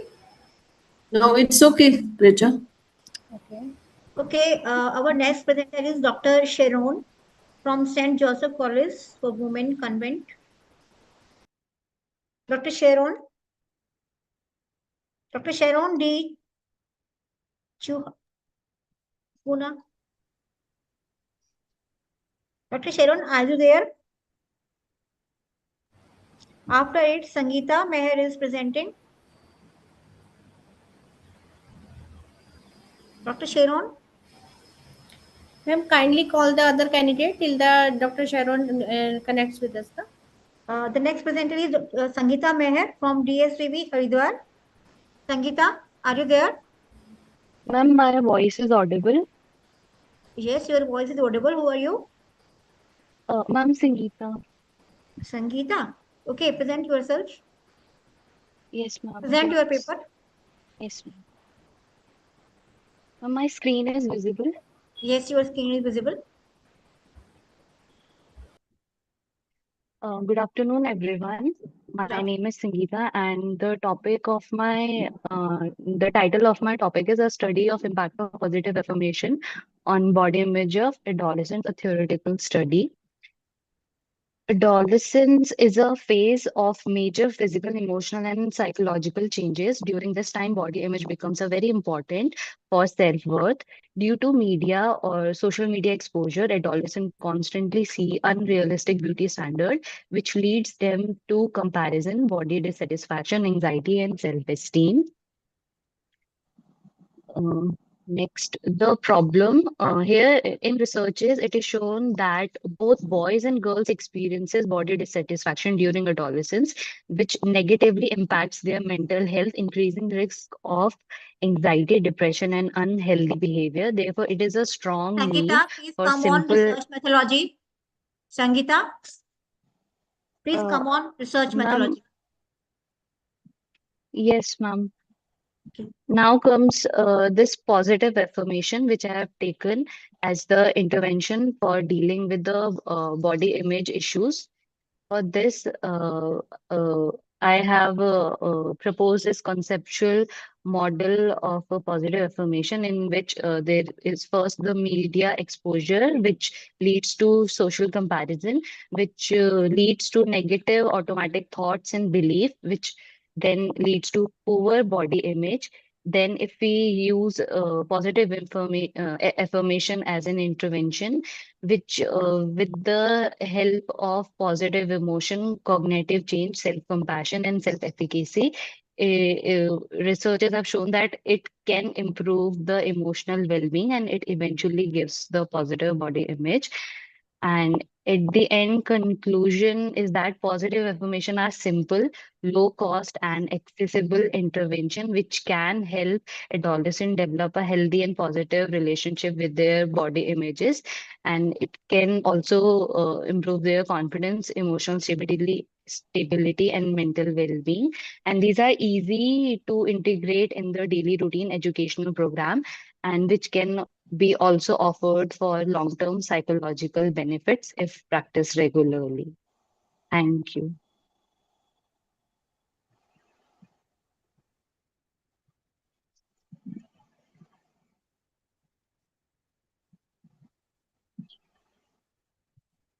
Thank you so much, Sangeeta.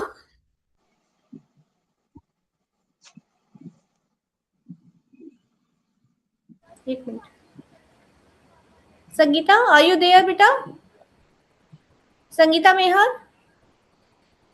Sangeeta Mehar, am I audible? My voice. Yes, My voice. okay, Dr. Manjusha ma'am, she is asking something. She has a query from you. No, it's okay. It's okay, Richa. No, ma'am, actually, I think there is some Yeah, issue. some issue is. Okay. Sangeeta? Ma'am, my voice is audible. Yeah. Yes, your voice is audible. Okay, Dr. Manjusha ma'am, please ask your query. No, it's okay, Richa. I'm saying. Okay. Okay, Sunita ma'am, please continue. Thank you.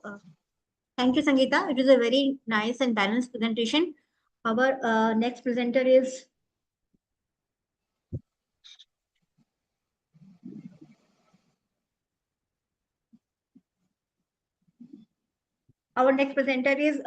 Soumya Srivastava and Payal Mushra. Soumya, are you there? After 8. Hello, Payal ma'am, I'm Mushra. audible? Yes, you are audible. Please share your screen. Yes, ma'am. Just a second. Okay, hello everyone. My name is Payal Mushri and my co-author is Soumya Srivastava. Our topic is digital screen and neurodevelopment. We did our meta-analysis of virtual autism and environmental risk factors. Okay, तो मैं पहले background से start करती हूँ. हमारा background ये था कि जब हम एक बच्चा जब बर्थ होता है, वहाँ से लेके 8 साल तक के बच्चे में सबसे ज़्यादा ब्रेन डेवलपमेंट देखा जाता है कॉग्निटिवली, सोशली, इमोशनली, हर तरीके से ब्रेन डेवलपमेंट बहुत रैपिडली चेंज हो रहा होता है। उस टाइम पे अगर बच्चे का हम अगर स्क्रीन टाइम बढ़ा देते हैं, जैसे 3 टू 4 आवर्स तक के जो स्टडीज़ कह रही है, तो 3 टू 4 आवर्स तक के जब स्क्रीन टाइम बच्चे का बढ़ जाता है, तो उसमें ऑटिज़्म लाइक सिम्पटम जैसे कि delayed language, reduce eye contact, social withdrawal, repetitive motor movements, hyperactivity, sleep and attention difficulties देखी जाती है. ये सारे ऑटिज्म लाइक सिम्टम्स होते हैं, बट एक्चुअली ये ऑटिज्म के सिम्टम्स नहीं होते, केवल उसकी तरह होते हैं. तो स्टडीज ये कहती है कि जब हमने इस पे स्टडी करी, तो हमने 22 रिसर्च पेपर्स के बेसिस पे ये मेटा एनालिसिस बनाया, जिसमें 9 एम्पेरिकल स्टडीज थी, 9 रिव्यूज स्टडीज थी और 4 मिक्स मेथड स्टडीज थी. ये रिसर्च पेपर है हमारा, रिसर्च रिव्यू पेपर है, जिसके बेसिस पे हमने 3 सब थीम्स आइडेंटिफाई करी, जिसमें ये दिखाया गया कि जो वर्चुअल ऑटिज्म है वो एक बच्चे के को कैसे अफेक्ट करता है. तो first is screen exposure and virtual autism. Second theme ये आइडेंटिफाई हुई कि डिजिटल पेरेंटिंग कैसे अफेक्ट करती है बच्चे को. और थर्ड है पेरेंटल सब्सटेंस अब्यूज. तो हमने जब ये स्टडी करी, तो 22 रिसर्च पेपर्स के अकॉर्डिंग जब बच्चा 4 घंटे से ज़्यादा स्क्रीन एक्सपोजर करता है, तो उसमें ऑटिज्म लाइक सिम्टम्स डेवलप होने लगता है. 82 स्टडीज जो थी वो ये कहते, उसके अकॉर्डिंग ये था कि ये सारे सिम्टम रिवर्सिबल है, ये रिवर्स हो सकते हैं. और 92.5% ये आउटकम निकला कि ये सारे जो ऑटिज्म लाइक सिम्टम्स बच्चे में आ जाते हैं 4 टू 14 मंथ्स के बीच में, जिसे हम वर्चुअल ऑटिज्म एक टर्म दे रहे हैं, वो इसीलिए आ जाते हैं क्योंकि उस टाइम पे उसके स्क्रीन का कोई पेरेंट्स ध्यान नहीं दे रहा होता है कि बच्चा कितने देर स्क्रीन टाइम देख रहा है, और उसके ऊपर कोई रोक टोक नहीं होती है. इस वजह से ऑटिज्म लाइक सिम्टम्स बच्चे में डेवलप होने लगते हैं. अब अगर हम टेक्नोफेरेंस की बात करी जाए, तो इसमें ये बताया गया कि एक बच्चा अपनी स्टार्टिंग में जो भी चीजें सीख रहा होता है, वो अपने पेरेंट्स को देख के सीख रहा होता है. बट जब वो बच्चा स्क्रीन के साथ अपने आप को इन्वॉल्व कर लेता है, तो उसका रियल लाइफ से कनेक्शन टूट जाता है, और वो एक अलग दुनिया में चला, मतलब वो अपनी एक अलग से दुनिया क्रिएट कर लेता है. और उसके बाद फिर बच्चा जब स्क्रीन के साथ अपना टाइम स्पेंड कर रहा होता है, तो डिजिटल नेग्लिजेंसी जो कि पेरेंट्स करते हैं कि बच्चे पे ध्यान नहीं दे रहे होते हैं, वो उन्होंने फोन दे दिया और वो अपने काम में लगे, दैट इज डिजिटल नेग्लिजेंसी, उसमें हम हमने आइडेंटिफाई करी। और इसका जो एक सॉल्यूशन हमने टेक्नोफेरेंस का ये देखा कि अगर बच्चे के साथ एक हेल्दी क्लियर बाउंड्रीज हम सेट करें तो वो सारी चीज़ें रिवर्स की जा सकती है। सब्सटेंस का भी उसमें हमें एक्सप्लेनेशन मिला, जिसमें ये बताया गया कि अगर पेरेंट कोई भी पेरेंट मेल या फीमेल अगर सब्सटेंस में पहले बच्चे के पहले या बाद में सब्सटेंस अब्यूज के केसेस में हम आइडेंटिफाई होते हैं तो उस वजह से भी ऑटिज्म लाइक सिम्टम्स डेवलप होने के चांसेस बढ़ जाते हैं, जो कि स्क्रीन के साथ एसोसिएट होके और एक्टिवली हमें फिनोटाइप्स में देखने के लिए बच्चे में मिलते हैं। इस रिसर्च में बेसिकली हमें दो डुअल पाथवे मॉडल मिला। फर्स्ट इज एनवायरमेंटल फैक्टर्स के बेसिस पे और second is biological.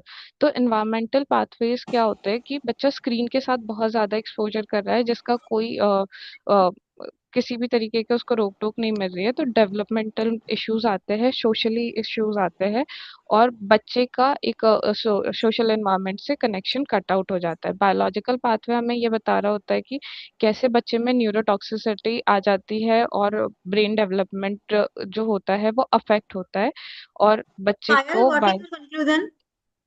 Okay, so basically our conclusion is कि जो वर्चुअल ऑटिज्म होता है और ऑटिज्म होता है उसमें वर्चुअल ऑटिज्म में ऑटिज्म के सिम्टम्स होते हैं, बट ऑटिज्म एग्जैक्टली उसे ऑटिज्म नहीं कह सकते। Autism is irreversible but virtual autism Payal, is a क्या ये टाइम रिवर्सिबल के साथ कंडीशन। रिमूव हो जाता है या बना रहता है? ये मैम उसके साथ रिड्यूस हो जाता है समय के साथ। Okay okay. ओके, सो इसका बेसिकली कुछ रिकमेंडेशन थे कि उसको स्क्रीन टाइम गाइडलाइंस के थ्रू बच्चे को 2 आवर्स से कम अगर स्क्रीन टाइम दे और उसको साइको एजुकेट पेरेंट्स को साइको एजुकेट करते रहे तो इस पे हम इसको हम रिड्यूस कर सकते हैं। और इसके इस पे ज़्यादा स्टडीज हुई नहीं है, तो इसके लिए अब और भी रिसर्चेस में लास्टली ये कहा गया कि इसके लिए लॉन्गिट्यूडनल रिसर्चेस अभी इम्पॉर्टेंट है और ज़्यादा स्टडीज के बेसिस पे ज़्यादा हम आइडेंटिफाई कर सकते हैं। Okay, thank you. Thank you, Thank you, ma'am. Payal. Sir, do you have any queries? Ma'am? Manisha ma'am? No, it's okay. Thank you. Thank you. It is a very nice presentation and it also thought-provoking. Thank you. Our next presenter is Lakshmi Singh. Lakshmi Singh, are you there? After Lakshmi Singh, Payal Malik. Payal Malik, please be ready. Ma'am, Lakshmi has submitted 2 different papers. One is in collaboration with the other author, and second is a solo. So just Yes, ma'am. I think it is solo presentation. You just announce the topic, ma'am. Life satisfaction and subjective happiness of residents living in high-rise buildings. Lakshmi, good afternoon, ma'am. What are you presenting? Lakshmi, OPJS University, Charu, Rajasthan. Yes, ma'am. I'm sharing my. Please be share and what you are presenting. You have only 3 minutes, Lakshmi.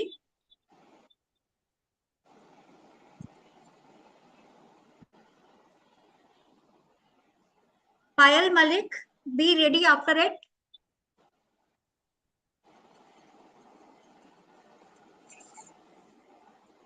Start, Lakshmi, start. Yes, ma'am. Hello. Yes. Now, ma'am, my screen is visible. Yes, your screen is visible. Okay, ma'am. So, my topic is vertical living in high-rise building.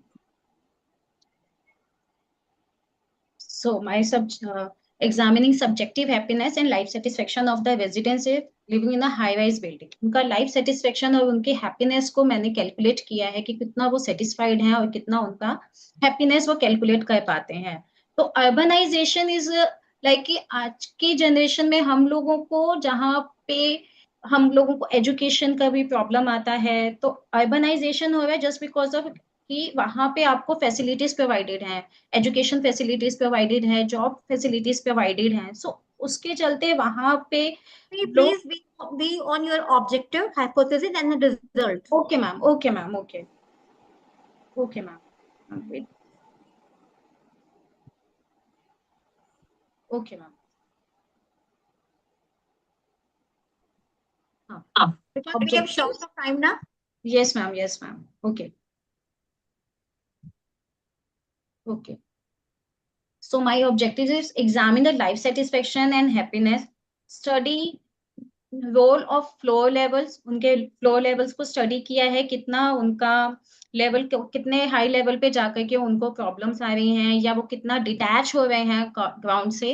Then analyse किया है demographic, understand किया है psychological impact उनके ऊपर क्या पड़ा है, mental status उनका क्या हो रहा है, मेंटली वो कितना कोप अप हो पा रहे हैं या वहां पे डिस्ट्रेस फील कर रहे हैं, एंजाइटी होती है, समटाइम्स डिप्रेशन फील करते हैं। Concept is life satisfaction, cognitive valuation of life and positive emotion plus meaning उसका क्या है, हैप्पीनेस का पॉजिटिव इमोशन पे क्या इफेक्ट पड़ रहा है, वो पॉजिटिवली कितना सोच पा रहे हैं। And I use methodologies. My method I was used in quantitative cross-sectional study, and sample size is 100 and 103 residences. Sample convenience is variable independent floor level demographic detail, and life satisfaction and happiness is my scales. Statistical analysis है, descriptive statistics है, correlation, regression and test, ANOVA.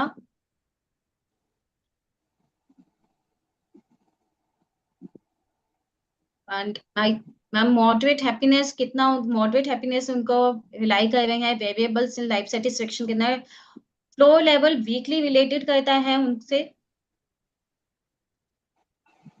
And implication better urban plannings होनी चाहिए, communication buildings होने चाहिए, mental health focus होना चाहिए, सो उनका stress level कम होगा जिससे वो अच्छा इंप्रूवमेंट होगा उनका एकेडमिक भी, और उनके ऑफिस वर्क में भी उनको प्रॉब्लम नहीं होगी। इवन जो फीमेल्स हैं उनको उनके हाउस में भी प्रॉब्लम नहीं होगी, क्योंकि फीमेल्स ज्यादा डिटैच हो जाती हैं जस्ट बिकॉज ऑफ कि वो वहां पे आइसोलेटेड हो जाती हैं, वो ना तो ज्यादा किसी से इंटरेक्ट हो पाते हैं, सोशली उनका डेवलपमेंट कम हो जाता है, जितना मेल्स का होता है उतना उनका सोशल इंटरेक्शन कम हो जाता है।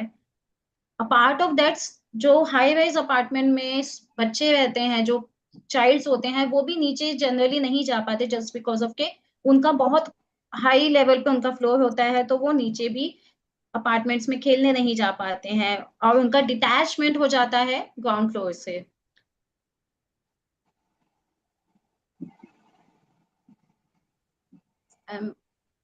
मैम एनीथिंग और So, in the end, what you want to say?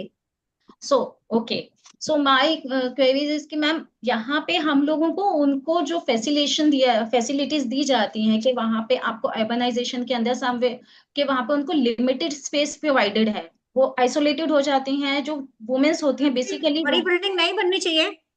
No ma'am no, I am saying कि जो हाई राइज अपार्टमेंट्स बन रहे हैं उनके अंदर जो फैसिलिटीज प्रोवाइडेड हैं, तो उसके चलते अगर जो आइसोलेशन हो रहा है, वुमेन्स जो है अपने आप को आइसोलेट कर देती हैं, सोशलाइजेशन नहीं होता, तो उनके लिए क्लबिंग अरेंजमेंट्स होने चाहिए जहाँ पे वो डेली वीकली या डेली की डेली तो नहीं कोई जा पाता, बट वीकली उनके अंदर जो है ये इम्प्रूवमेंट देखने को मिले कि उनको वहाँ पे कुछ एक्टिविटीज उनके लिए चालू की जाए, सो दैट वो उनको प्रॉब्लम नहीं फेस करनी पड़ेगी।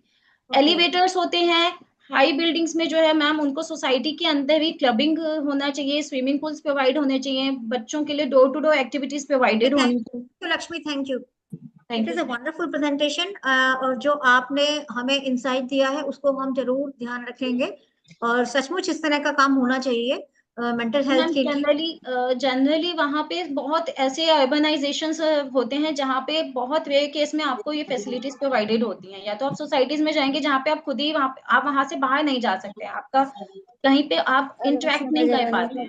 Okay, thank you, Lakshmi. Thank you. Thank you. Our next presenter is Payal Malik. Payal Malik, are you there? Yes, ma'am. Good afternoon. I'm here. Good afternoon. Please present Yes, your I'm slide. sharing. Payal Malik is from Gurgaon University, Gurugram, and her topic is the fitness, feeling, connection, examine the relationship between physical exercise and psychological well-being. Am I right? Yes, ma'am. You're absolutely right. Can I share my screen? Yes, you can share, please. After Payal, Shyan Mandal, be ready for your presentation. Is my screen visible, ma'am? Yes.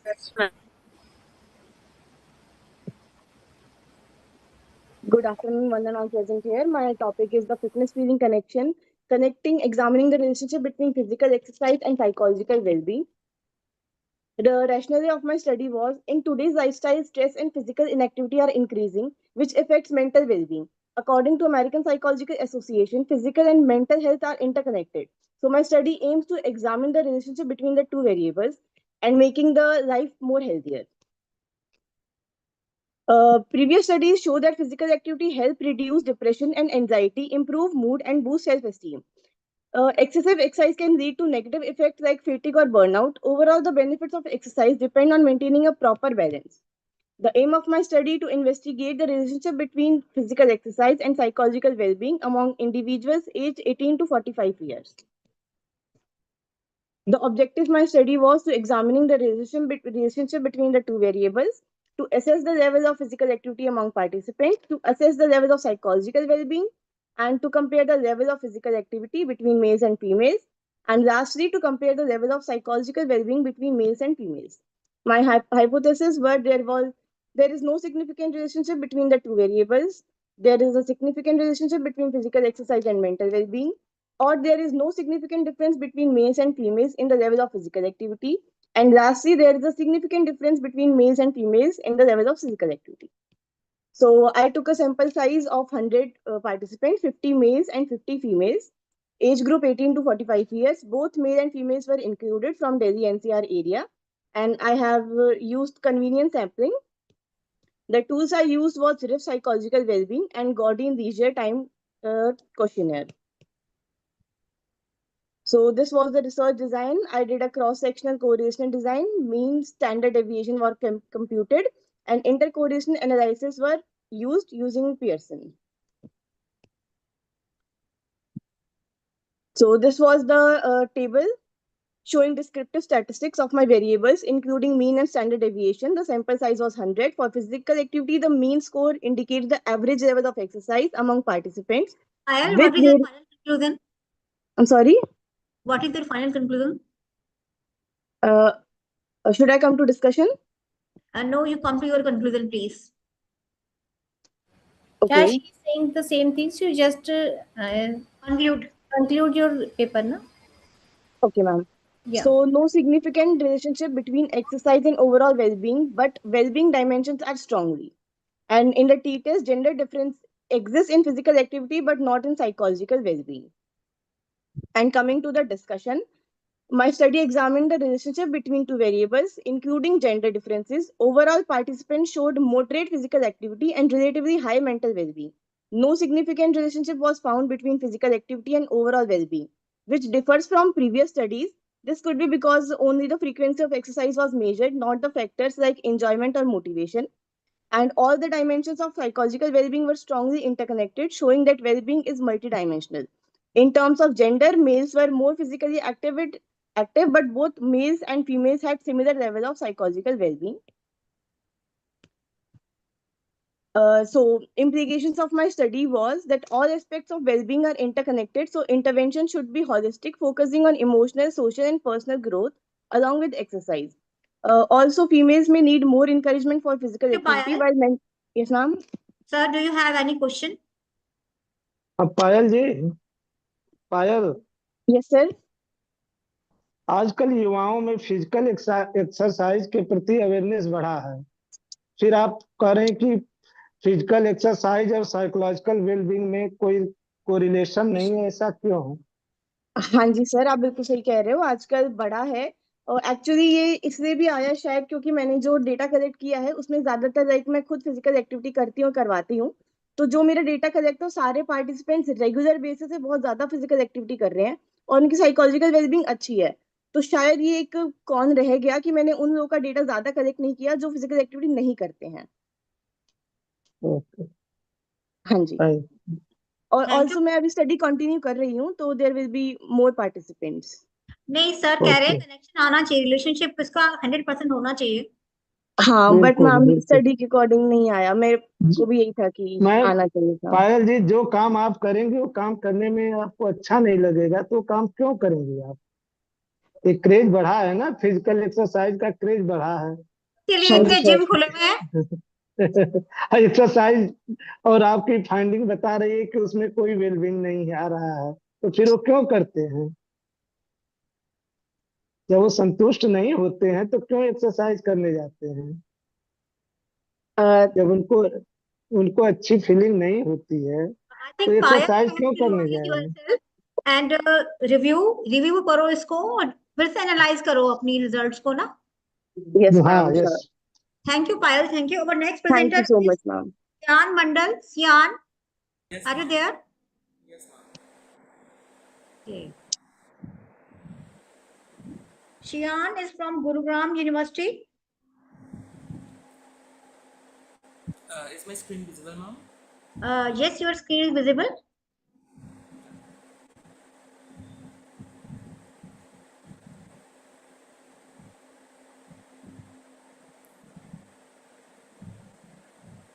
Yeah, is my presentation visible? Yes. Yes, ma'am. Good afternoon, everyone. I'm Shayan. Today, I'll be presenting my research on differential contributions of grandiose and vulnerable narcissism to psychological well-being among young adults. Now, coming to the introduction, narcissism is often understood as a unitary concept, whereas many researchers have shown that it has a multidimensional. It is a multidimensional construct. So here, narcissism is basically differentiated between like two dimensions, which is grandiose narcissism and vulnerable narcissism.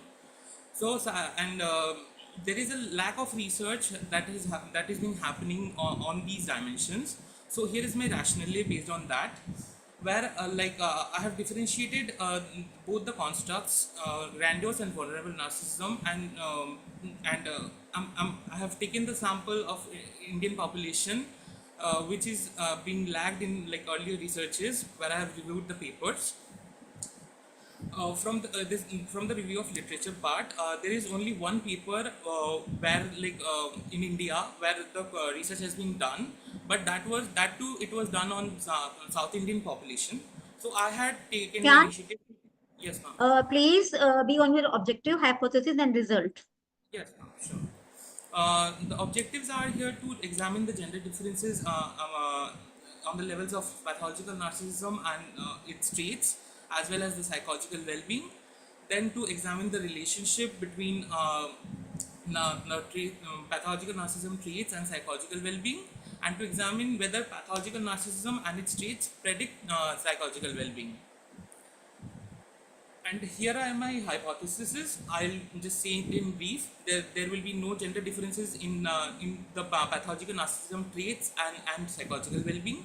There will be no significant relationship between pathological narcissism and its traits and psychological well-being. And lastly, there will be narcissism will not significantly predict psychological well-being. These are my null hypotheses. Now coming to the methodology part, I have used the design of cross-sectional, quantitative and non-experimental design with correlation and predictive component. I have taken a sample of 150 in which 75 were males and 75 were females, and the age range was from 18 to 29 years. I have based on the Arnott's concept of emerging adulthood. Then coming to the tools used, I have used two tools, which is the brief pathological narcissism inventory by Schkollenberg and Riff's psychological well-being scale. Sian, what is your conclusion? Sorry, ma'am. What is your conclusion? Conclusion of your study? Sorry, hello. Conclusion of your study? Okay, yeah, sure. I'm coming to that only.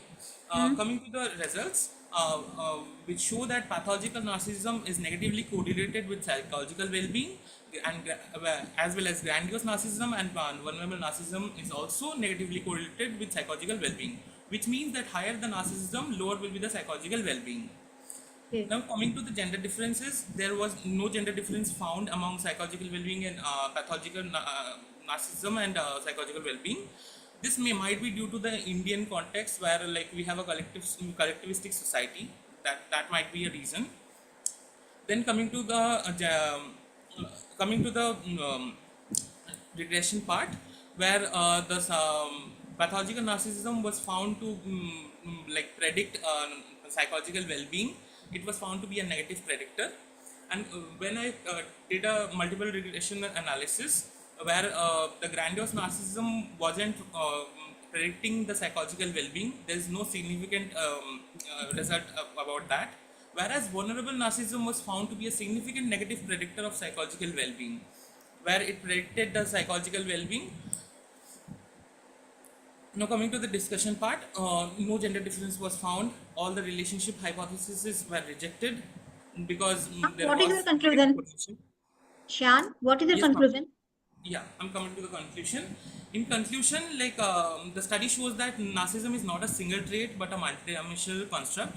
Both grandiose and vulnerable narcissism are negatively associated with psychological well-being, whereas vulnerable narcissism was the strongest and the most maladaptive factor. These findings highlight the impact of narcissism depends on its types, and understanding the distinction is crucial, especially in Indian context. Overall, the study emphasized the need to move beyond general assumptions and focus on specific dimensions of narcissism in promoting psychological well-being. Thank you. Thank you, Shan. It was a very wonderful presentation. Sir, do you have any queries? Yes. Shyam ji, very good presentation. Thank you. Personality development के लिए narcissism जरूरी है. मैं ये जानना चाहता हूँ कि मेल मेंबर्स में, मेल एडल्ट्स में नार्सिसिज्म ज्यादा पाया जाता है कि फीमेल में, किस में ज्यादा पाया जाता है? सर एक्चुअली रिजल्ट जो आए थे उसमें लाइक मेल्स में ज्यादा आया है, नार्सिसिज्म ज्यादा आया है, लेकिन वो सिग्निफिकेंट अमाउंट में नहीं आया, जिसकी वजह से मैं बोल नहीं सक पाया, बिकॉज लाइक वो डिफरेंस हाई आया है बट सिग्निफिकेंट नहीं है. लाइक पी वैल्यू 0.01 से या 0.05 से मेल में ज्यादा है. हाँ, मेल में ज्यादा है. जी सर. तो फीमेल को लोग झूठे ही ब्लेम करते हैं कि घंटों मिरर के सामने खड़ा होकर काफी समय लगाती है. ठीक है, गुड, बहुत वेरी गुड. बोल नहीं सकते ना. चलिए सुनीता मैम कुछ ज्यादा बोलेंगे, सुनीता मैम कहेंगे कि नहीं ऐसा नहीं है. सर, थोड़े ह्यूमर की जरूरत है. थोड़ा बहुत तो ह्यूमर चलता है, नहीं तो बोरिंग हो जाता है. हम लोग तो 2 मिनट में तैयार हो जाते हैं मैम. हम लोग भी 2 मिनट में तैयार हो जाते हैं.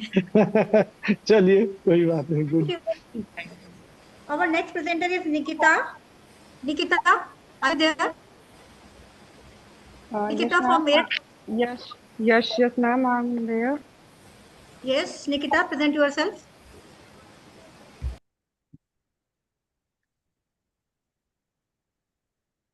Ma'am, is my screen visible? No, your screen is not visible. Screen is visible, but your slide is not visible. Ma'am, is it visible now? Yes, Nikita, yes. Okay. So, good evening, everyone. I'm from Meerut College. I'm doing from here my post-graduation, and today I'm presenting on topic effect of forgiveness and residential locale on professional behavior among college students.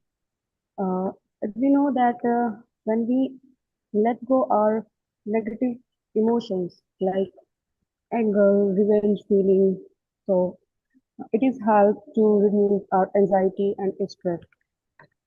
My objectives are measuring the forgiveness of college students, measure the prosocial behavior of college students, effect of residential locale on prosocial behavior of college students, the effect of forgiveness on prosocial behavior of college students, and the interaction effect of residential locale and forgiveness on prosocial behavior of college students. My hypothesis were that there is no significant effect of forgiveness on prosocial behavior among college students. There is no significant effect of residential locale on prosocial behavior among college students. And there is no significant interaction effect of forgiveness and residential locale on prosocial behavior among college students. Coming to the methodology, I used 4 into factorial design was used for that study, and there were 2 independent variables, residential locale and forgiveness, and my dependent variable was the prosocial behavior. Coming to the tool, I used Bolton forgiveness scale to measure the forgiveness level of the college student, and prosocial behavior used करने के लिए I used adult prosocialness scale. result was significantly, forgiveness was a significant effect on social behavior and residential लोग कोई effect नहीं कर रहा था कि वो उससे हमारी फॉरगिवनेस जो है वो प्रोसेसल को इफेक्ट कर रही है या नहीं कर रही है. Here is my result table.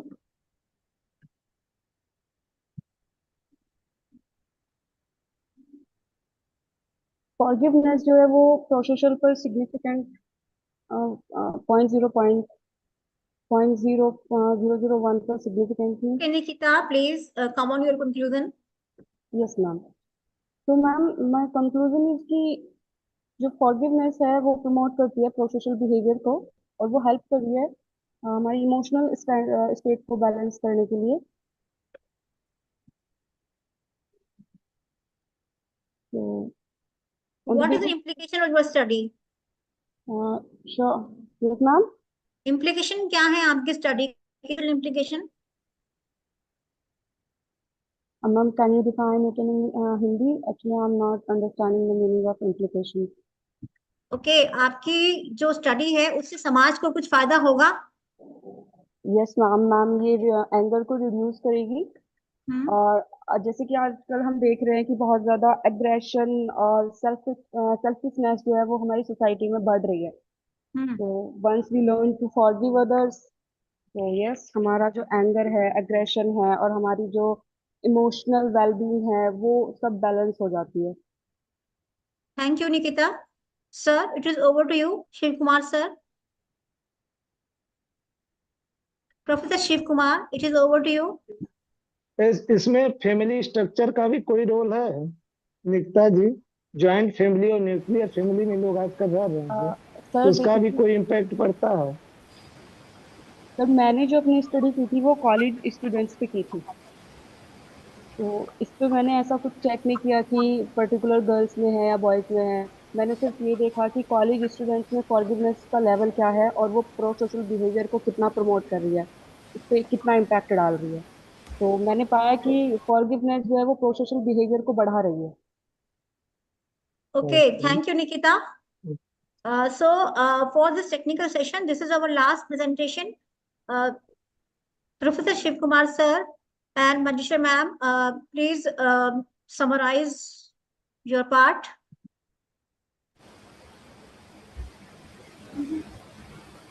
Manisha ma'am, are you there?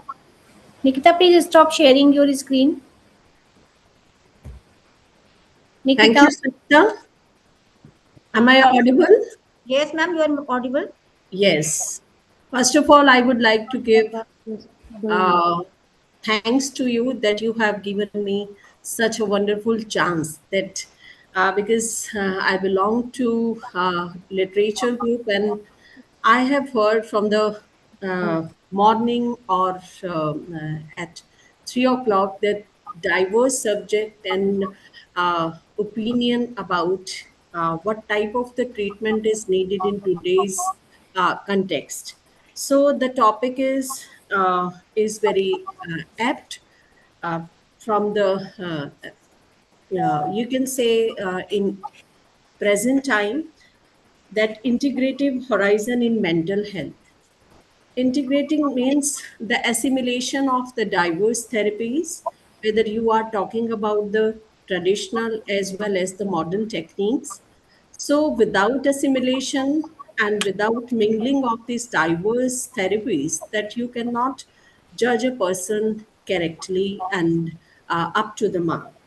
So, after hearing the different papers and the presenters have presented very well papers on diverse subject, and the conclusion of all those papers is that how can we improve the mental health of a patient?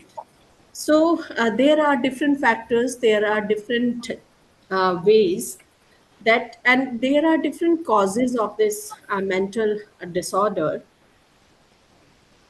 As I find that social circumstances, genetic factors, traumatic events, individual personalities, anger, chinta, greed, delusion, jealousies, these are the different factors I find that. So if I like to give suggestion too. कि how can this mental disorder or all these anxieties and worries can be you can say give to a proper shape or the final solution of this. So first of all, I would like to give that the home family relation play an important role in men's life, because our homes are more than just physical spaces. They are the foundation of our emotional and mental stability. The environment where we spend most of our एक time directly एक impacts our stand ले mood, लेना, बोलूंगा तो। stress level, and overall well-being. And another thing is that uh, emotional attachment. And in psychology, may I audible? May Yes, I ma'am. audible? Yes, ma'am. The five C's of mental health. So the first one is that the connection, compassion, coping, community, and emotional support. So all these factors can reduce the disorder or the negativity in a man. So these are the observation I find after hearing the different papers, and I congr- I give you this suggestion in such a way that emotions, feelings, passions, negotiations are the essential need in today's context. If we Thank you, have ma'am. all such, so we can cure any disease, we can cure any disorder in our life. So thank you so much to the whole team of organizers that you have chosen a very well topic for your seminar, for your conference. Thank you so much that you have given me a chance to. Thank you ma'am, thank you ma'am. लगता नहीं है कि आप English की professor, आप psychology में आ जाइए। Thank you. Now the mic is hand over to Professor Shiv Kumar, sir. Oh, thank you, ma'am. Thank you. He is from Agra और College, Agra, head of department. जी जी जी ma'am. और Sunita ma'am से मेरे बड़े बड़े पुराने संबंध है, और पहले मैं उनको थैंक यू बोल दूं कि इस कॉन्फ्रेंस में आपने मुझे एक सेशन चेयर करने के लिए दिया। इसके लिए मैं सुनीता मैम और पूरी ऑर्गेनाइजिंग टीम को हृदय से धन्यवाद और आभार देता हूं। देखिए, किसी भी कॉन्फ्रेंस का या किसी भी सेशन का जब हम रिव्यू करते हैं तो पहले ये देखते हैं कि जो पेपर आए हैं वो किन किन एरिया से आए हैं और उसमें कौन कौन से वेरिएबल सिलेक्ट किए गए हैं। ओवरऑल प्रेजेंटर्स को देखने के बाद ऐसा लगा कि ये विभिन्न एरिया के लोग रहने वाले हैं, अलग अलग रीजन के रहने वाले हैं, और इसमें मेंटल हेल्थ से संबंधित मैक्सिमम जो वेरिएबल्स हैं उस पर काम किए गए हैं। निश्चित है, मेंटल हेल्थ आज की सोसाइटी का बहुत ही इम्पोर्टेंट रोल बन गया है। हर एक व्यक्ति, पूरे विश्व में इसको लेकर चर्चा चलती है, मेंटल हेल्थ डे मनाया जाता है। और जब हम सोसाइटी में इस ढंग का कॉन्फ्रेंस करते हैं तो ये देखते हैं कि इस कॉन्फ्रेंस का, इस पेपर का सोसाइटी में आम जन के लिए क्या कंट्रीब्यूशन हो सकता है। तो निश्चित है, हम लोग शैक्षणिक क्षेत्र में काम करते हैं, साइकोलॉजिस्ट के रूप में काम करते हैं, काउंसलर के रूप में काम करते हैं, और मैं भी करीब पुलिस लाइन में परिवार परामर्श केंद्र पर करीब 14 साल से काम कर रहा हूँ। तो ये जो चीजें जो हमारे कॉन्फ्रेंस में निकल कर आती हैं कि मेंटल हेल्थ को कैसे इम्प्रूव किया जा सकता है, अगर हम उसको सोसाइटी में लेकर जाते हैं, निचले तबके में लेकर जाते हैं, तो हमारे कॉन्फ्रेंस की सबसे बड़ी सफलता यही होगी। जब किसी भी सोसाइटी में, किसी भी व्यक्ति में दो तरह के थिंकिंग अपने आप डेवलप, एक निगेटिव थिंकर होते हैं, एक पॉजिटिव। पॉजिटिव थिंकिंग क्रिएट की जाती है और निगेटिव थिंकिंग अपने आप आती है। हमारा ये प्रयास होना चाहिए कि निगेटिव थिंकिंग जो व्यक्ति की पर्सनालिटी को, व्यक्ति के मेंटल हेल्थ को, व्यक्ति के फैमिली को, सोसाइटी को प्रभावित कर रही है, उसको कम किया जाए और पॉजिटिव थिंकिंग्स, पॉजिटिव इमोशंस व्यक्ति में डेवलप करने का प्रयास किया जाए। ये कॉन्फ्रेंस अपने लक्ष्य को प्राप्त करने में सफल होगी। इन्हीं शुभकामनाओं के साथ पुनः मैं सुनीता मैम तथा पूरी ऑर्गेनाइजिंग टीम को हृदय से धन्यवाद और उनके प्रति आभार व्यक्त करता हूँ। Thank you very much sir. आपने हमें नॉलेजेबल इंसाइट दी है और बताया है किस तरह से हम बच्चों में या सभी में पॉजिटिव एटीट्यूड को डेवलप कर सकते हैं और पॉजिटिव इन्वायरमेंट हम कैसे बना सकते हैं। Thank you very much Manjusha ma'am and Shiv Kumar sir. You are a very thoughtful resource person for this session. Now and I'm ending this technical session and it's over to Richa ma'am. Yes. Thank you Manjusha ma'am, doctor Shiv Kumar sir. आप सभी ने इतना support किया इस conference के लिए। So, लेकिन I would like to inform to all the participants that due to the time limit, we couldn't give you the required time for the presentation. And there is one another issue, as there are so many presentators with us, so we are skipping the lunch time, and we are continuing the second technical session. So that, or I'm just okay, I would like to request to all the participants, and whenever it may be comfortable to them, they may have their lunch. And during that time, we are continuing our second session. So it's now Sunta ma'am. Just start that second technical session, because I think our experts or the chairperson have joined us, and the Okay. other participants are already waiting, because and the time has started for the second session as per our schedule. Right? Okay. Thank you, ma'am. Thank you. I would like to begin our technical session two. For this technical session two, our resource persons are Dr. Kalpana. She is from Department of Psychology, Doon University, Dehradun, and Dr. Babita Sharma. She is from Department of Economics, Gurukul Kangri University. Both are a renowned person of their field. So I invite Dr. Kalpana and Dr. Babita Sharma. Please come and evaluate papers and presenters. First presenter of this second session is Yash Malik. Yash Malik, are you there? Yash? Yash Malik, are you there? Kindly call the ma'am other participant, because She is Dr. Ruby. Dr. Ruby? Shortage of time, na? Right.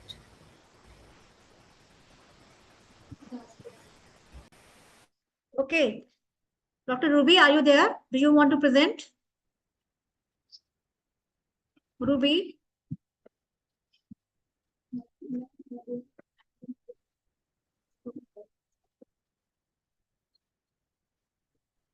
Do you want to present? Unmute yourself.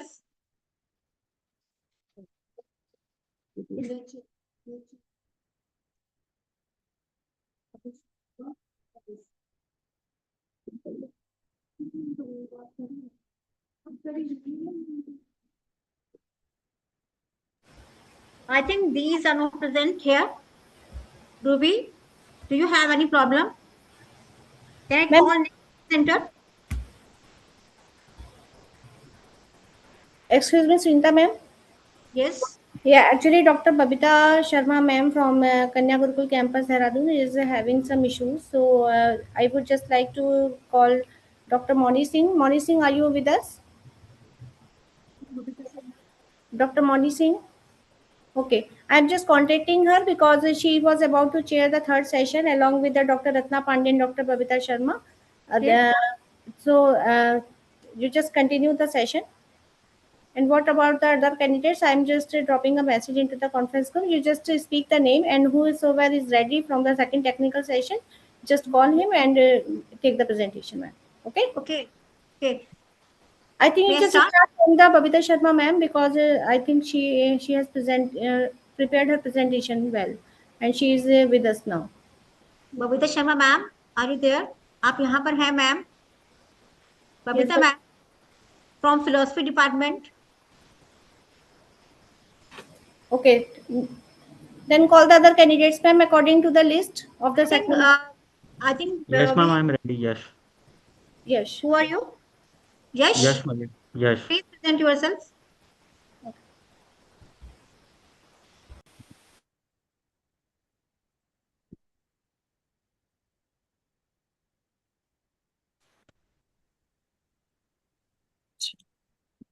Good morning, everyone. My name is Yash, and नाम I'm बोला था ना?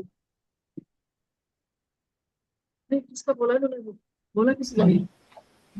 ma'am. Can I start? आप chair ये session chair नहीं, chair session ma'am का next है ma'am. Actually you are also presenting your paper, so Yash is presenting right now and after that you will present your paper, ma'am. Okay? Okay. Okay. Can I start, ma'am? Yes. So good morning, everyone. My name is Yash, and I will be presenting on the topic cognitive fusion experimental avoidance as predictors of insomnia severity, the role of repetitive negative thinking. So the problem statement was that many individuals, especially youth, adolescents, suffer from sleeping processes like pre-sleep mental activity, serving as the primary disruptors. While cognitive fusion and experimental avoidance are linked to insomnia, it is unclear, and there was no literature to suggest that they work together, or if repeated negative thinking is the specific mediating pathway that maintains this sleep disruptive arousal. Scope of the study: this study particularly focuses on young adults because young adults are the most strugglers with the sleep problem, and it uses a quantitative cross-sectional design. Relevance of the study: this study is relevant as it addresses increasing sleep problems among young adults by highlighting the role of maladaptive cognitive and emotional patterns. Objective: to examine the bivariate associations among cognitive fusion, experiential avoidance, repeated negative thinking, and insomnia severity. To determine whether cognitive fusion, experiential avoidance, and repeated negative thinking significantly predict insomnia severity in a regression model. To also explore gender differences in all the four variables. These are hypotheses. Cognitive fusion will not be significantly associated with insomnia severity among young adults. Experiential avoidance will not be significantly associated with insomnia severity. And these are some more hypotheses. Sampling size, a convenience sampling was used. I took a total of 130 participants, out of which 69 were females and 61 were males, all within the age range of 18 to 30. Research design was experimental correlational hypothesis. Testing research design that checks the association between the independent variable and dependent variable. Tools used: these were the four tools that I used. Cognitive fusion questionnaire. It is a 7-item scale measuring the extent to which individuals are entangled with their own thoughts. BEAQ, that is the brief experiential avoidance questionnaire, 15-item scale that assesses the tendency to avoid or suppress unwanted internal experiences. PTQ, that is the 15-item scale, and for insomnia, ISI, that is a 7-item scale used to assess the severity of insomnia. These are the results, correlational results. Uh, Repetitive negative thinking and insomnia shows the strongest relationship, that is R is equals to 0.459, indicating that the worry and rumination are the most closely linked to sleep difficulties. Cognitive fusion and insomnia showed a significant positive correlation, that is 0.403, suggesting that being entangled in thoughts correlates with higher insomnia severity. Similarly, experiential avoidance and insomnia and fusion and repeated negative thinking also showed a very high correlation that suggests these two are also related to insomnia severity. Now, I also performed simple linear regression to predict insomnia severity. Repeated negative thinking was the strongest predictor with 20.4% of variance. Experiential avoidance accounted for 17.1% of the variance. Cognitive fusion accounted for 15.6% of the variance. Then gender differences, no significant gender differences were found between male and female to suggest that it is more in females or it is more in males. They do not differ significantly in their levels of cognitive fusion and experiential avoidance. Implications: these mechanisms appear to operate similarly across all genders in young adults, be it male or be it females. Conclusion: my study concludes that these all variables are all significant predictors of insomnia severity. The maximum power of prediction was of RNT, that is repeated negative thinking, that explained about 20.4% of the variance in insomnia symptoms. The failure of avoidance and fusion, both avoidance and fusion were also able to explain insomnia severity, but there was no strong point that could tell that. The findings also suggest that fusion and avoidance created a cycle of persistent uncontrollable worry which maintains the psychological and physiological arousal. No significant gender differences were found between male and female. suggesting any gender differences. Thank you. Thank you, Yash. It is a very nice presentation. Kalpana, ma'am, do you have any query? Thank you, ma'am. Thank you so much. Thank you, Yash. Wonderful presentation. I have a question. As you said, your study is showing there's a no difference between gender, like in sleep pattern. So, is there any other study suggested the same things, or it's Uh, yeah, there was one study, but that was not on the Indian population. It was based upon the Australian population, and okay? it also did not show any significant differences between male and female. There Okay, was very slight difference there also. okay, okay, okay. Thank Thank you. you. Thank you. Our next presenter is Dr. Ruby. Thank you, ma'am. Wait a second. Wait a second, Sunita ma'am. Hello, yes, Actually, Dr. Rachna Dimri ma'am has joined us, and now she's also chairing the session along with the Dr. Kalpana, right? Dr. Rachna Dimri ma'am. Welcome, Dr. Archana, ma'am. Thank you, ma'am, and all the very best to all the participants. Your voice is echoing now. Just join from one device only, okay? Okay, Sunita ma'am, carry on.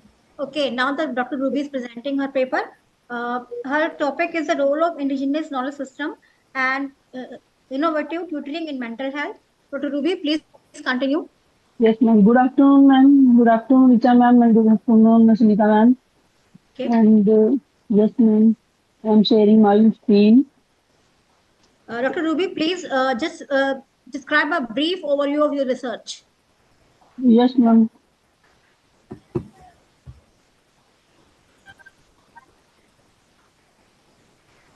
I'm sharing. Till that time, ma'am, just share the name of the other candidate so that she may be The prepared. next participant is. Yes, ma'am. My screen is visible. Yes, your screen is visible. Yes, ma'am. Yes. Ma'am, my research paper topic is role of indigenous knowledge system and innovative tutoring in mental health। Ma'am जो मेरा ये paper है वो descriptive है only and इसमें paper में मैंने only objectives and role of को देखने का प्रयास किया है। This is only descriptive paper and abstract indigenous knowledge system with innovative modern tutoring approach offer culturally grounded holistic Ruby, no framework। need to read abstract. Yes, ma'am. Ruby, no need to read abstract. Please Okay. describe your overview only. Okay, ma'am. Okay. Ma'am, in this paper, we can see the objectives of Indian knowledge system for mental health। mental health में जो हमारे Indian knowledge system है, that is protect traditional knowledge system such as Ayurveda, agriculture, mathematics, and yoga from vanishing by digitalizing and documenting them। Integration with modern education। जो Indian knowledge system है हम देख रहे हैं कि आज के समय में हम प्रत्येक लेवल पर जो है इंडियन नॉलेज सिस्टम को रख रहे हैं क्योंकि that is very important and for fostering holistic education, cultivating a balanced world view that combines academic knowledge with holistic health, sustainable the practice and ethical leadership, innovation and development, utilizing traditional knowledge to solve modern problems, including environmental crisis and fostering new hybrid innovation models. Cultural identify and value-based education and NEP 2020 and give the more important to the holistic education and innovation and culture, value-based education objectives of process of for mental health and हम आजकल देख रहे हैं कि digital and interactive learning बहुत ज़्यादा important बहुत ज़्यादा महत्वपूर्ण योगदान दिया जा रहा है। उसके लिए हम देखते हैं कि पंचपदी फ्रेमवर्क को अपनाया गया है। Ma'am implementing a 5-step pedagogical approach panchpadi to engage learners and provide value-based education, experimental learning, utilizing a workshop, internship, and educational videos for offer hands-on experience with traditional crafts.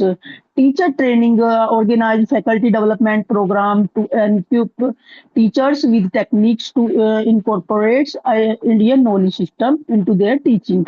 Curricular integration हम जो है सब disciplinary subjects को एक mix करके ये बच्चों को हम स्टडी करा रहे हैं उससे जो है कि बच्चे को एवरी फील्ड का नॉलेज मिलता है mental health according to Bhagavad Gita the Bhagavad Gita in ancient Indian knowledge system scriptures offers valuable insights into mental health. Through this philosophical and spiritual framework, the Bhagavad Gita provides guidance for attaining mental peace and balance. It highlights practices such as detachment, self-reflection, and sincere performance for one's duty. The scripture emphasizes the need to discipline the mind, Dr. understand. Ruby, what you finally Yes, want to say? आप ma'am conclusion में क्या कहना finally चाहेंगे?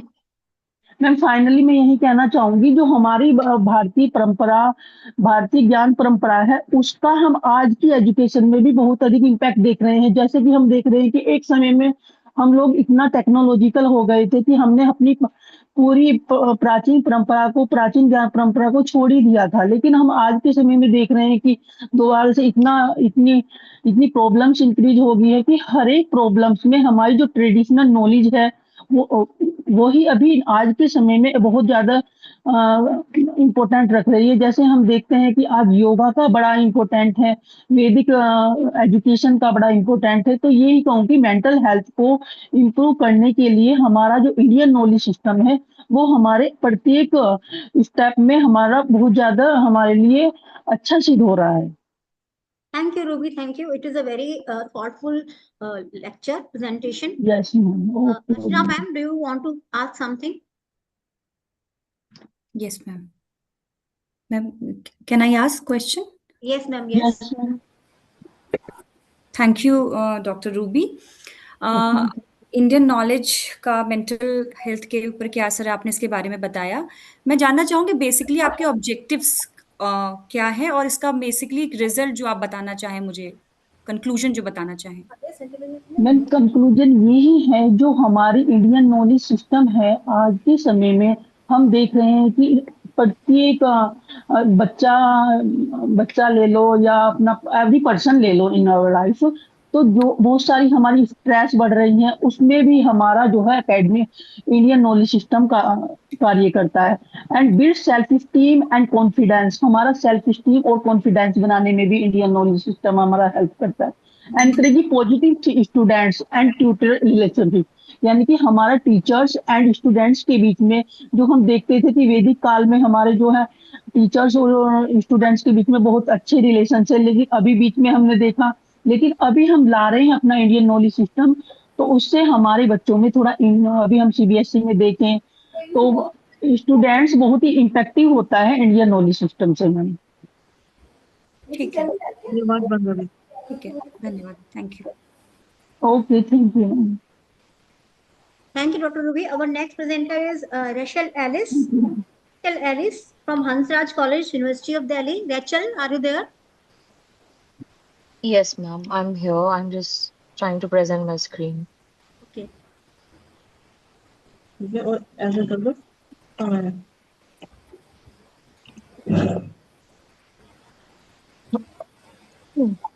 After Rachel, Kanu Priya Mishra and Shivani Arora, please be ready with their presentation. Okay, ma'am. Is my screen visible? Yes. Yes. Okay. So my topic is the illusion of containment, a psychoanalytic study of AI-mediated emotional support among college students. And a very good afternoon to all the presenters and our esteemed panelists. And my study basically focuses on how AI, specifically ChatGPT, responds to emotional distress among college students using a psychoanalytic lens. Before we go into the presentation, I just want to show you something. I looked up news articles about ChatGPT and suicide, and this is a trigger warning, but if you look at articles, there are many articles that show that people confided in ChatGPT before ending their lives or asked for suggestions on how to go about it, how to engage in self-harm. We also have some articles on Indian population. So this is why I thought it is very relevant, specific, and especially since I work with college students at Hansraj College as a therapist, I saw that there was a great need to engage with this topic. So, sorry, going ahead. Uh, the context is that there has been an increasing use of conversational AI for emotional support among college students because it is immediate, anonymous, and accessible, and especially in contexts like India and other South Asian countries where mental health services are very limited or they are not too affordable. So, while most research focuses on symptom reduction and cognitive behavioral strategies, there's less attention to emotional depth and meaning making. So, this study basically asks, how does AI actually engage with emotional distress? Does it allow for emotional processing or moves quickly towards solutions or resolutions? Um, so we analyzed 30 student narratives describing concerns like anxiety, depression, and grief. This was a qualitative study. Each was entered into, all these narratives were entered into ChatGPT, and the responses were analyzed using thematic analysis. The analysis was particularly guided by psychoanalytic ideas, particularly containment by Wilfred Bion, and containment basically refers to the ability to hold and process emotional experience rather than immediately resolving it, which basically means sitting with the emotions instead of going into resolution too quickly. And we found a consistent pattern across responses that were given by ChatGPT. AI begins with empathy statements like, I hear you, I am here, but quickly shifts to reassurance, reframing, and advice. So, across these six themes, distress was quickly soothed or made manageable or translated into action. And the central concept that we propose here is pseudo containment. It feels like the emotion of the student is being held, but the system does not stay with it long enough for deeper emotional processing. So, in conclusion, as humans, we do not need just solutions. We need somebody to stay with us in distress. AI feels humans, but it uses the language because it uses the language of empathy, but it does not feel, wait, or participate in the emotional experience. So while it can stabilize distress, it cannot provide relational holding in the way a therapist can. So it sounds like somebody is listening, but no one is actually there on the other end. And that is the illusion of containment. Um, thank you. Thank you, Rachel. It is a very insightful lecture, and it is very working on present scenario. Archana, ma'am, do you have any question? Yes, Rachel, it is really very insightful presentation. But can you tell me that can a holistic approach, such as that found in Indian traditions, offer sustainable solution? We can actually, you're asking for holistic approach that we Holistic can, approaches, yeah. yeah, I think we can use yoga practices in addition to therapy to work with individuals, specifically Indian individuals, because they relate more to it. So we can make use of both physical methods, physical therapeutic methods like yoga or other meditating techniques and combine it with psychoanalysis or other depth oriented work or approaches to work in a holistic way with individuals. Thank you. Thank you, ma'am. Okay, thank you. Thank you, Rachel. Our next presenter is Kanu Priya Mishra. Kanu Priya, are you there? Yes, ma'am. Good afternoon, everybody. I'm just sharing my Please screen. present your screen. Yes, ma'am. Till that time, ma'am, announce the name of the other participant. The next participant is Ashwini Dubey. Ashwini Dubey. Okay, Kanupriya, your slide is visible.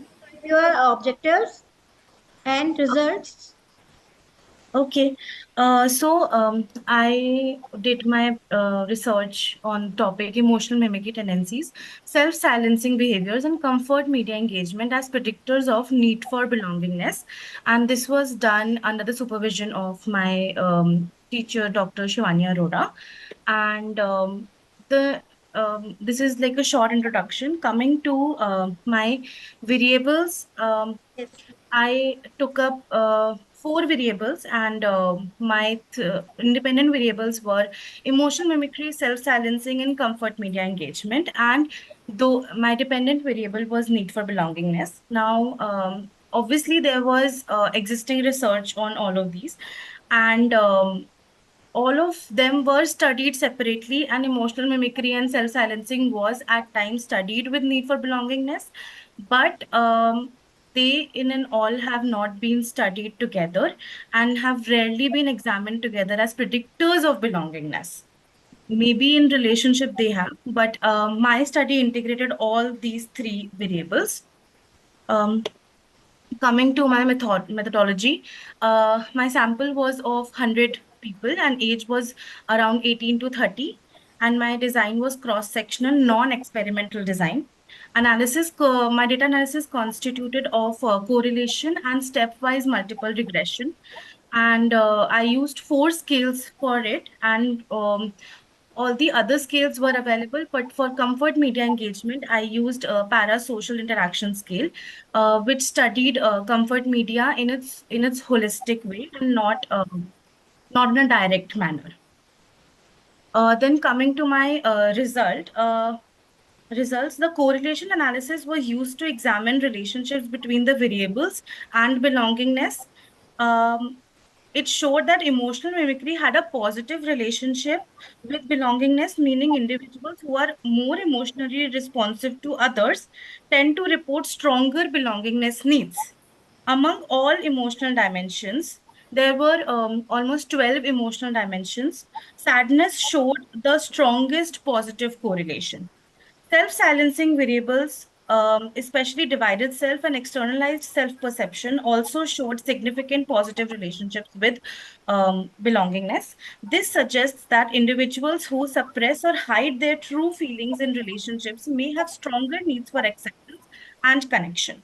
However, comfort media engagement showed a non-significant correlation, indicating that media based comfort was not strongly related to belongingness in this particular sample.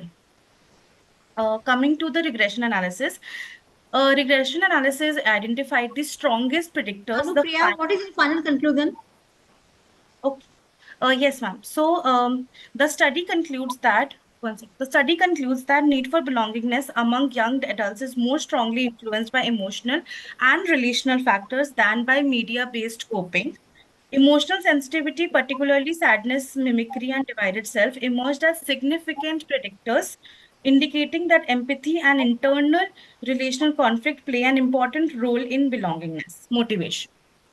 This was my study, and for future, we were thinking of making it a larger sample and making a longitudinal study out of it, and also adding mediation to the data analysis and factor analysis as well. Thank you, Kanupriya. It is a very wonderful presentation. Kalpana, ma'am, do you have any question or query? Yes, Anupriya, it is really very useful and very wonderful presentation. But can you tell me that are emotional mimicry and self-silencing necessary for maintaining social harmony, or do they suppose authenticity? I'm so sorry, ma'am. I couldn't hear the last word that you said. Authenticity. Authenticity? Yes. Okay. They suppress authenticity. Hmm. Okay. In the sense of behaving authentically and showing emotions authentically, is that's what you mean, ma'am? Okay, okay.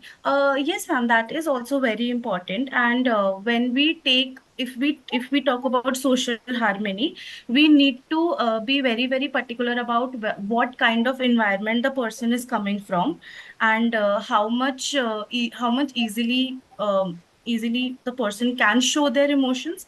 And sometimes in order to that way only emotional mimicry tendencies will come in play, because sometimes in order to relate to the person, in order to feel that okay, this person might understand me better if I behave in the same way that the other person would. That's what I tried to understand from this study. Okay, so just tell me, how can individuals balance empathy with emotional independence? This is very important, huh? Yes. Ma'am, emotional independence is a like it's in our generation specifically is a very complex topic, and students or even young adults are not able to accept it, because sometimes it happens that just because I need to okay I need the person to understand me better, I will behave in a way that will make the person feel okay, this okay, I can talk to the person. And that's where the dependency is created. And that's what emotional mimicry tendencies also talk about, right? And they cannot coexist together, very honestly. That you are very right in that. But I think when mental health comes into play, and when therapy comes into play, and emotional mimicry tendencies are increasing day by day, and you are depending on them just to sustain your relationships, that's when therapy can come into play in more holistic manner. Thank you, Kanupriya. We have a shortage of time. In the respected ma'am, can I call another participant? Yes, ma'am. Please continue. Okay. Thank you, ma'am. Okay, our next participant, Dr. Shrishti Kapari. Dr. Shrishti Kapari, are you there? Yes, hi ma'am. It's Shrishti Kapri. Shrishti Kapri. Sorry, ma'am. Sorry for wrong pronunciation. After Shrishti, Dr. Babita from Philosophy Department. Please be ready with the presentation. Shrishti, Share your slide, please. Shrishti, ma'am. I'm here. Yes, yes. I hope my screen is visible. Yes, I hope it's visible now. No, it's not visible. Okay, now it is visible. Start, please. Okay, all right, all right, all right. All right, so hello everybody. A very warm good afternoon to all of you. I hope all of you are doing well. So my topic for today is motherhood, a deeper dive into the overall aspect of childbearing. So I would be just very brief with my study. So we as humans usually ignore the importance of the things that are not visible, which is our cognition. So cognition is our ability to process learning or mental activities, which include receiving, processing, interpreting, understanding, as well as retrieval of the information. So the aim of my study was to explore the difficulties encountered by young women through pregnancy. Like we also intended to find out the coping strategies. So this study is basically a scoping review where we try to find, first we try to identify what are the problems, and then we try to come up with these possible solutions. So if I would be just brief about the problems that I found out, there is something like the cognitive functioning that get impaired. Like you might have heard that a lot of people say that there is something called pregnancy brain, like where the women usually starts forgetting stuff and all. So that's what's one of the most major problem. And the other we are talking about the psychological factors, like many of the cognitive issues sometimes lead to this psychological issue, which lead to depression, anxiety, and all of the severe mental health issues. So these were, and along with that, yes, we cannot forget the Dr. social Shrishti, aspect of the women. Dr. Yes ma'am. Shrishti, please keep it in Yes, I'm short. just coming to the objectives. Yes, yes, yes. So the objective was to explore the difficulties encountered by young women throughout pregnancy and to highlight the effective prevention techniques to address the challenges. So my findings were like we can use something called mindfulness, like it can help out the women being present and somehow come to the right mindfulness, which can be helping in dealing with Shrishti, the your issues slide is along with not the moving. psychological.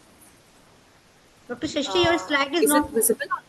Nee, it Yes. is visible, but you are not scrolling your slides, na? So she is just saying that only one slide is first one slide is appearing here over here. Now is it Now, visible?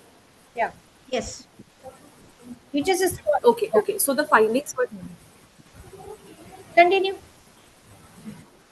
Okay. So the findings were like we found out that first there are two preventive techniques that we can use. The first one is the mindfulness, as it can help in dealing with issues like anxiety, depression, and stress. And along with that, there is something called prenatal yoga. So basically, there was a study who suggested that pregnant women, despite their age, can go through several phases of pregnancy. While the prenatal yoga can be very helpful for them if it is specifically designed for the women and all. And then we conclude our study by saying that the cognitive abilities of the woman get impaired temporarily during pregnancy. So basically, the reason behind was that the volume of the gray matter decreases, and the gray matter that is basically responsible for the social cognition. And a lot of women get uncomfortable during the 9 month as the infant has developed fully. So these relaxation exercises such as yoga, mindfulness, and meditation can help reducing the stress related to the pregnancy and all. Thank you. That's all my study is about. Thank you, Shrishti. It is a very wonderful presentation, and this is also a present scenario in which women are facing such a problems. Arshna, ma'am, do you have any queries?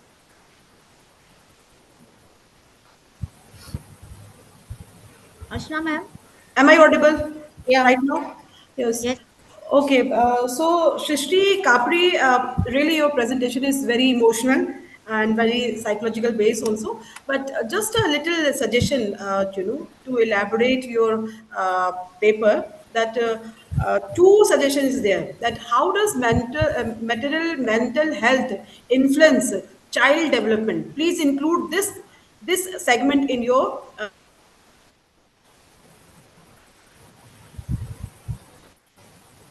Okay, I think she is not audible due to internet connection. Dr. Kalpana, Dr. Kalpana, are you there? Excuse me, ma'am. Yes. Do you have any query? Ma'am my name is Ashwini Dubey मेरी इनके पहले presentation थी वो skip हो गया है It's like okay. It's okay. We will call you again. Okay. Okay Okay, Dr. Kalpana, do you have any query? Yes, Shrishti, one very device. nice presentation. I just want to ask a question. Apart of yoga and meditation, there are other therapy or things which you want to suggest or you want to mention in your work. Okay. Yes, ma'am. I first of all, so I tried to make my presentation very precise. So there are a lot of things that I have made in my presentation, like a balanced lifestyle, Yes, along with that, doing certain walks and all. So everything is included there. I just made it very short presentation, so I could not include everything in here. Thank you, Beta. Thank you. Yes. Thank you. Our next presenter is Ashwini Dubey. Are you there? yes ma'am I'm just sharing my screen Okay.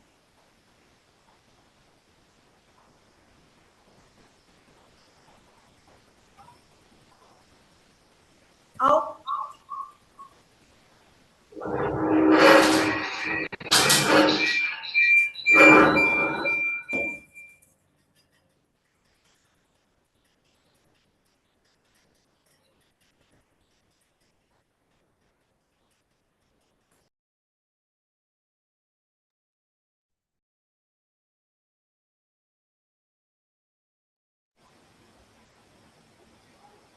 Till that Ashwini? time, you can call the other candidate, ma'am. Okay. Okay. Our next candidate. Ma'am हो गया ma'am वो Okay. Network issue है थोड़ा sorry No Please. issue. okay so my topic is creativity and mental illness a thematic analysis of psychological suffering in Sylvia Plath's The Bell Jar and Poems ये एक बहुत अच्छी poet और novelist थी इनकी life journey बहुत ही traumatic रही थी जिसमें इनके फादर की डेथ बहुत अर्ली एज पे हो गई थी जब वो सिर्फ 8 इयर्स की थी जिसकी वजह से इनकी लाइफ में काफी सारे ट्रॉमेटिक एक्सपीरियंसेस हुए इनने अपना फर्स्ट सुसाइड अटेम्प्ट किया था 1953 में जिसकी वजह से इनको बाद में इलेक्ट्रोकन्वर्जन थेरेपी दी गई थी ये इनके लाइफ का पहला फर्स्ट मेंटल ब्रेकडाउन था सेकंड जब हुआ था जब इनका डाइवोर्स हुआ था टेड ह्यूग से ये भी बहुत फेमस पोएट थे इसके बाद ने इन्हें अपने लाइफ का सेकंड सुसाइड अटेम्प्ट किया था and the third time when she attempted suicide after her divorce is when उसके बाद उनके हस्बैंड ने उनकी सारी बुक्स पब्लिश कराई थी अब उनकी बुक्स में एक पर्टिकुलर पैटर्न देखा गया था कि वो अपनी मेंटल इलनेस को बहुत ज्यादा क्रिएटिवली एक्सप्रेस करती थी एज अ कन्फेशनल स्टाइल उनके वर्क में. मैम स्क्रीन विजिबल है? Yes. Okay ma'am.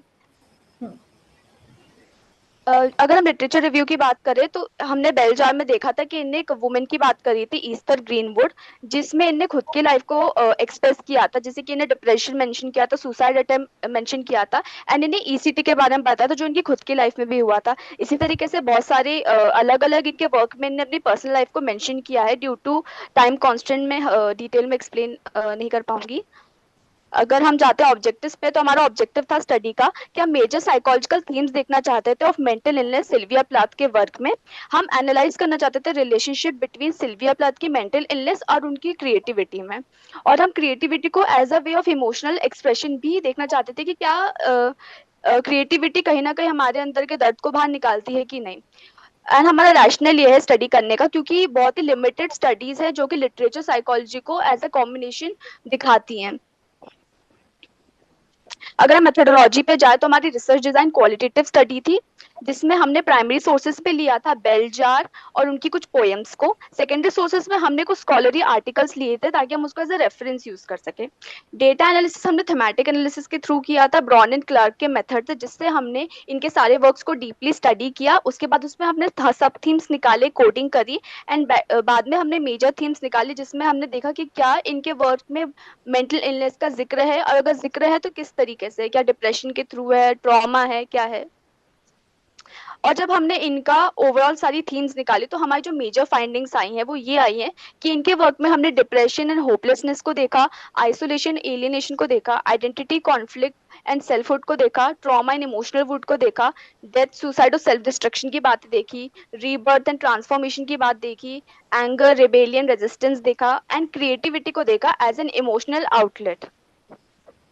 And basically result में हम ये देखते हैं कि प्लाथ की मेंटल इलनेस कहीं ना कहीं लिंक थी उनकी क्रिएटिव आउटपुट से, और उन्होंने अपनी राइटिंग को यूज किया था as a way of catharsis यानी emotional release, as a form of self expression, and even as a form of coping mechanism अपने सारे मेंटल ट्रॉमा से डील करने के लिए। Thank you. Very good presentation. Thank you ma'am. Kalpana ma'am, do you have any query? Very nice presentation. Literally point of view of psychology. So आपने जैसे बताया how creativity is related to like उनके काम से literature में देखी. So can you tell the implication of the similar studies like this? Ma'am इसको हम as a way of understanding real life experience एक ऐसे इंसान का जो मेंटल इलनेस से गुजर रहा है, क्योंकि सिल्विया प्लाथ भी खुद डायग्नोज थी बाइपोलर डिसऑर्डर से एंड डिप्रेशन से। तो अगर हम ऐसे पोएट्स को या ऐसे आर्टिस्ट को पढ़ते हैं तो हम कहीं ना कहीं देख सकते हैं कि कोई इंसान जो मेंटल इलनेस से डील कर रहा है उसकी लाइफ कैसी रहती है। उस हिसाब से हम इंटरवेंशंस को नए नए बना सकते हैं जो हेल्प करेंगे हमें अपने आगे की फ्यूचर स्टडीज में या फिर लोगों की हेल्प करने में। क्योंकि एक स्टडी की गई थी, उसको बोलते हैं सिल्विया प्लाथ सिंड्रोम, जिसमें ऐसा होता है कि ज्यादा ऐसा पाया गया है कि जो ज्यादातर आर्टिस्ट होते हैं वो लोग ज्यादा प्रोन होते हैं मेंटल इलनेस से, जो लोग बहुत ज्यादा आर्टिस्टिक होते हैं as compare to normal people. Thank you, Shrishti, for giving us a new insight for reading books of many authors. Now our next presenter is Dr. Babita Sharma. Babita Sharma, ma'am, are you there? Ashwini बेटा आपकी screen share की हुई है आपने, just close it. After Dr. Babita Sharma, the next presenter is Saloni Agrohi. मेरी आवाज आ रही है आपको? Yes, ma'am, आपकी आवाज आ रही है। हाँ। Please present. ओके। इस कॉन्फ्रेंस में सभी विद्वजनों को मेरा सादर प्रणाम है। और आज इस कॉन्फ्रेंस में जो मैंने टॉपिक लिया है वह टॉपिक है मानसिक विकारों की यौगिक दार्शनिक व्याख्या, एक तुलनात्मक एवं विश्लेषणात्मक अध्ययन। इसको मैंने आज की इस कॉन्फ्रेंस में टॉपिक लिया।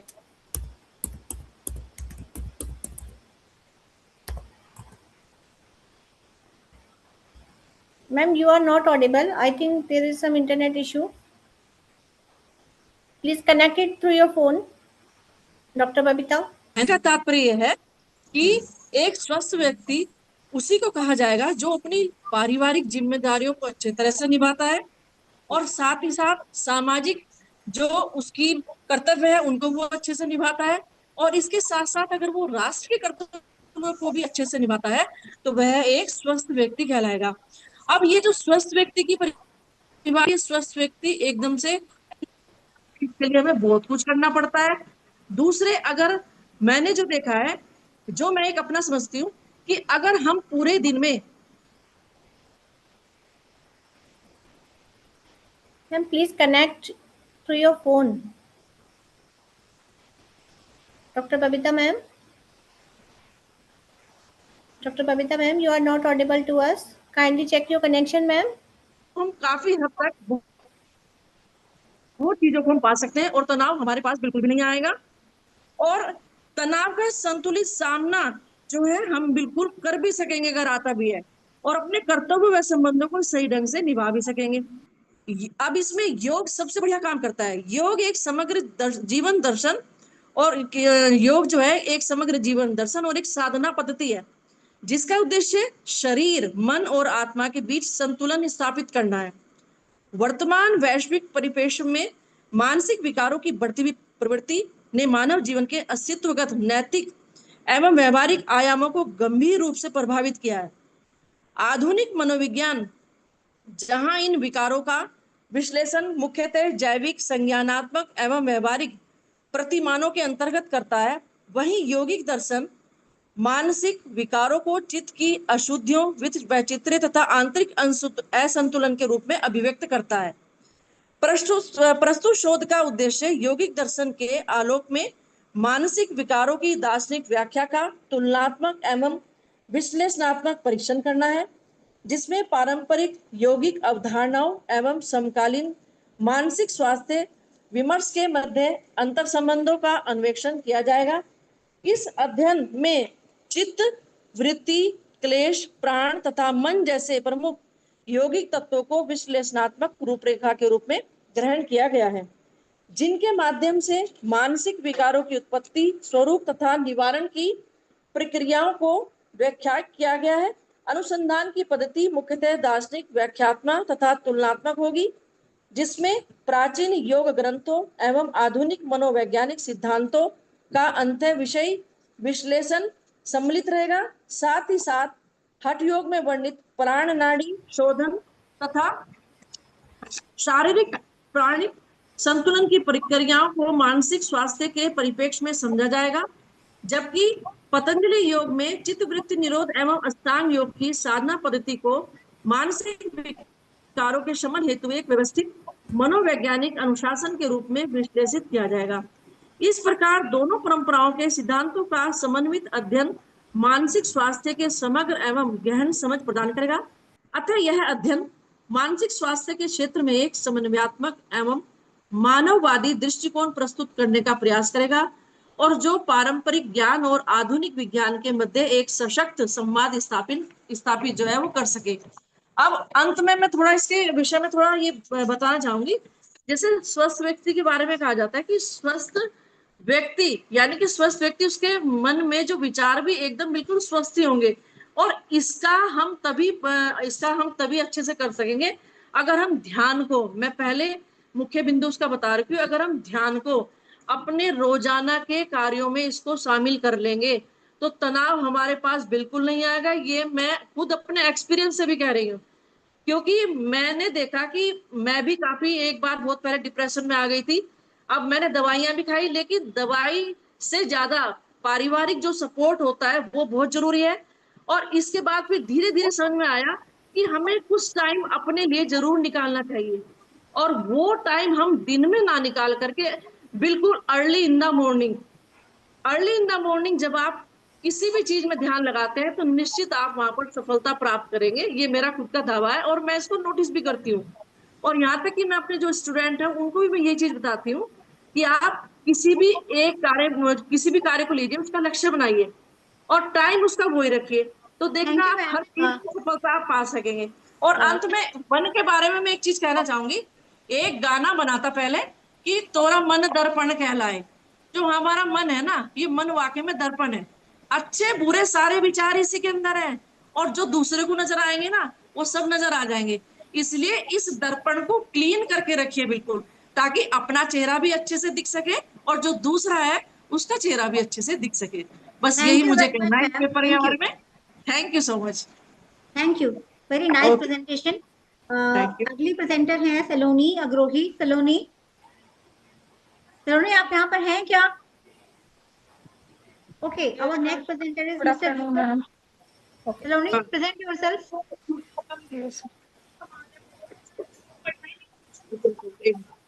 Saloni, please slide present करो. Yes, ma'am. It's Ma'am, till that time, just announce the name of the other candidate. Our next presenter is Deepak Kumar. Deepak Kumar from Doon University, Dehradun, Uttarakhand. Ma'am, is it visible? Yes, it's visible. Okay. Good afternoon, ma'am. Good afternoon, everyone present here. My name is Saloni, and I am presenting my study on cognitive distortions in relation to attitude towards artificial intelligence (AI). This study mainly focuses on how our thinking patterns influence our perception of AI. Let's begin to the introduction. Saloni, no need to. Artificial intelligence. Please Yes, be on research methodology and after it contribute. Research methodology. Start with research methodology.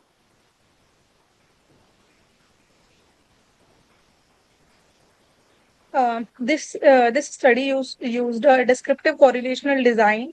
मतलब सिर्फ relationship study किया गया, कोई manipulation नहीं की गई. The sample included 120 young adults aged between 20 to 25 years. Two tools were used: the cognitive distortion scale and general attitude toward artificial intelligence scale GAIS. Data online collect किया गया, online forms के through, और convenience sampling use की गई. मतलब जो participants easily available थे उनको ही सिलेक्ट किया गया. The result showed that participants had a moderate level of cognitive distortions, मतलब ना बहुत high ना बहुत low. Similarly, AI के towards एटीट्यूड भी मिक्स थे, और कुछ पॉजिटिव थे, कुछ कंसर्न थे, और एक्सट्रीम व्यूज नहीं मिले. Correlational findings. This is the most important finding. Cognitive distortions were negatively correlated with positive AI attitudes. मतलब जितने distortions बढ़ती हैं उतना positive attitude कम होता है, और positively correlated with negative attitudes मतलब distortions बढ़ने से negative thinking भी बढ़ती है. For example, mind reading showed a strong negative correlation. R is equal to minus 0.70. इसका मतलब स्ट्रॉन्ग रिलेशनशिप है, और रिजल्ट स्टैटिस्टिकली सिग्निफिकेंट थे. मतलब ये फाइंडिंग्स मीनिंगफुल है, बाय चांस नहीं है. In conclusion, cognitive distortion significantly influence attitude towards AI. Higher distortions lead to more negative perception. मतलब हम एआई को कैसे देखते हैं वो सिर्फ टेक्नोलॉजी पर डिपेंड नहीं करता, बल्कि हमारी थिंकिंग पैटर्न्स पर भी डिपेंड करता है. और एआई के फियर हमेशा रियलिटी बेस्ड नहीं होता, कई बार डिस्टॉर्टेड थिंकिंग की वजह से भी होता है. Thank you for your attention. Thank you, Saloni. Very good presentation. Thank you. Kalpana ma'am, do you want to say something? Very nice presentation, but मैं थोड़ा सा स्किप कर गई कि आपका ऑब्जेक्टिव क्या था, एक बार आप बताएं मुझे. तो objectives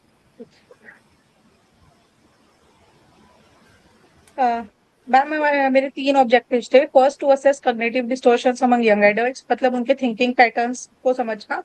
Second is to assess their attitude toward AI, and third is to examine the relationship between these two variables. And result?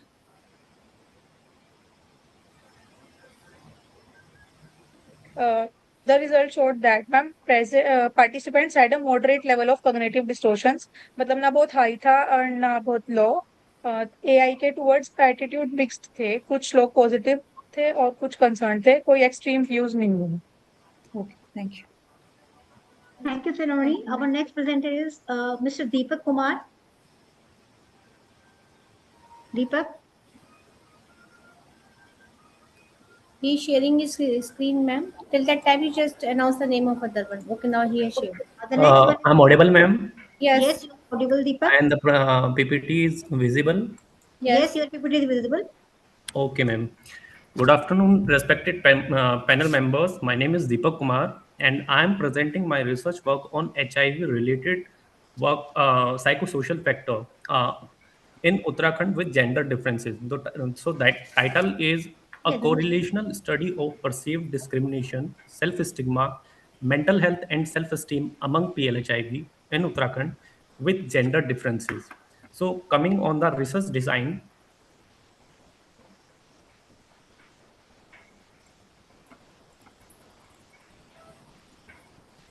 so the study was conducted in two phases. Phase one involved selection of research locals and finalize of tools and procedures. Phase two focused on data collection from selected ART centers and subsequent analysis. A quantitative research approach was adopted and data were collected from 400 registered PLHIVs using standardized psychological skills. Informed consent was obtained from all participants who were assured of confidentiality, voluntary participations, and research-only use of data. Data were collected through face-to-face interviews in private counseling rooms at ART centers using simple Hindi language as per participants' background. After reports establishment, participants were briefed about the purpose and instructions before administering questionnaires.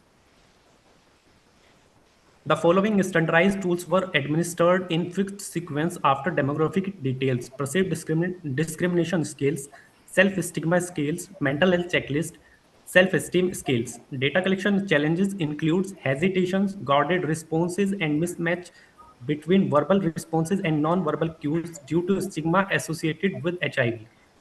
To improve data reliability, USEX counselor as assisted during initial data collection as participants showed greater trust and openness in their responses. Final data collection was completed from 400 participants, 200 males, 200 females across ART centers, Nainital 176 participants, Dehradun 172 participants, Haridwar 52 participants. So repo building interactive sessions were pre-arranged to ensure accurate and unbiased responses.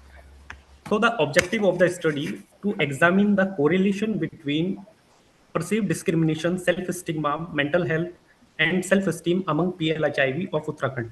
And the second objective to examine the correlation between perceived discrimination, self-stigma, mental health, and self-esteem among male PLHIV of Uttarakhand. And third, among female PLHIV of Uttarakhand. In this study, three hypotheses included there will be no significant correlation between perceived discrimination, self-stigma, mental health, and self-esteem among PLHIV of Uttarakhand. Second hypothesis, there will be no significant correlation among male PLHIV of Uttarakhand. And the third hypothesis, there will be no significant among female PLHIV of Uttarakhand. So coming on the results key points,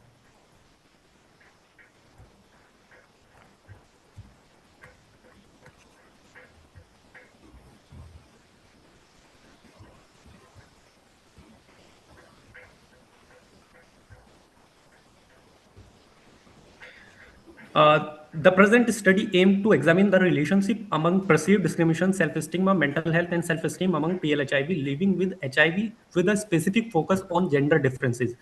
Based on statistic analysis, all null hypotheses were rejected. Significant correlation were found among all study variables in the total sample. Self-stigma and perceived discrimination showed a positive relationship with mental health problems.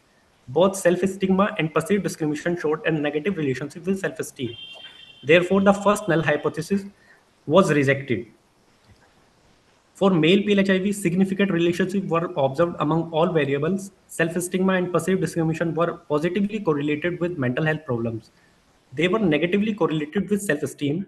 Hence, the null hypothesis was rejected. And the for female PLHIV, a similar pattern was observed, but with a relatively stronger correlation compared to males. Self-stigma and perceived discrimination were positively associated with mental health problems. They were negatively associated with self-esteem. The third null hypothesis was also rejected. Overall, perceived discrimination and self-stigma act as significant psychosocial determinants of mental health and self-esteem among PLHIV. Gender differences were not highly pronounced. Stronger associations among females suggest greater psychosocial vulnerability.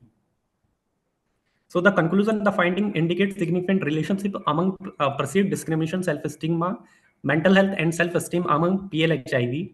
Self-stigma was positively associated with both mental health problems and perceived discrimination, suggesting that internalization of stigma increased psychological distress.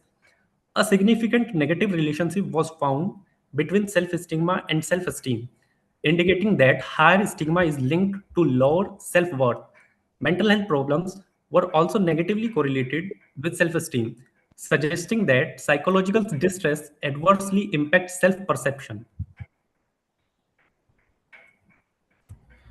And the perceived discrimination showed a positive associations with self-stigma and mental health problems and negative associations with self-esteem. This suggests that external discrimination may be internalized, leading to poorer psychological outcomes. Gender-wise analysis showed similar patterns for both males and females. However, slightly stronger associations were observed among females, indicating relatively higher psychosocial vulnerability. The extreme high correlation between mental health and perceived discrimination suggests possible overlap between constructs and measurements related issues. Thank you. Thank you, Deepak. Kalpana ma'am, do you have any query? Nice presentation, Deepak. Thank you, ma'am. Do you want to say about what are the challenges to take the sample of? So first challenges is the participants hesitants to giving the answers. So in this study, I assisted by the USEX counselors uh, with the consents form from the participants. Okay, thank you. Thank you, Deepak. Thank you, Our ma'am. next presenter is Jayati Dikshit. Are you there? Jayati? After Jayati, it is next presenter is Vinika Panchal. Jayati, are you there? Ma'am, till that time she will join, just call the next participant. Okay, our next This is Vinika. Am I audible, ma'am? Yes. Okay. Vinika, present your Yes, ma'am. Just a second.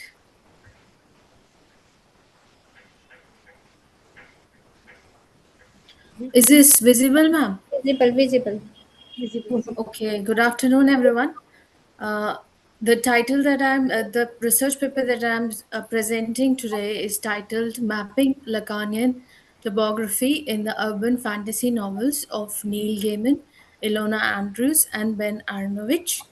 As the name suggests, I am my hypothesis or argument before starting this research was that the mechanics of world building in urban fantasy novels is a facsimile or a mirror or parallel to the uh, theory of the unconscious and the conscious mind of Jack Lacan.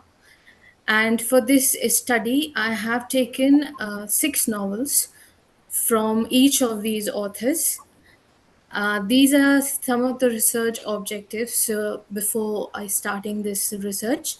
The first was to theoretically map the theory given by Jack Lacan, which consisted of 3 registers: the imaginary, the symbolic, and the real registers. And I applied this onto the world building mechanics, the world setting mechanics of urban fantasy novels. Specifically, I will talk about this in a few seconds. The second objective was literary analysis of these texts, and for this, this is the methodology. I conducted a close reading of these works. These included 2 novels of Neil Gaiman, and named Neverwhere and American Gods, 2 series by Alona Andrews named the Kate Daniel series and the Hilton Legacy series, and 2 novels from Ben Arnovitz, River of God series. So, through these novels, I demonstrated how the hidden world, this is the focal point of this research, how the hidden world motif serves as an externalization of internal psychic conflict, which I mean to say that they world setting of urban fantasy novels is specifically and a literal example of the manifestation of the psychic struggle as defined by Jack Lacan. These are some of the guiding research questions that I asked. How do Lacan's registers, which are imaginary, symbolic, real, operate within these narratives to shape character development, narrative arcs, and identity crisis? So I will give you a brief overview. Imaginary, according to Lacan, was not Vinika, what is fantastic your in final nature. conclusion? Vinika, due to short of Yes, time, ma'am. please be on conclusion. Okay, okay, ma'am. A slightly, these are the part of the conclusion. I'll go with this. So Laka says that there is a Borromean knot in between these three imaginary realm and imaginary, real, and symbolic knots. And if even one of this stabilizes, the subject, he calls a patient a subject in his research, the subject will be prone to neurosis or insanity, the conditions like insanity. And similarly, I found that in urban fantasy novels, if the protagonist encounters the hidden world, the unconscious part of the world from which supernatural or mythical creatures arises, and in this encounter, this conflict, he loses his identity, and this the rest of the plot is of a reclamation of this identity, which prevents his eventual collapse, his eventual mental collapse.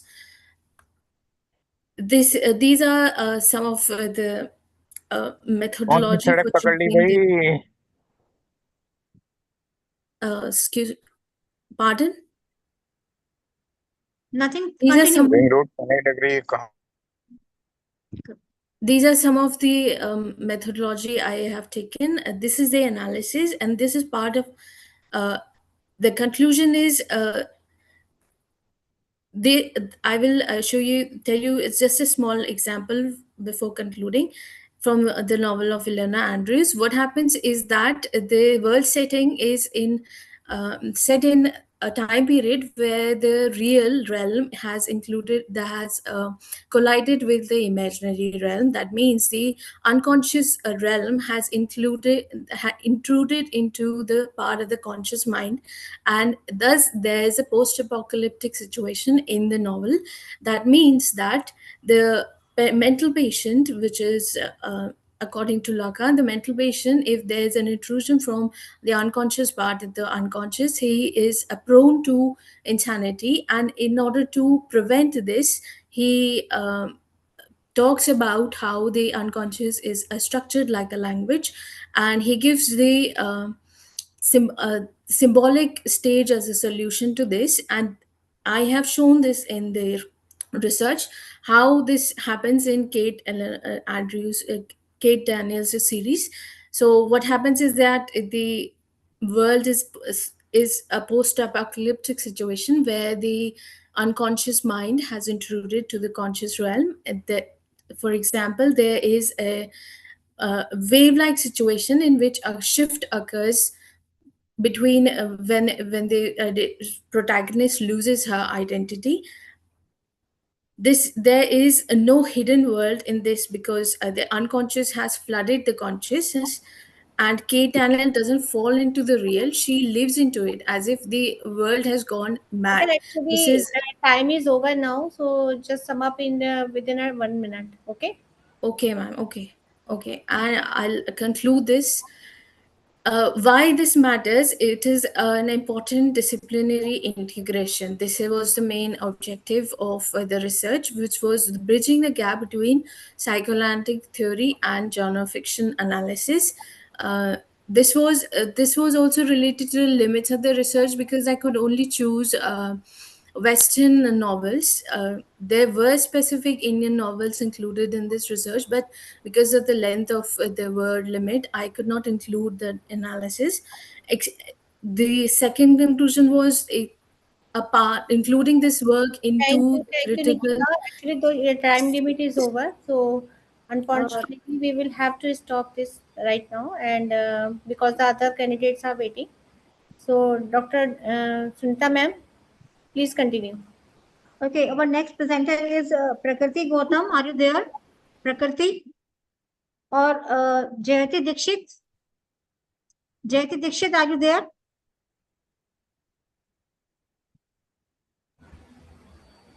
Ma'am, Prakriti and Mansha, we are here. Okay. Okay, present yourself. Mansha, please share the screen.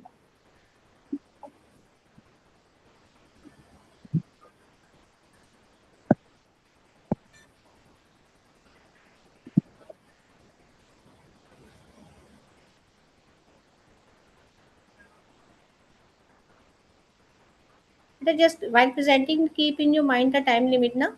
Just Yeah, summarize yeah. it in the time, right?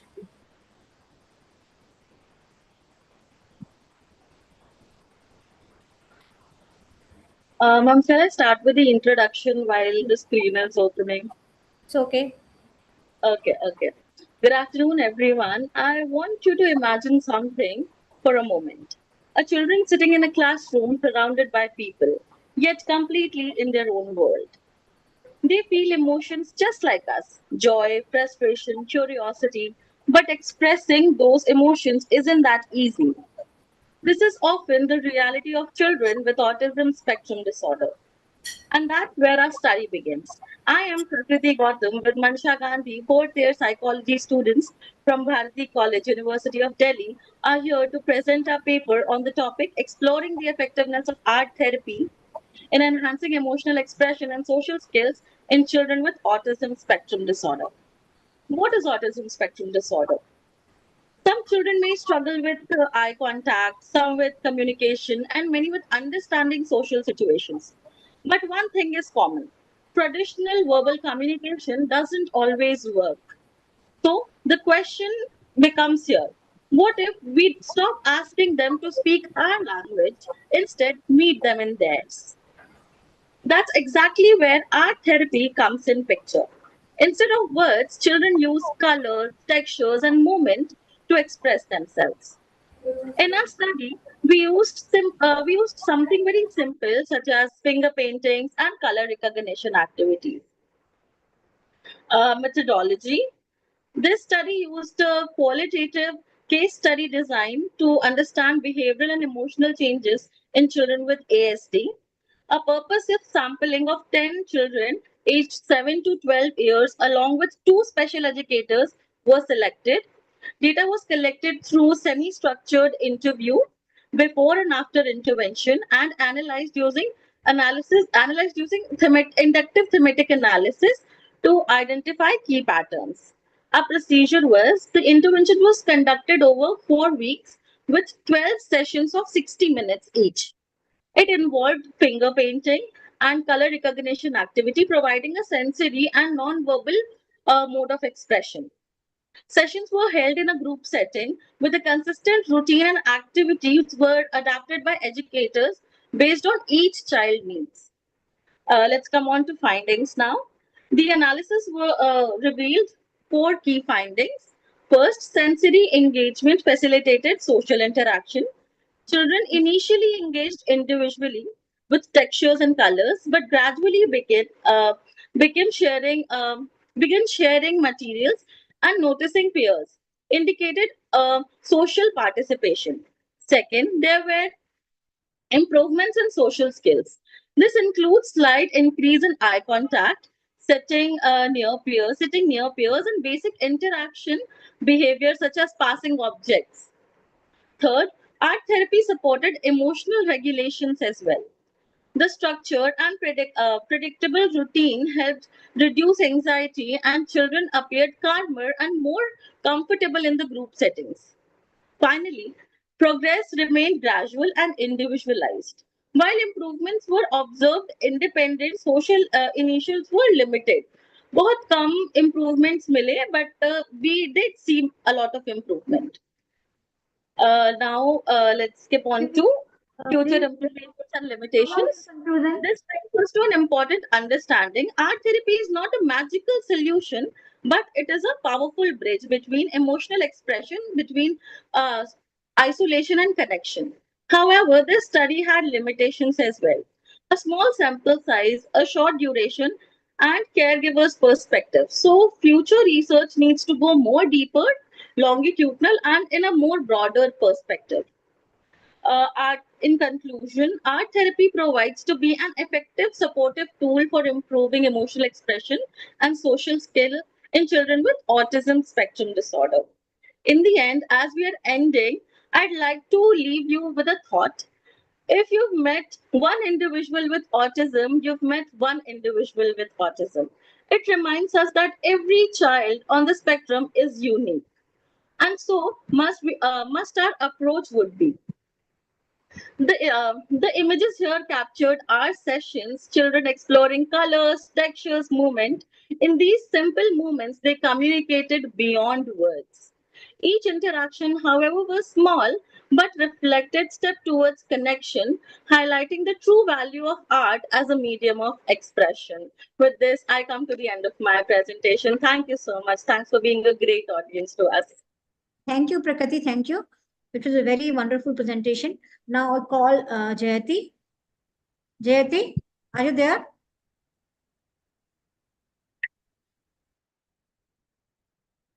Yes, ma'am. Please present your paper.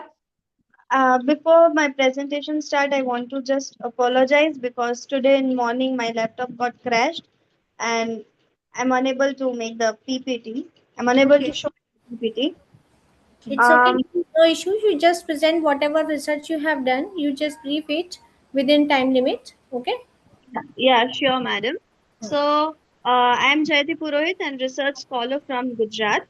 I'm currently working on suicidal ideation among college students. So, as a small scale research, I did it with a 120 population of college students of one particular college. The main thing was my objective was that after reading so many research publications on suicide and personality, I found that suicidal thoughts are more among females than in males. So that is why I tried to measure suicidal ideation between these two genders, males and females. But with that, I also connected it with the streams of their study, that is arts and science.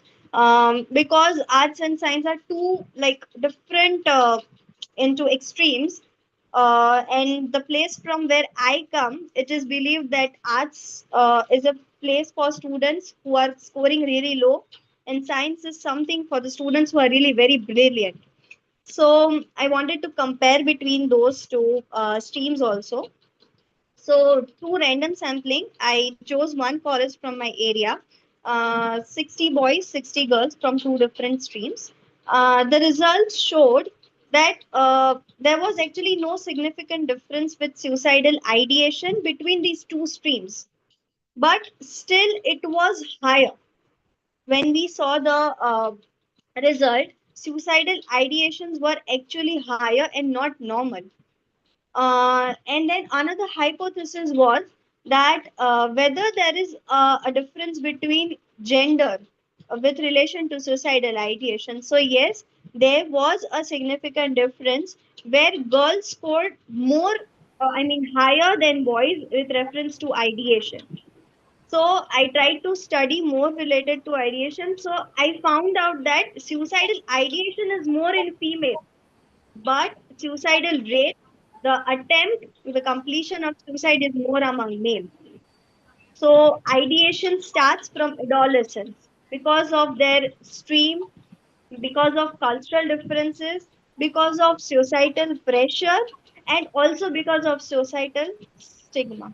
So this was my conclusion that girls score higher, but there was no significant difference between these two streams. Okay. Yeah. Okay, thank you. Dr. Ashna Devi, ma'am, do you have any query? Dr. Kalpana? Um, Our next presenter is. okay, Jayati, yes, ma'am. Am I audible? Just cut it short in a very limited time, ma'am. Okay. Shortage of time, can we call next presenter? Okay. Okay, continue, ma'am. Okay, our next presenter is. Sorry, ma'am. Actually, there is shortage of time. That's why we are continuing with the candidates. Okay. You Our just next apply after is the session. Upasna, are you there? Yes, ma'am. Okay. Please carry on. Our next presenter is after Upasna. It is Cheryl Jolie. Jolie. Cheryl Jolie. Is it visible? Yes. Yes, Upasna. Continue. Ma'am, is Upasna, it visible? please Yes, yes. Upasna, please briefly present your research with research methodology and conclusion. Objective, research methodology, and conclusion. Okay, ma'am. So good afternoon. Good afternoon, everyone. I'm Upasna, and today I'll be presenting my research title, Cyber Contexts Developmental Ecologies as Cyber Psychological Examination of Identity, Formation, and Emotional Regulation. So, uh, so today adolescents are not just using digital platform, they are just developing within them. So my research attempts to understand the fundamental psychological shift.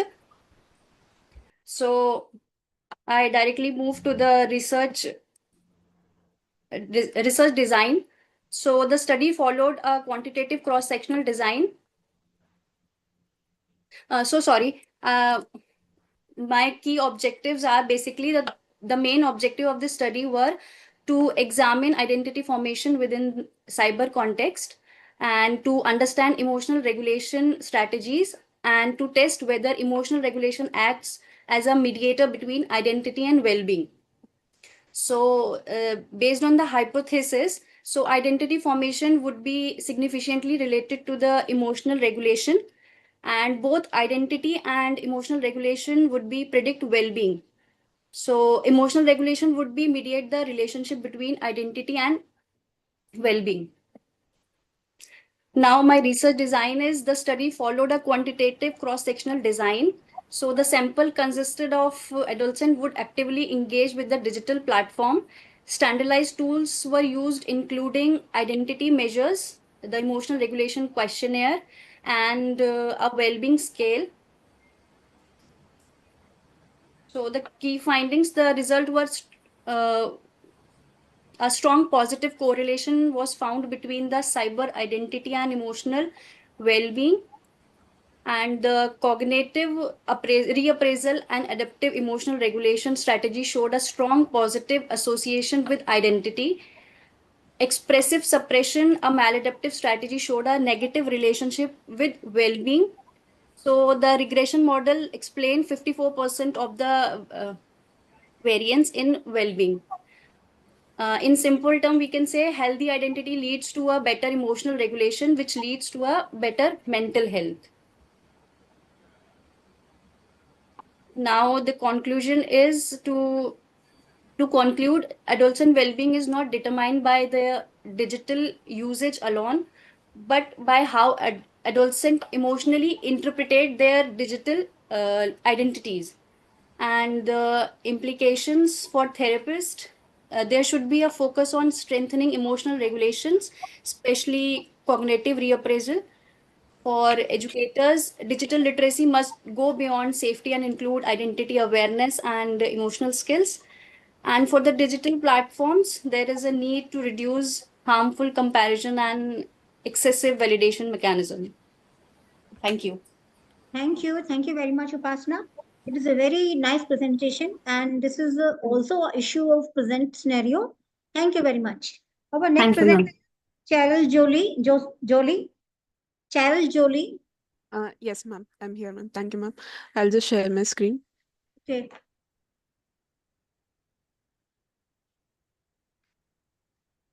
Is it visible, ma'am?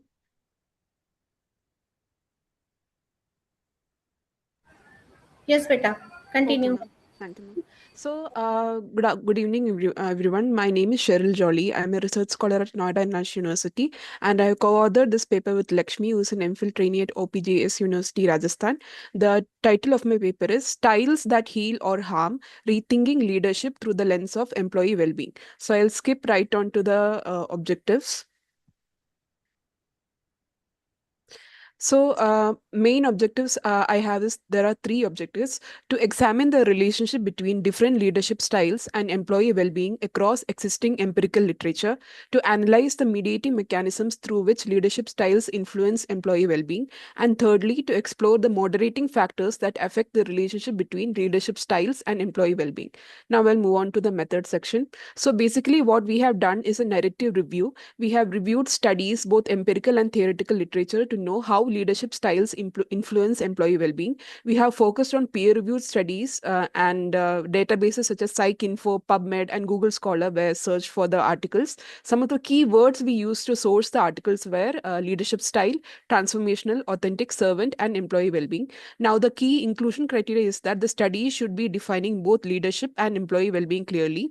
Some of the exclusion criteria is that opinion papers, editorials, and studies lacking empirical data were excluded, and those mediating and moderating mechanisms were excluded, and cross-sectional and longitudinal studies were also excluded. Now I'll come to the conclusion.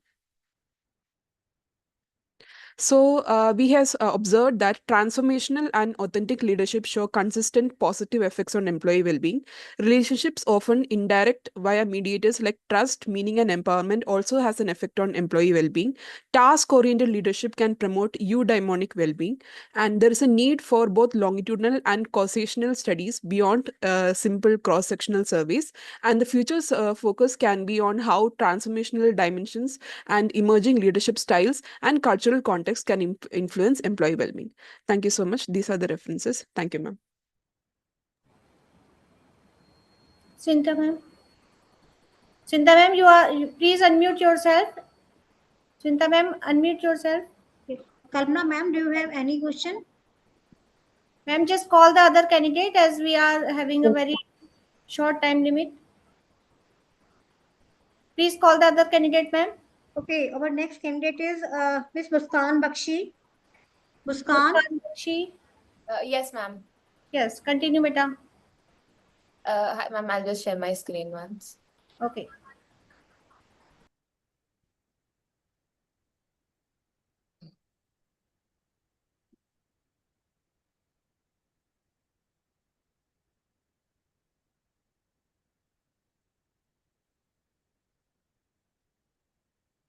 Ma'am, is my screen visible?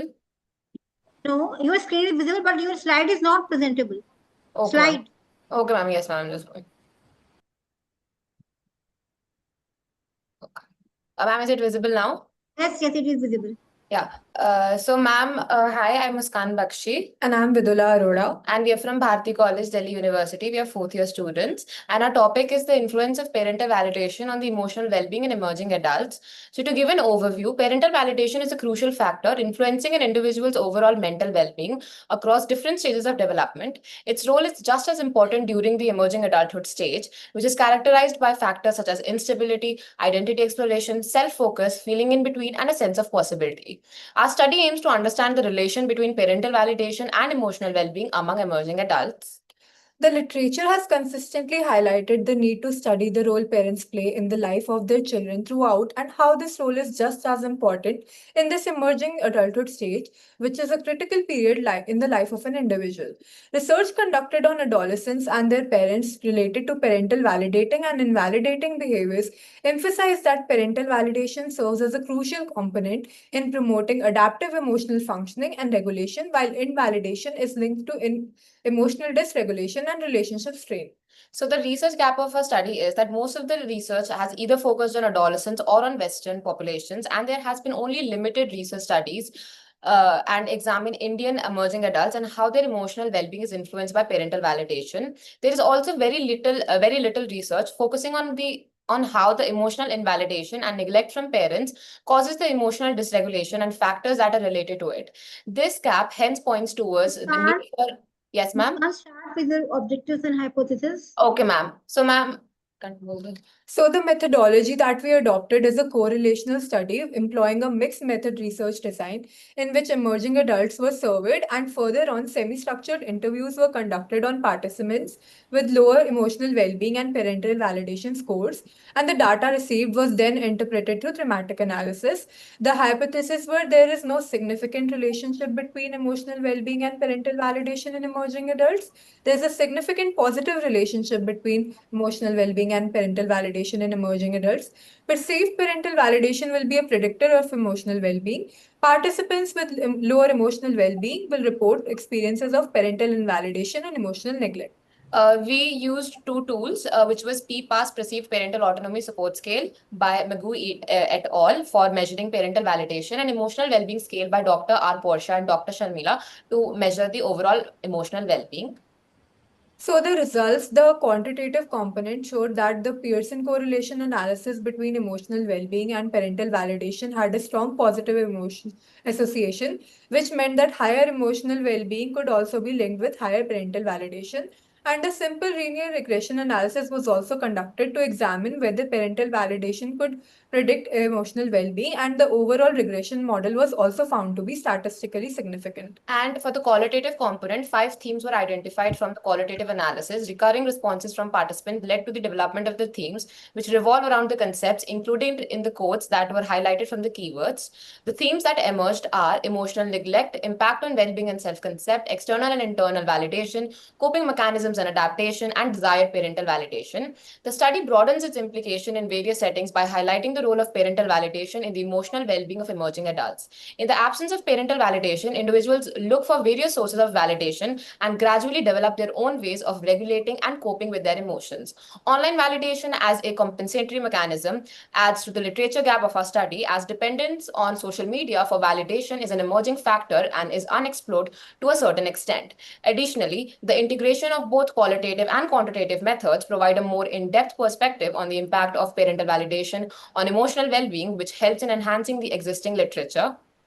So to conclude, the research highlighted the positive relation between parental validation and the emotional well-being of emerging adults. The qualitative findings reveal that the experience of participants with lower levels of parental validation and emotional well-being could be understood through several themes.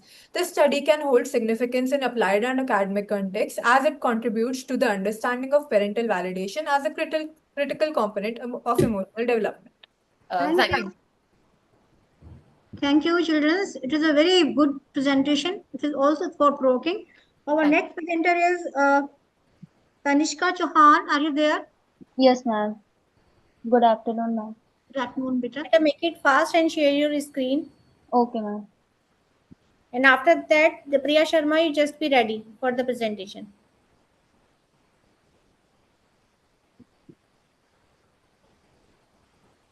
Priya Sharma, are you there? You just be ready after Tanishka. Tanishka, is Yes, ma'am. anything wrong with you? Okay. Ma'am, is my screen visible? Yes, yes. Okay. So, good morning, everyone. I am Tanishka Chauhan, currently pursuing BA Psychology Honours at DIT University. Today, I am here to present a research paper on the relationship between social media usage and influenza among young adults. So social media usage is how much time people spend on social media platforms like Instagram, Twitter, Facebook, etc. And influenza is when people became too focused on money, brands, and luxurious possessions. So when people are when people use social media a lot, they see rich lifestyles, branded products, and perfect lives. This makes the this makes them compare themselves with others, want more money and other things, and get stressed over it. So previous studies have shown that social media increases materialism. Tanishka, Yes, ma'am. Tanishka, please start with your objective, hypothesis, and conclusion. Okay, ma'am. So, research question was, is there any relationship between social media usage and influenza among young adults? To Research objective was to examine the relationship between social media usage and influenza among young adults.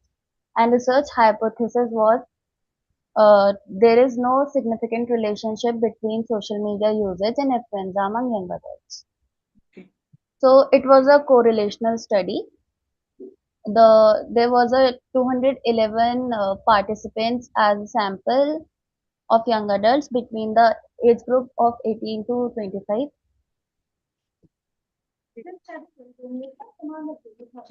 The data was collected offline with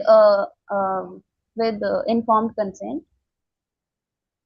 Tools used in the study was social media usage by Tuck and Thompson. There were dimensions of the scale: image-based, comparison-based, belief-based, and consumption-based. It has a good reliability and a 9-pointer scale. The another tool was Affluenza by Tyagi and Radhesham. Affluenza scale. There were 5 dimensions. Tanishka, we have short of time. Oh, sorry. Statistics used were Pearson product movement correlation. The result were that the study concludes that there is a significant positive relationship between social media usage and influenza among young adults, which means that as people spend more time on social media, they tend to develop more materialistic attitudes, higher stress, and increased shopaholic behavior. Overall, the study suggests that social media plays an important role in shaping lifestyles, thinking patterns, and consumption behaviors in young adults.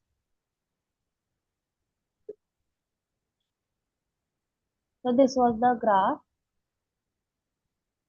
and these are the supporting studies.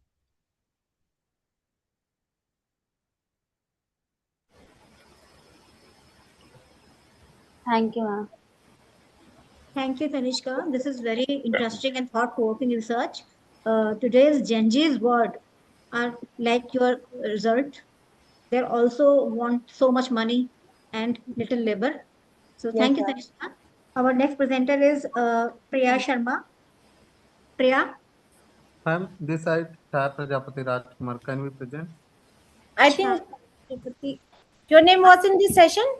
in the next Yes, session, ma'am. Chaya, you are in next session. We will call you Okay, into the sorry. next session. Okay. The Okay, Priya thank you. Sharma is the only candidate who is left into the second technical session. Priya Sharma, are you there? Yes, ma'am. Okay, make it fast. Okay, ma'am. Just conclude your summary about your research paper within 2 or 3 minutes. Okay, hurry up. Okay.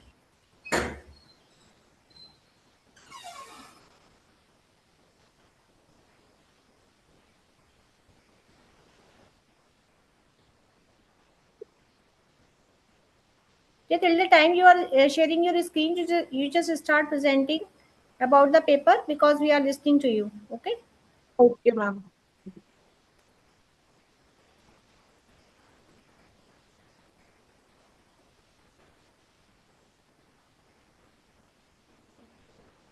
Yeah, are you sharing your screen? Yes, ma'am. Just a second.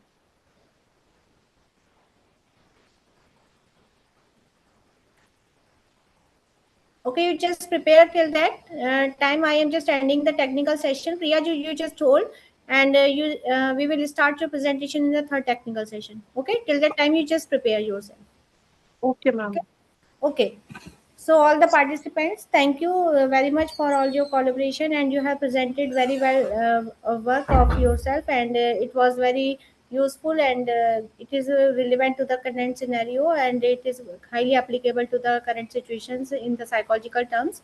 And as far as the technical session is about to be ended, so I would like to call the chairperson, Dr. Rashna Nimri and Dr. Kalpana, one by one. Dr. Kalpana, first of all, you just summarize the chair Okay. session. Okay. Thank you so much, ma'am. And organizing committee, Dr. Sunita ma'am, Richa ma'am. I'm truly grateful to you that you have given me such a wonderful opportunity to chair the session. And I must congratulate the committee member to organizing such a wonderful conference initiative, Horizon in Mental Health.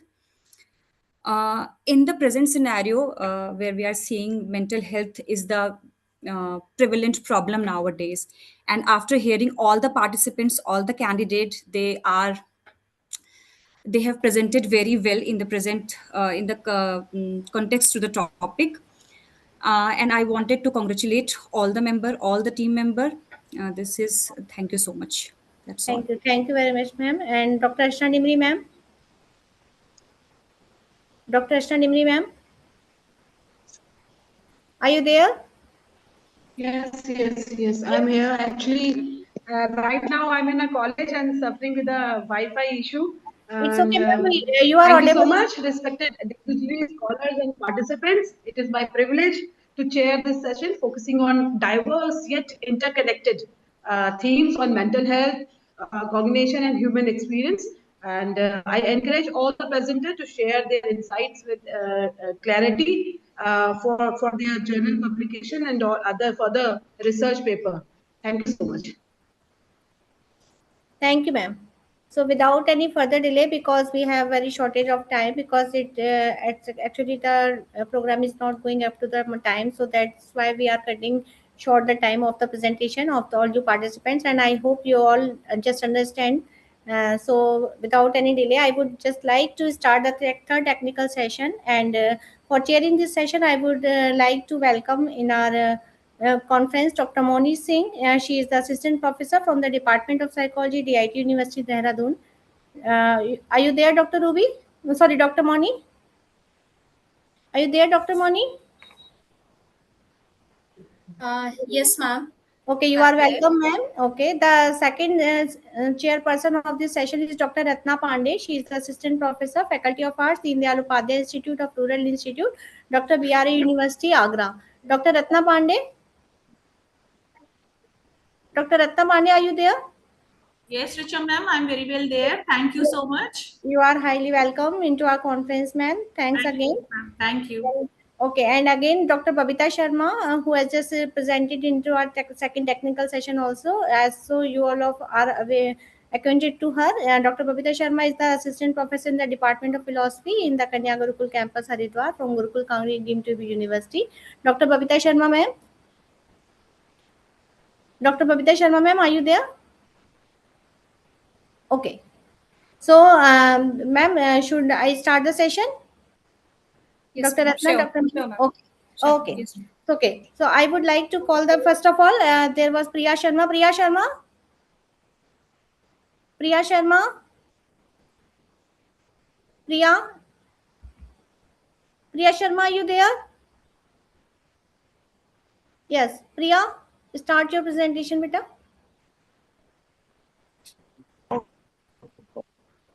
Ma'am, my screen is visible. Yes. Okay. You start presenting. Hello. Okay. Okay. Hello, everyone. My name is Priya, and today I am presenting my research on impact of academic pressure on alienation among adolescents. Academic pressure is very common among students today. It mainly comes from exams, marks, expectations from parents, teachers, and society. When this pressure becomes too much, it can affect mental health and make students feel lonely and disconnected from others. So, the main aim of my study was to measure academic pressure and alienation and to make or to compare the relationship between these two both variables among the adolescents aging from 13 to 20 years. The objective of study was to understand both the variables and comparing students in high academic pressure and low academic pressure students. So there were mainly many researches done previously on these topics, like previous studies showed academic pressure is Priya, make it increasing, short high and just stress affect. Priya, make it short and just come on to the conclusion. Okay. Oh, Just explain okay, your ma'am. research work in a So, summarized manner. Right. okay, okay, ma'am. So my research methodology was quantitative study. In this, I collected data using Google Form, and a total of 120 students participated, and I took students from every each academic streams like science, commerce, and humanities. The data was analyzed through the independent sampling t-tests And I use the educational stress scale for measuring academic stress and alienation scale for measuring the level of alienation. So the results were made that the results showed that students who had higher academic pressure are felt more isolated as compared to the students with lower pressure who felt low isolated.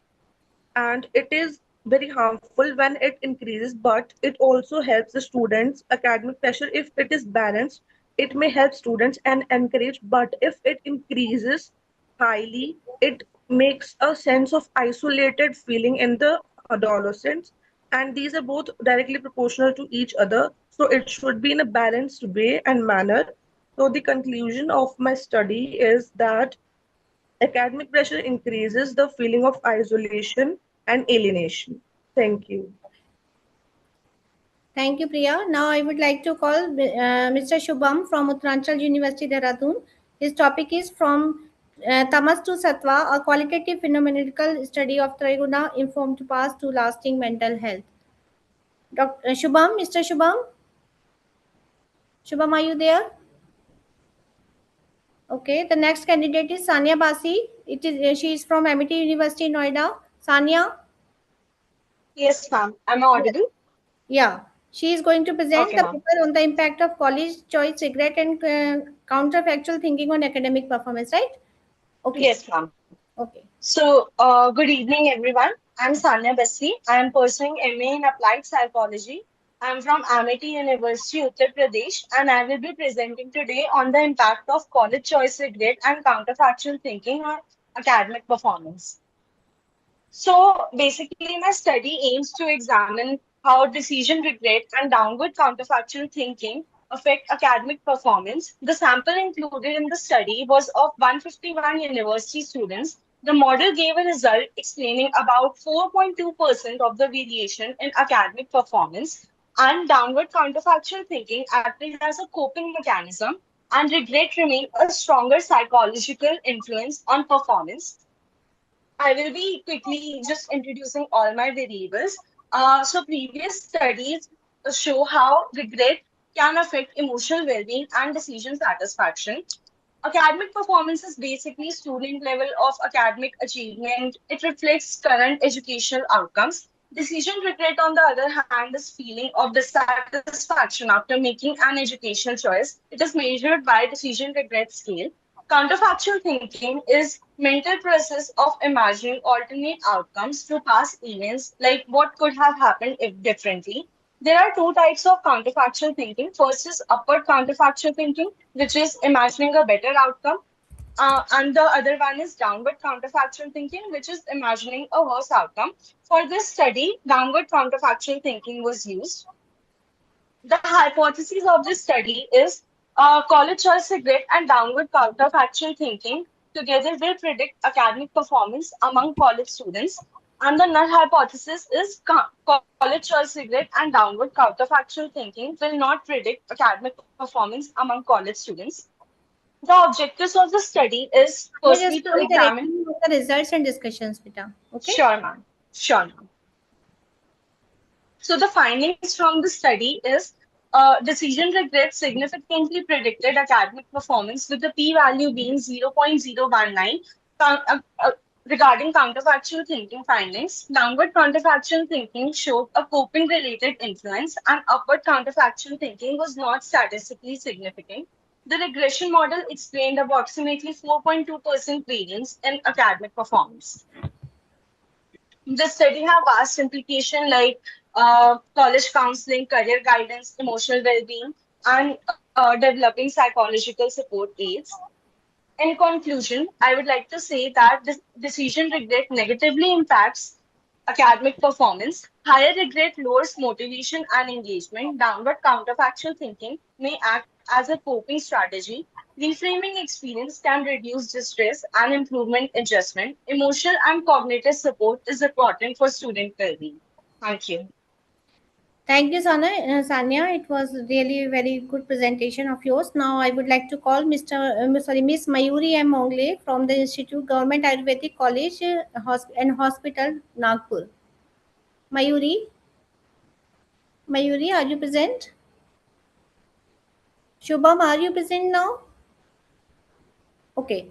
The next candidate is Anushi Rathi and Dr. Ruchi Singh from DIT University, Solam. Anushi Rathi. Okay. Anshika Rathi from Central University of Himachal Pradesh. Anshika, are you there? Are Kaushik? Am I Yes, ma'am. audible? Yes. Anshika Rathi, ma'am. Anshika Rathi, please, beta. Yes. Please, yeah. Okay. Just give your presentation.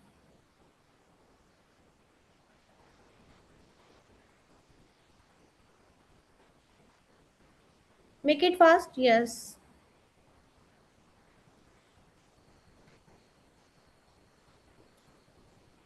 She's from Central University of Himachal Pradesh, and she is presenting.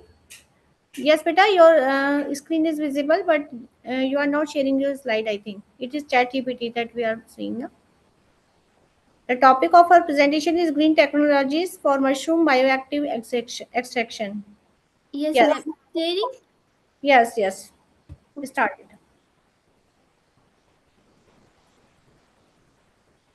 So, good evening, respected teacher and dear friends. I am Anshika Rathi, research scholar from Central University of Himachal Pradesh.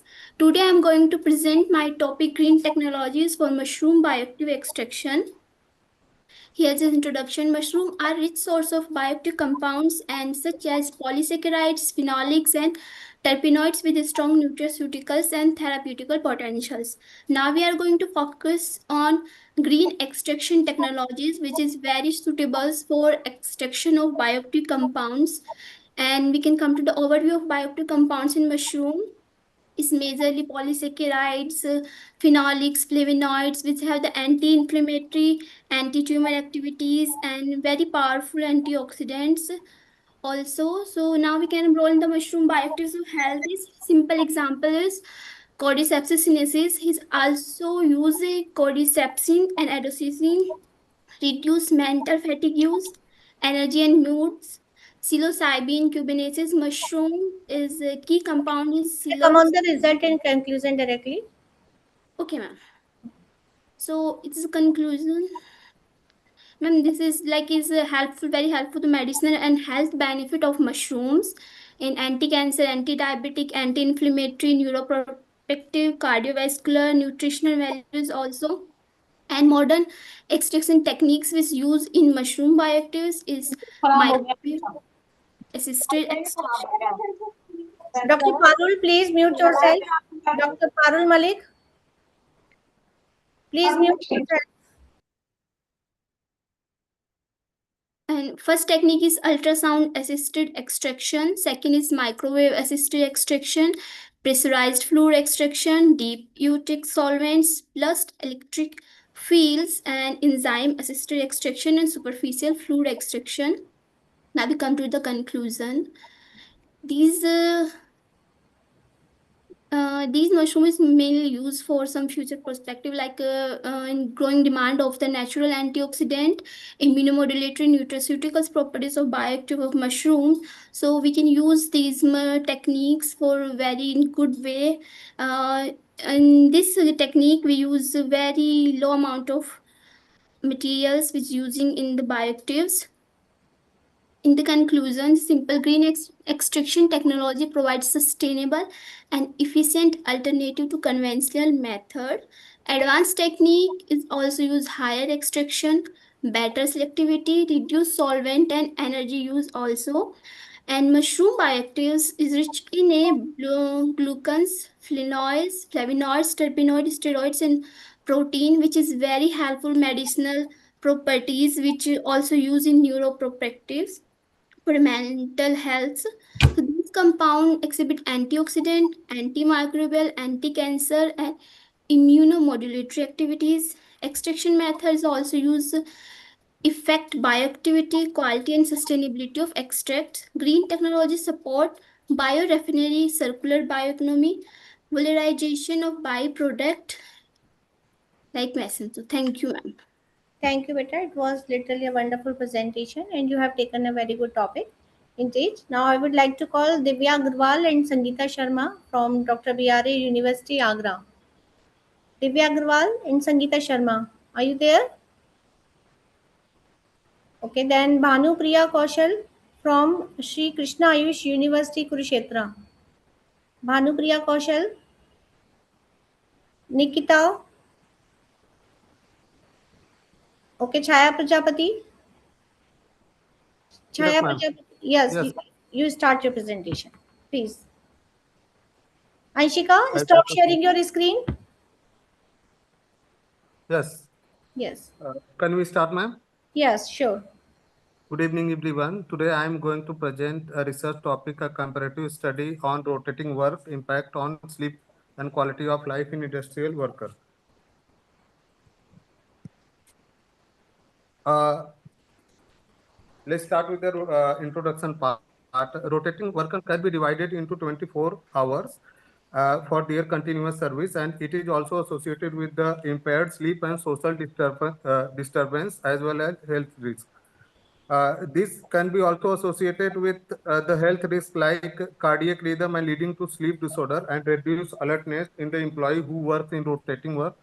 And it is also linked with the cardiovascular issues, obesity, diabetes, anxiety, as well as depression. The aim and objective of the study to evaluate the impact of rotating work on sleep quality and quality of life among industrial workers. And there are two objectives. The first is assess the impact of rotating work on sleep and quality of life, and the other one is compare the sleep and quality of life in shift workers and non-shift workers. Moving towards methodology, this study has been conducted at Desh Bhagat University using a questionnaires that already we have mentioned the tools, and there were 278 participants, which consisted of 147 rotating shift and 131 non-rotating day workers. And the data was analyzed using SPSS version 25 tools, chi-square test, t-test, and ANOVA were used to evaluate the data. Finally, now moving toward the results and summary, rotating workers younger than the non-rotating worker, as we mentioned in the average mean age, and they are higher. The individual who works on shift day, they are more prone to use a caffeine and smoking for their alertness into the service while working there in the industry, and they have also poor sleep quality and lower quality of score in physical, psychological, social, and overall domain. As already this chart already I have discussed it, and moving toward the demographic findings, there were significant difference observed in gender and marital status between the non-rotating and rotating shift, and there is no significant difference observed in religion part. Moving towards sleep and substance used by the shift workers, they are more using coffee and smoking while working because of alertness. And overall domain, if we can, we find in our study, the all domain, there is a significant difference observed between the rotating and non-rotating workers. And discussion, rotating version linked with poor sleep quality and lower quality of life. Younger employee are more employed due to their young age to work in rotating shift, and they use higher substances to maintain alertness during work. Finding this our studies align with the other studies as we already discussed in the previous slide and shared in the full article. Conclusion, rotating worker, it is negatively impact on sleep and their quality of life. It leads to mental and physical health issues. There is a need to improve the sleep hygiene as well as well-being of shift workers. The study can be conducted in a limited area and specific industry with a small sample size population. And it is a self-reported data, and there is a need of to objectivity of the study to generalize the results. There will be future recommendation also. The study will be conducted on larger population to generalize the results, and on multiple regions as well as in different industries. And there will be need of the polysomnography, that is objective sleep assessment study, to conduct in future. Thank you so much. Thank you very much. And now the next candidate is Anushka Banerjee. Anushka, are you there? Yes, ma'am. Okay. Am I audible? Yes. Are you going to present your screen? Yes, ma'am. Okay. Share it. Is it visible? No, not yet. Yes, now it is visible. Go Okay. ahead. Thank you everyone for giving me this opportunity to present here. I am Anushka Banerjee, a postgraduate student of Galgotius University, and I did my work under the supervision of Dr. Amreen Ahmed. So my topic is a study on the age of sexual initiation and its association with depression in young adults. So as I'll just give a quick intro of it, the age of sexual initiation among the young adults is divided into two particular groups. One is before the age 16 and other one is after the age 16, and there is a association with early initiation of sexual activity and depressive symptoms. As my objectives are to study whether early sexual initiation behavior led to higher level of depression in young adulthood, and another one is to study whether there is any difference of depression level among male and female with early sexual initiating behavior. I used purposive sampling on 110 young adults, 55 male and 55 female, and I used the instrument the Beck Depression Inventory. As the findings suggests, I calculated mean and ST of the whole population divided into two groups after the age of 16 and before the age of 16, and also the T test scores. Both of them are completely showing that there is a significant difference between both the groups, and the population who attempted sexual activity before the age 16 has more depressive symptoms. And for my next objective, as there is any difference of depression level in male and female, although the mean and SD shows that female has a slightly more rate of having depressive symptoms if they initiate their sexual activity early, but the t-test scores showing that there is no significant relationship, sorry, there is no significant difference between male and female if they initiate sexual activity early. So there is a limitation that my sample size is small, and I did purposes sampling, not random sampling, and also I did cross sectional, I used cross sectional research design where other literature review I did, all of them did longitudinal research design. And there is a lot of future prospects.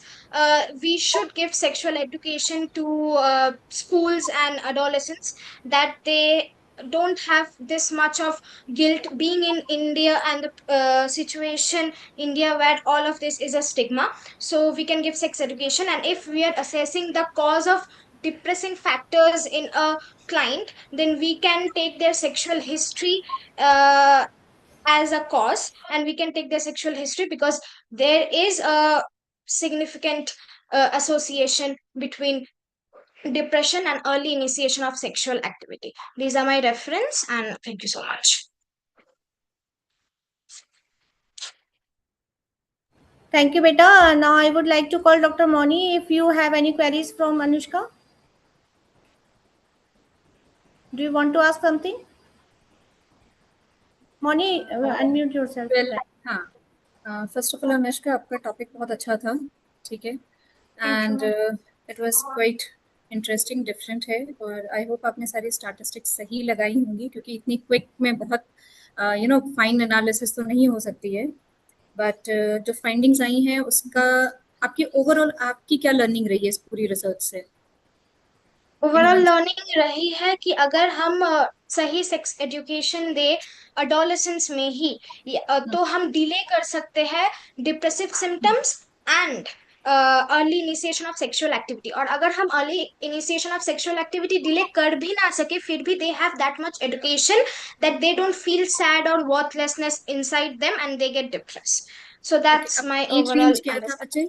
As range क्या था बच्चे आपकी study में? My age range was 18 to 27 years, young adults. Okay भाई, आपने Gen Z ही लिए हैं ना आज की जो यंग जनरेशन? Yes. ओके, ठीक है, थैंk you. Thank you, ma'am. Okay, our next candidate is Mayuri M. Mongle from is Government Ayurvedic College, Nagpur. Mayuri? Mayuri, am I audible? Yes, ma'am. Okay, start your presentation. My screen is visible, ma'am? Yes, yes, yes. Please conclude it within the time limit. Okay. Start, Pita.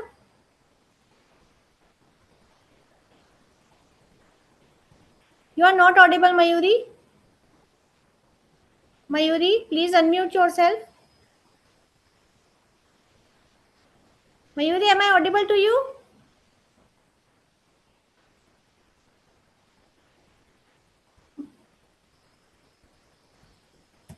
Mayuri, am I audible?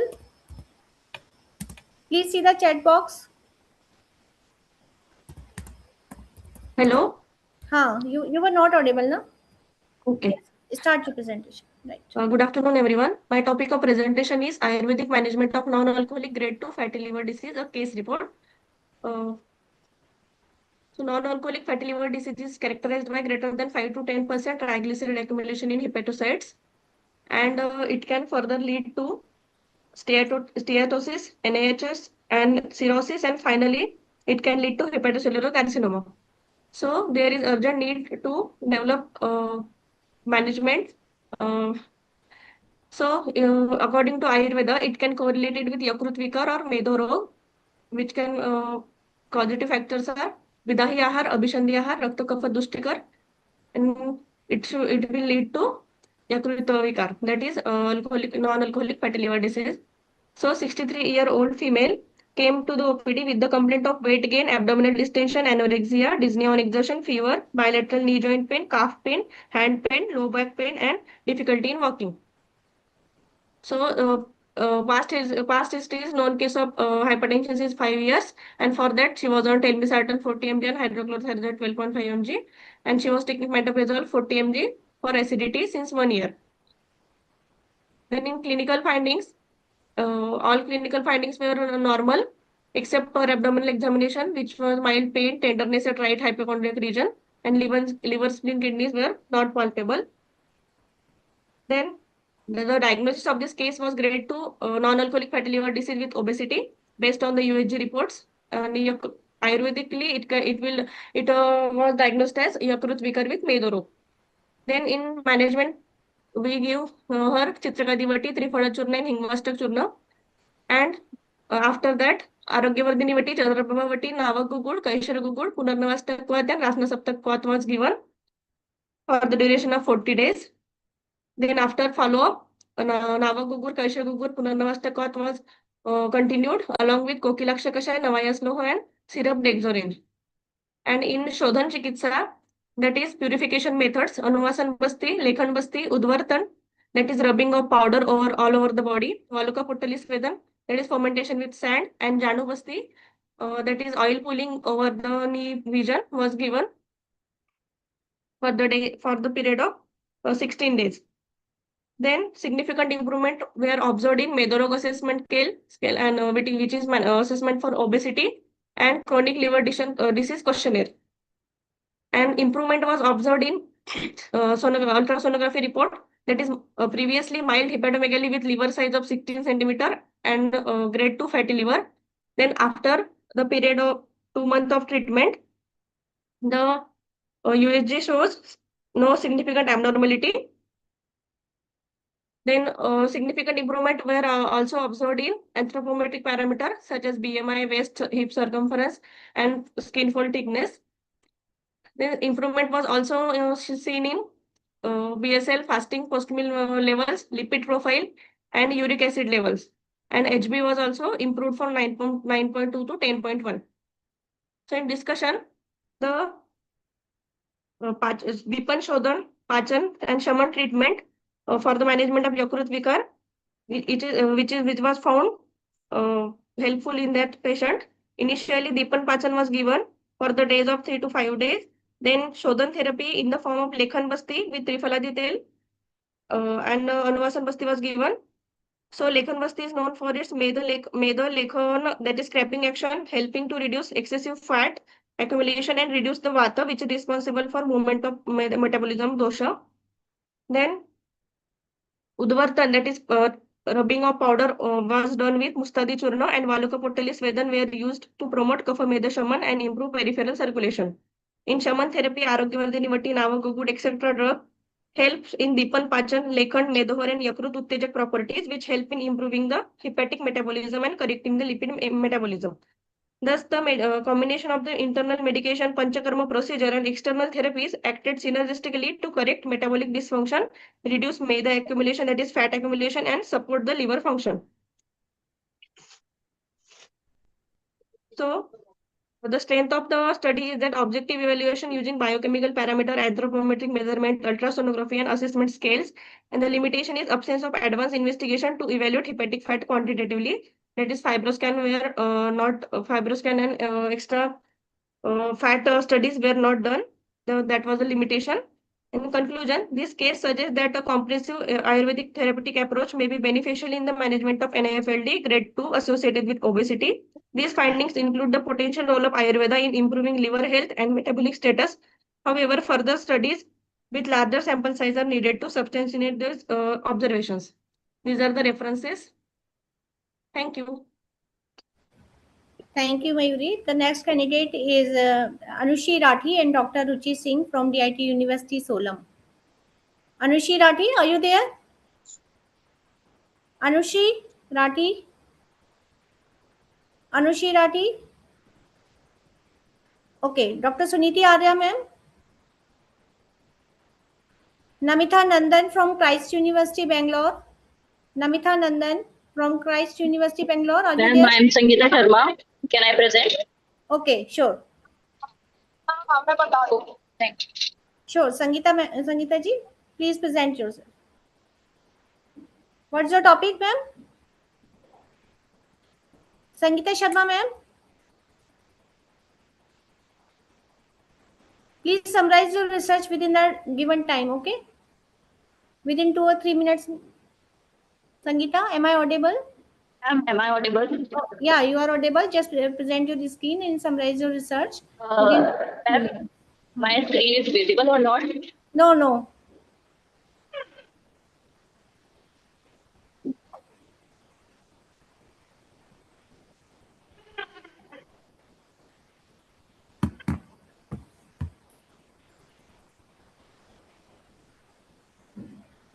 Sangeeta Sharma, if it is taking time, then should I call to the other candidate till time? Ma'am, yes, ma'am. Okay, Kanika Atre. Kanika Atre, are you there, beta? Okay, Yes, ma'am. Yes, Kanika, start your presentation.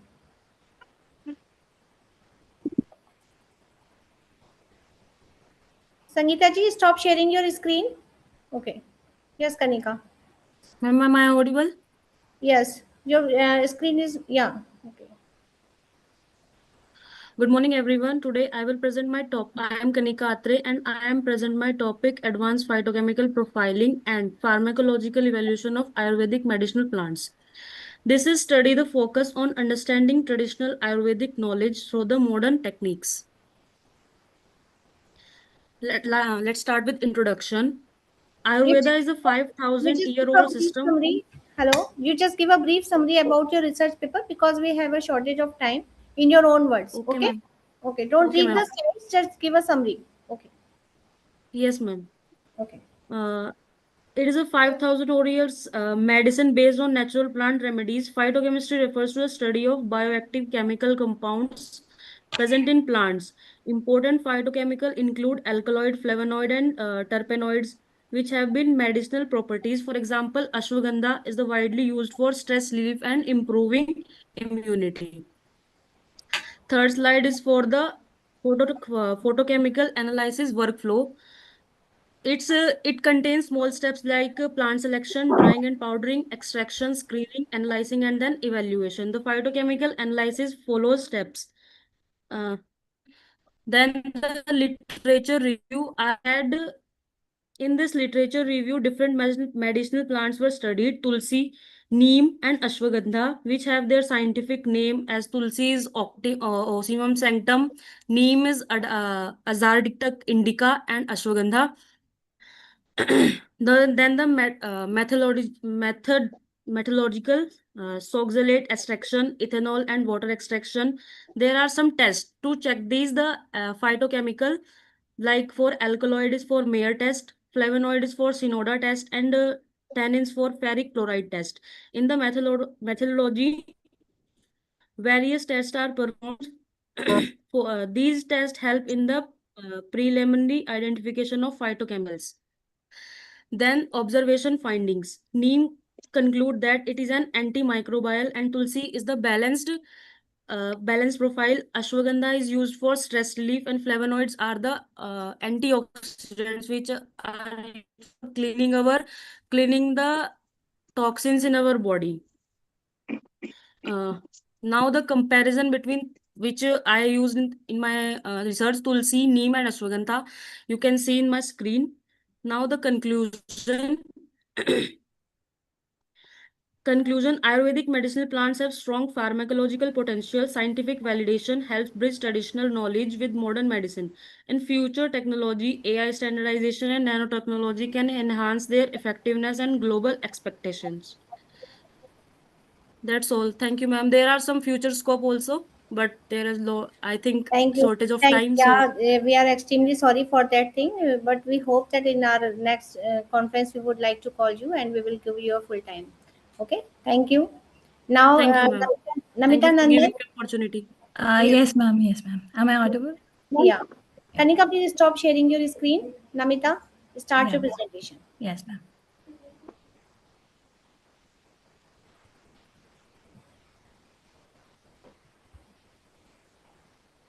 Ma'am, is the screen visible? No, it is not visible. You just again try to share it. Yeah. Is Don't it read the visible? slide. Again, I'm telling you, yeah, it is visible. Don't read the slides. You just Yeah. summarize your research paper Yeah. in. Yes, ma'am. Yes, ma'am. Good evening, everybody. I'm Namita Nandan, a research scholar from Christ deemed to be University, Bangalore. And my paper is titled Kaban Park, a case study on tactical embodiment and community mental health in urban spaces. So, in rapidly urbanizing cities such as Bangalore, increasing density, overstimulation, and social fragmentation have contributed to a growing urban mental health crisis. This raises a critical question regarding the role of urban space in shaping everyday well being. So, while urban green spaces are widely associated with improved mental health, existing research largely relies on environmental exposure models, such as the biophilia hypothesis. And these approaches treat parks as passive environments and emphasize individual outcomes, thereby overlooking the role of everyday practices, social interaction, and lived spatial experience. So, this paper proposes tactical embodiment as a conceptual framework, drawing on Michel de Certeau's distinction between strategies and tactics and Maurice Merleau-Ponty's notion of embodied perception. It reframes urban space as actively produced through bodily practices. Mental well being is thus understood as emerging through embodied tactical engagements rather than passive spatial exposure. So the study adopts a qualitative case study approach informed by phenomenology and autoethnography. Through repeated embodied engagements with the site, it examines the pattern of movement, interaction, and spatial use, supplemented by secondary literature and media representations. So Cubbon Park is selected as a dense and diverse urban space characterized by sustained everyday use, informal practices, and the coexistence of multiple activities, making it particularly suitable for examining lived and spatial dynamics. So, the park demonstrates unplanned urbanism in practice, where strategic design intersects with everyday tactical use. Observed patterns include rhythmic movement, informal group formations, and shared yet non intrusive co-presence, through which users continuously reinterpret and reproduce space. These embodied practices contribute to mental well being by enabling emotional regulation, fostering a sense of belonging, and reducing social isolation. Well being here emerges not as an individual outcome, but as a collective and spatially distributed process. So, this suggests that urban green spaces should be designed to accommodate flexibility, informal use, and co presence rather than rigid programming. However, these benefits remain uneven, shaped by issues of access, safety, and social inclusion. So, in conclusion, urban parks do not inherently produce mental well being, rather, they become effective through the tactical and embodied ways in which they are inhabited. So, tactical embodiment thus offers a critical framework for rethinking the relationship between urban space and community mental health. Thank you. Thank you very much. And it was such a nice presentation. Dr. Ratna Pandey, will you present here now? Dr. Ratna Pandey, that is our chairperson of this session also. She has submitted a paper. So, Dr. Ratna, will you present paper? Yes, ma'am, I'm there. Okay, please present your paper, ma'am. Ma'am, I'm sorry, I have a meeting as I told you, so I'll not be able to present, ma'am. It's okay, no issue. So, Doctor, Thank okay. Divya Agarwal and Sangeeta Sharma. Divya Agarwal and Sangeeta Sharma. Yes, Yes. ma'am. Start your presentation, please. And after that, Ved Bhanu and Priya Kaushal, just be ready from Shri Krishna Ayush University, Kurukshetra. Sangeeta, share your screen.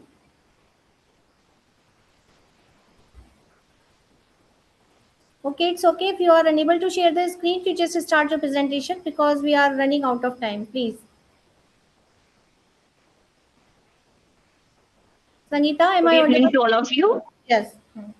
Yes, my topic is use it or lose it, cognitive offloading, and the risk of cognitive atrophy. Now, first, Just summarize. Cognitive offloading क्या होती है? जो भी हम tools, external tools अपनी information processing के लिए use करते हैं, जैसे कि कैलकुलेटर, जीपीएस और आज के टाइम में जैसे एआई, तो उसको कॉग्निटिव ऑफलोडिंग बोलते हैं। एंड कॉग्निटिव एट्रोफी इज जिससे कि कॉग्निटिव एट्रोफी वो होती है जिसमें कि हमारे न्यूरॉन्स जो होते हैं उनके बीच में कनेक्शन कम हो जाता है, वीक हो जाता है, जिससे कि हमारी impaired thinking and memory and functional abilities में लॉस होता है। तो दिस तो रिव्यू बेस्ड स्टडी है मेरी, और रिव्यूज के बेसिस पे कुछ फाइंडिंग्स आए हैं, जैसे कि डिजिटल एमनीजिया। जब हम बहुत सारा इंफॉर्मेशन सिर्फ हम जस्ट क्लिक पर हमें मिल जाती है, तो उससे हमारे शॉर्ट टर्म मेमोरी से लॉन्ग टर्म मेमोरी में इंफॉर्मेशन नहीं जा पाती है। और क्रिटिकल सिंथेसिस, जब हमें एआई सारा कंटेंट समराइज करके दे देता है, तो उससे मेंटल एक्सरसाइज में लॉस होता है, हमें नए नए आइडियाज जनरेशन में प्रॉब्लम होती है, प्रॉब्लम सॉल्विंग, रेजिलियंस। जब हम इतना एआई पर डिपेंड हो गए हैं, हमें हर किसी प्रॉब्लम का सॉल्यूशन परफेक्ट चाहिए। इसकी वजह से हम कॉग्निटिव यानी कि किसी प्रॉब्लम पर फोकस सस्टेन कर पाना हमारे लिए मुश्किल हो गया है। Sunita एआई ji, के यूज करने से Sunita ji, will you come direct at the conclusion, please? Yes, ma'am. Okay. So the conclusion is हमें एट्रोफी जो है उससे हमें कैसे प्रिवेंट करना है।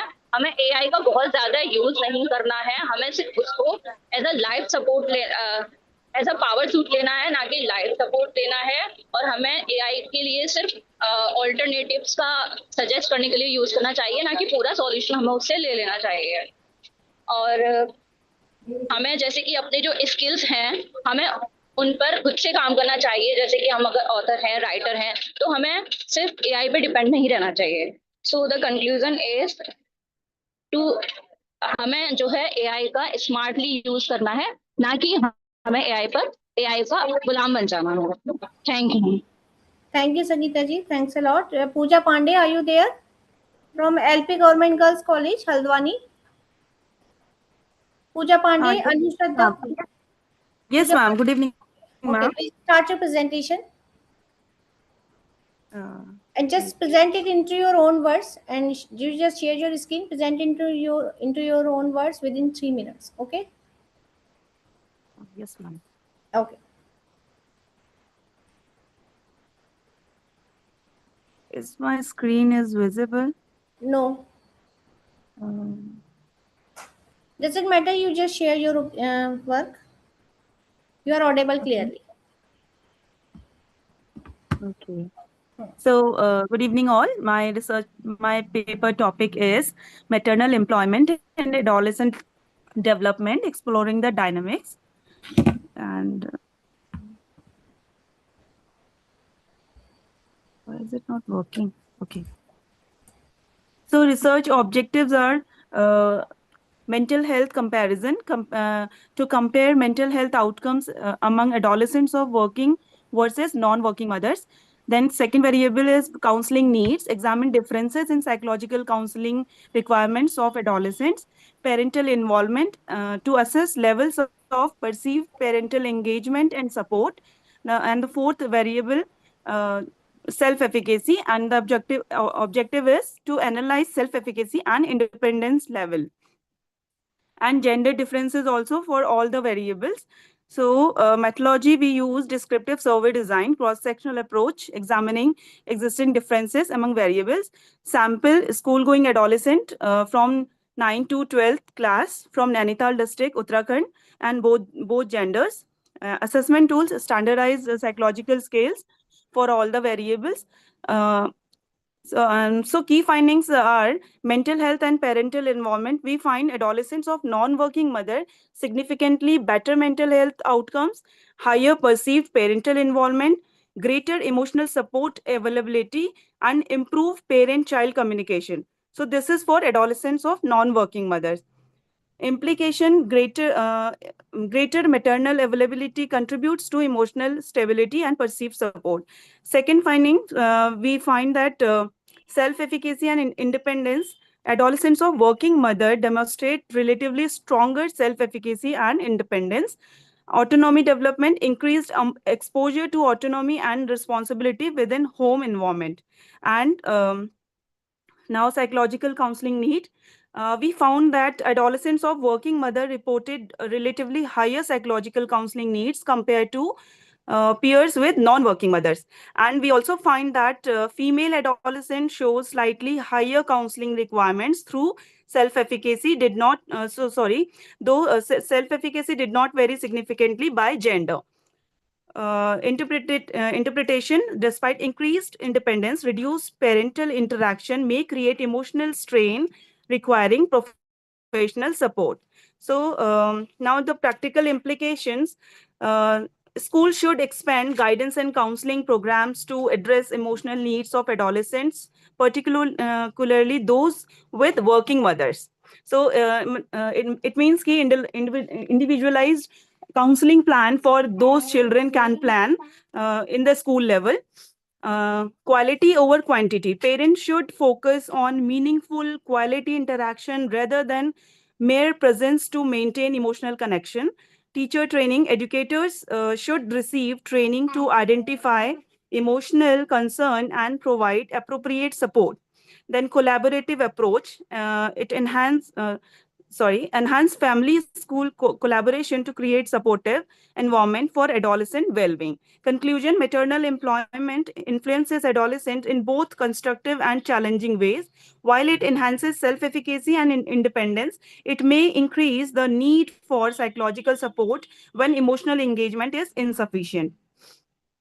And balanced parenting and effective communication are essential for promoting adolescent overall psychological well-being in contemporary family structures. Thank you so much for Thank you, patiently Pooja. listening.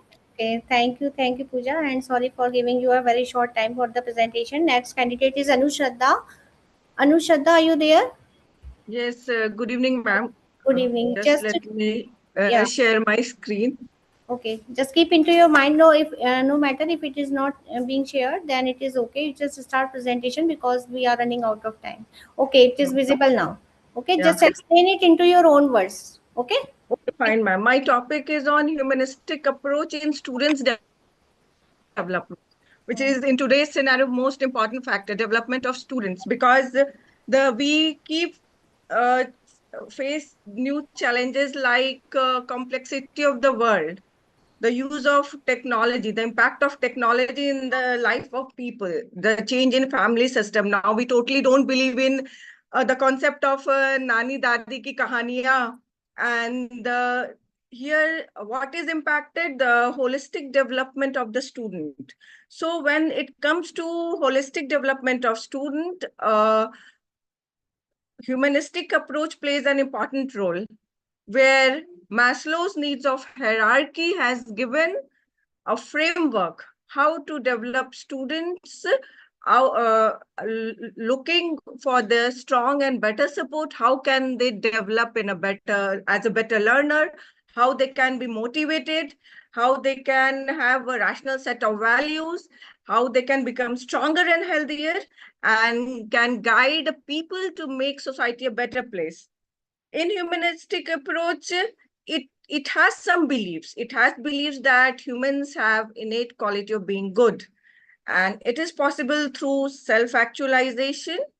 So for that, they need to fulfill their basic needs. They need to grow personally. When we talk about a personal growth, it includes self-fulfillment of individual to explore their values, meaning in life. And this is best explained in Maslow's need of hierarchy, which is the aim which I need to explore in my paper. He argued that a humanistic educational approach would develop people who are stronger, healthier, and would take their own life into the hands to a greater extent. With increased personal responsibility for one's personal life, with a rational set of values to guide people to make society a better place. To cut Anisha, short the come things, directly towards the conclusion and your findings, right? uh, to Come cut directly. short the things, let me explain. As we know, Maslow's hierarchy needs are a pyramid of 5 needs, from basic needs to greatest need is self-actualization. Here in the theory, I have analyzed literary review methods, gone through some papers. Research are the limitation is the research is qualitative based, informal interviews with students, as I coach people in students in developing good habits and values, developing life skill aspects in their behavior.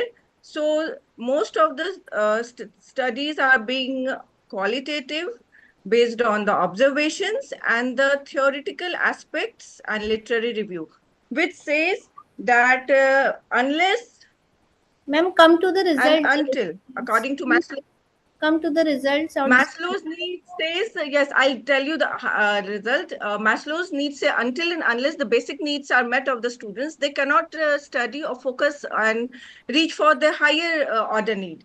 My highlight says that I observed one of the papers stated character learning is an outlook, extended outlook, which plays important role in developing good habits, which is empathy, respect, and responsibility. Talking from the basic points of Maslow's needs Ma'am, hierarchy, which please is cut it in short and directly come to the conclusion. The yeah, time is okay, fine.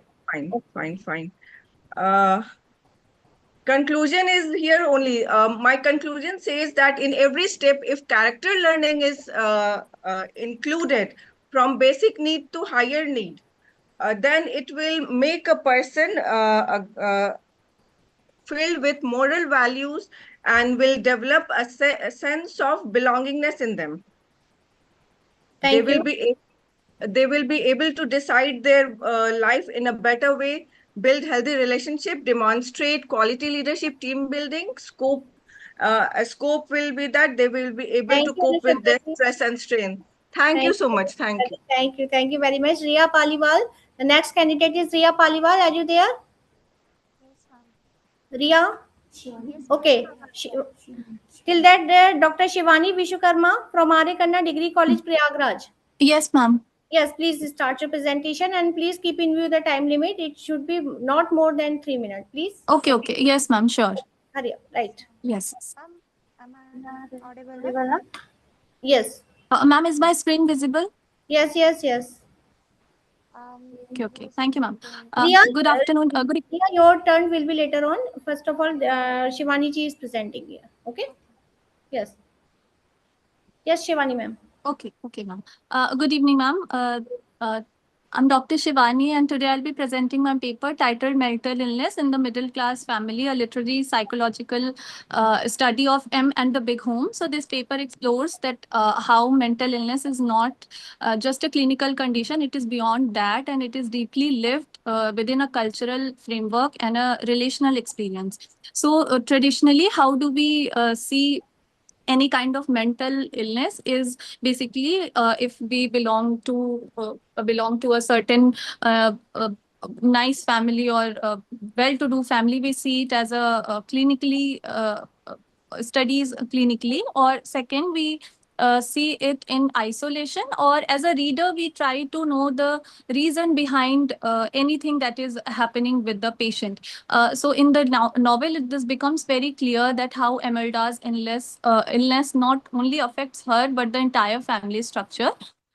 So how should we start looking these illness? It is basically a lived experience, cultural phenomena, and more of a relational condition. For example, she always says that her mental illness is a tap, a black drip, then flowing free and fast. So this metaphor shows how her illness is gradual, overwhelming, and beyond her control. For this paper, I've been guided by the three theorists. First is Michel Foucault, who explains that madness is shaped by social system. Second is Michael White and David Epstein, who highlights that storytelling as a way of coping what they are feeling. And third is Cathy Garrett, who shows that trauma is not a linear way; it is more of a fragmented kind of feelings. Uh, the key area of analysis will be that this novel presents that mental illness in three interconnected ways. First, as Please experience. go directly towards your discussion and result. Okay, sure, no, sure. Um, so the uh, just a second. The conclusion, just read out the conclusion. Okay, ma'am. The narrative as a therapy. In the novel, we have seen that a story is not linear. It is fragmented, just like the trauma that she was feeling. And in conclusion, I would like to say that literature helps us understand mental illness as a lived and cultural phenomena, and the family becomes a space for both care and trauma as well. And culture, class, and urban life also shape the experience of that illness. And storytelling helps in coping and meaning making. So this reminds us that mental illness can be overwhelming and self-contained, but literature allows us to understand it more deeply and humanely. So these are some theories that I've mentioned, and thank you so much. Thank you, ma'am, and extremely sorry for giving you. No, thank you, ma'am. Thank you for giving me a chance. Thank you. It happens mostly in the conferences. Na? So Thank actually, you, ma'am. we are extremely sorry. Okay, next candidate is Ria Paliwal. Ria, just summarize your summary in your own words within 2 minutes. Okay. Ria, are you there? Yeah. Yes, good evening, everyone. Myself, Riya. So, my topic is study anxiety among married women based on motherhood status. So, anxiety is a common mental health concern among married women and is influenced by psychological as well as social factors. So, I have taken two group of married women, one with married women with children, 30. My total number of participants are 60 aging around 25 to 50 years. So, one are with children, married women with children, and one is with married women without children. So, I need to measure anxiety level among these two groups. So, for that purpose, I have used convenient sampling to collect my samples, and my samples collected using Google Forms. I have used a SCAT, Sinha's Comprehensive Anxiety Test, for this purpose. And using this, I come to my result only. Also, why do I have chosen this topic? Most importantly, because there are many studies worldwide. However, not many studies have directly compared women based on motherhood status, and especially in Indian context. Like, in example, Susan Litherwa in 2002, in Western context, she found the anxiety levels are experienced in very low levels in childless marriages. But the thing is, there is very few studies in Indian context. That's why I have done this study. So for result, as you can all see with the graph, that married woman here with children showing a higher level of mean scores than a married woman without children. Um, as the p value is 0.0011, which is lower than 0.05, which indicates that it is significant. There is a significant difference among the two groups, and also there is no chance factor. So we can reportedly say that married women who are having with children experience higher level of anxiety. Just come to the conclusion, beta. Directly come to the conclusion. Okay. Okay. Conclusion is this: like both the groups experience anxiety, and we cannot. Anxiety is not absent. We can see, but there.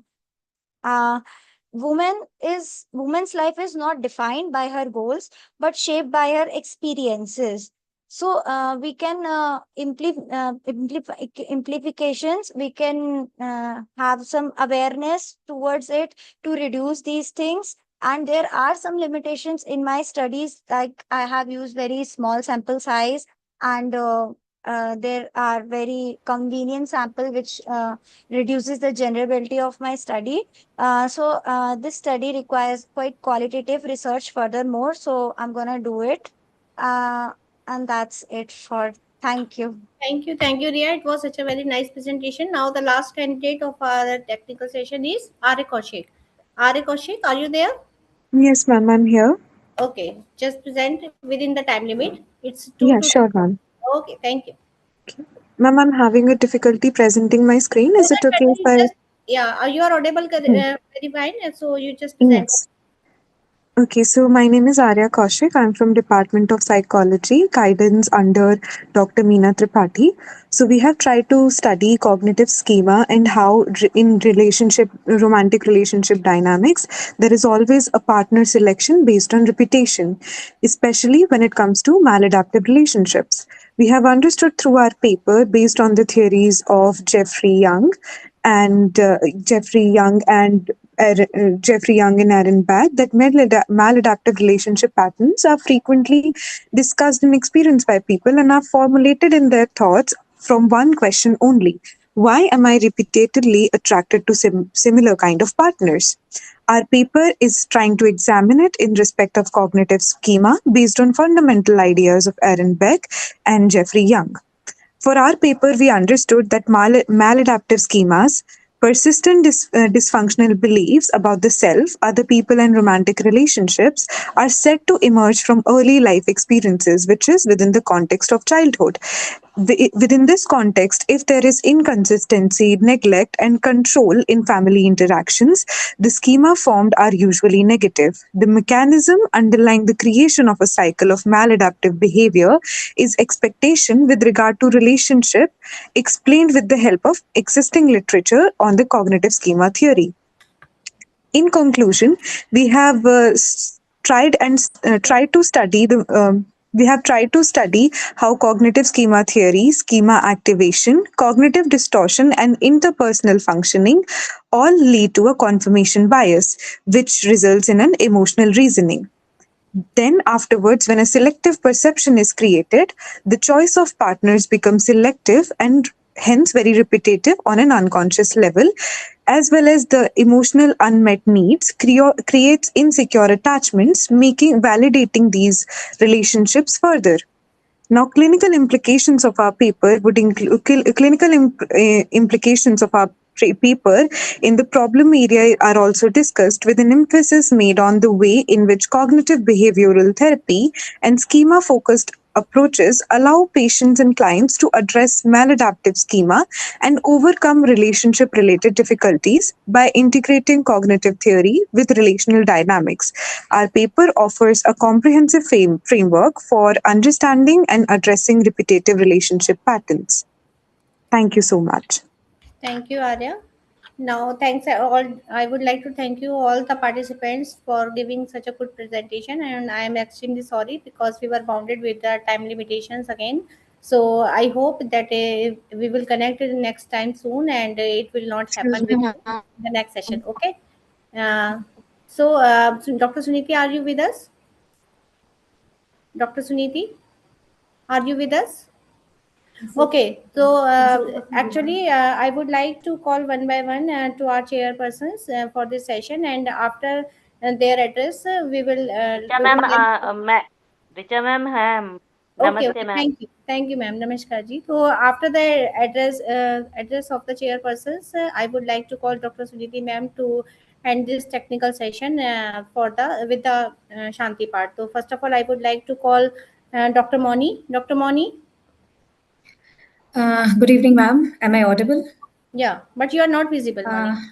I don't know why that maybe Okay. network issue. The camera is not working It's actually. okay. Yeah. So first of all, I would like to convey my thanks to Sunita ma'am, to Richa ma'am, आपको to give me that opportunity to be the chairperson of this technical session.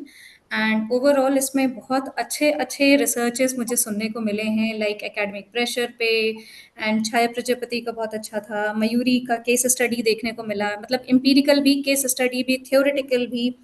And एक बच्ची जो गलगोटिया से थी उसने बहुत अच्छा interesting Gingee का टॉपिक लिया, एंड साइमल्टेनियसली आयुर्वेद के भी हमने टॉपिक देखे हैं यहाँ पे। अभी जो आर्या ने बहुत अच्छा टॉपिक उठाया था, एंड प्रिया पलीवाल का टॉपिक बहुत अच्छा था, मदरहुड पे उसने बात की, एंजाइटी पे, with children and without children. So in the today and one of the participants like जिसने संगीता, इन्होंने डिजिटल एमनीशिया की बात की थी। सो काफ़ी सारे वेरियस एरियाज को कवर किया गया है, बहुत अच्छे से सबने अपने रिसर्च को कंडक्ट किया है, चाहे वो थियोरेटिकल हो चाहे वो एम्पिरिकल हो। सो आई गेस ये सारे लर्नर्स के लिए भी बहुत अच्छी अपॉर्चुनिटी थी, भले थोड़ा टाइम मिला, कम टाइम मिला, लेकिन उन्होंने प्रेजेंट किया, उनको एक प्लेटफॉर्म मिला है। And Sure. Overall Next. ही बहुत अच्छा सेशन गया मैम, बहुत अच्छा सेशन गया। सभी पार्टिसिपेंट्स को मेरी तरफ से best wishes for the future also, and overall it's a nice experience ma'am, it's listening to the students is really wonderful ma'am. Thank you, thank you Dr. Ma'am, thank Moni, and hope next in future where जब भी हम कोई conference conduct कराएंगे, you will be with us. Okay. Okay. Sure, Dr. ma'am, Babita sure, ma'am. sure. Dr. Babita ma'am. Babita Sharma. Are you there? Dr. Babita Sharma. Okay. हाँ, आवाज आ रही है मेरी आपको? हाँ जी मैम, प्लीज। हाँ ठीक है। पेपर हमने भी सुने, बहुत बढ़िया लगा, और सबने बहुत गहन अध्ययन, जैसे कहते हैं डीपली स्टडी उन्होंने की हुई थी, और बहुत अच्छे से अपने पेपर का उन्होंने प्रेजेंटेशन किया। अगर ये ऑफलाइन होते तो और बढ़िया होता, पर ऑनलाइन में जितना भी करा इन्होंने इंटरेस्टिंग था, क्योंकि जो भी इन्होंने अपनी समस्या या कुछ भी इन्होंने टॉपिक रखा था उसको काफी अच्छे तरीके से इन्होंने यहाँ पर बताया है। तो इन सभी का बहुत बहुत धन्यवाद है, बहुत बहुत आभार है। और आगे भविष्य में हमारा जो साइकोलॉजी विभाग है, एक बड़े स्तर से ये इंटरनेशनल लेवल का एक और कॉन्फ्रेंस आप अपने कन्या गुरुकुल में जरूर करवाइएगा, ताकि जितने प्रतिभागी ये हमने ऑनलाइन सुने इनको प्रेजेंट में हम देख सकें। और क्योंकि जो सामने होते हैं, सामने जब बताते हैं ना, उसकी एक प्रभाव अलग ही पड़ता है, लेकिन जो ईश्वर की वैसे इच्छा रही तो आपकी इच्छा हम जरूर पूरी करेंगे, और बहुत जल्दी बिल्कुल पूरी। बिल्कुल। और आप तो वैसे भी कुछ ना कुछ कार्य, आप और सुनीता जी ये सब कार्य कराते रहते हैं, और आपसे ही हमारा मनोबल भी बढ़ता है।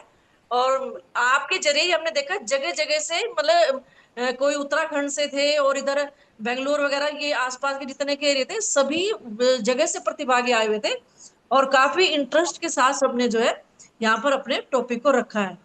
तो इसलिए सभी का बहुत बहुत अच्छा था, इसलिए सभी का बहुत बहुत आभार, और आप सबका बहुत बहुत थैंक यू, क्योंकि आपने हमें इस लायक समझा कि हमें यहाँ बुलाया।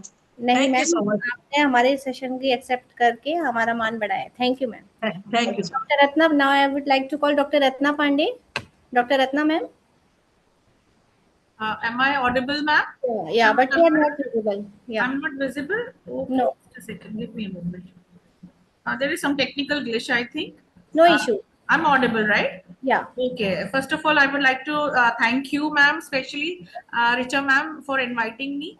And Sunita ma'am and Richa ma'am, I would like to congratulate the entire team of yours for this wonderful conference. Day one, it is going very smoothly. And ma'am, the topic which you have taken for the conference is very relevant, which is actually required in today's scenario. And all the papers which were presented by the presenters, by the research scholars, some faculty members were also there. All the papers were very relevant, and the presentations which they made were also very good. Of course, there was a time problem, right? They could not they could not show their entire presentations, but I think they have done their part very well. They have played their part very well. The presentations were presented very well. They were all fluent. They had deeply worked on their they have deeply worked on their work, the research area. And I hope all have gained from this technical session. Once again, congratulations, ma'am, from my side. And thank you so much, Richa ma'am, for inviting me. Thank you, ma'am. Thanks a lot. And now I would like to call Dr. Suniti ma'am to end for ending this session with the Shanti part, because as we all know that Psych Lab by Shakti Sansthan believes in the indigenous things. As we had started the session with the Gayatri month, that because we wanted to receive the blessings of the Almighty. Again, we would like to end the session with the Shanti part. Dr. Suniti ma'am. Yes, Yes, I am please. here. Please. ॐ द्यौः शान्तिरन्तरिक्षं शान्ति पृथिवी शान्तिरापः शान्तिरोषधयः शान्तिः वनस्पतयः शान्तिर्विश्वे देवाः शान्तिर्ब्रह्म सर्वं शान्तिः शान्तिरेव शान्तिः सामा शान्तिरेधि ॐ शान्तिः शान्तिः शान्तिः thank you very much all of you. And हमारा सेशन कल वापस से सुबह 10 बजे स्टार्ट होगा। तो आई वुड लाइक टू से टू ऑल पार्टिसिपेंट्स कि कल वो सभी टाइम से इसे कंटिन्यू करें। और अभी हमारे यहीं पे हम सेशन को एंड करते हैं। आप सभी भी लीव कर सकते हैं। Thank you. Thank you, ma'am. Thank you. Please be on time tomorrow. Okay, thank you.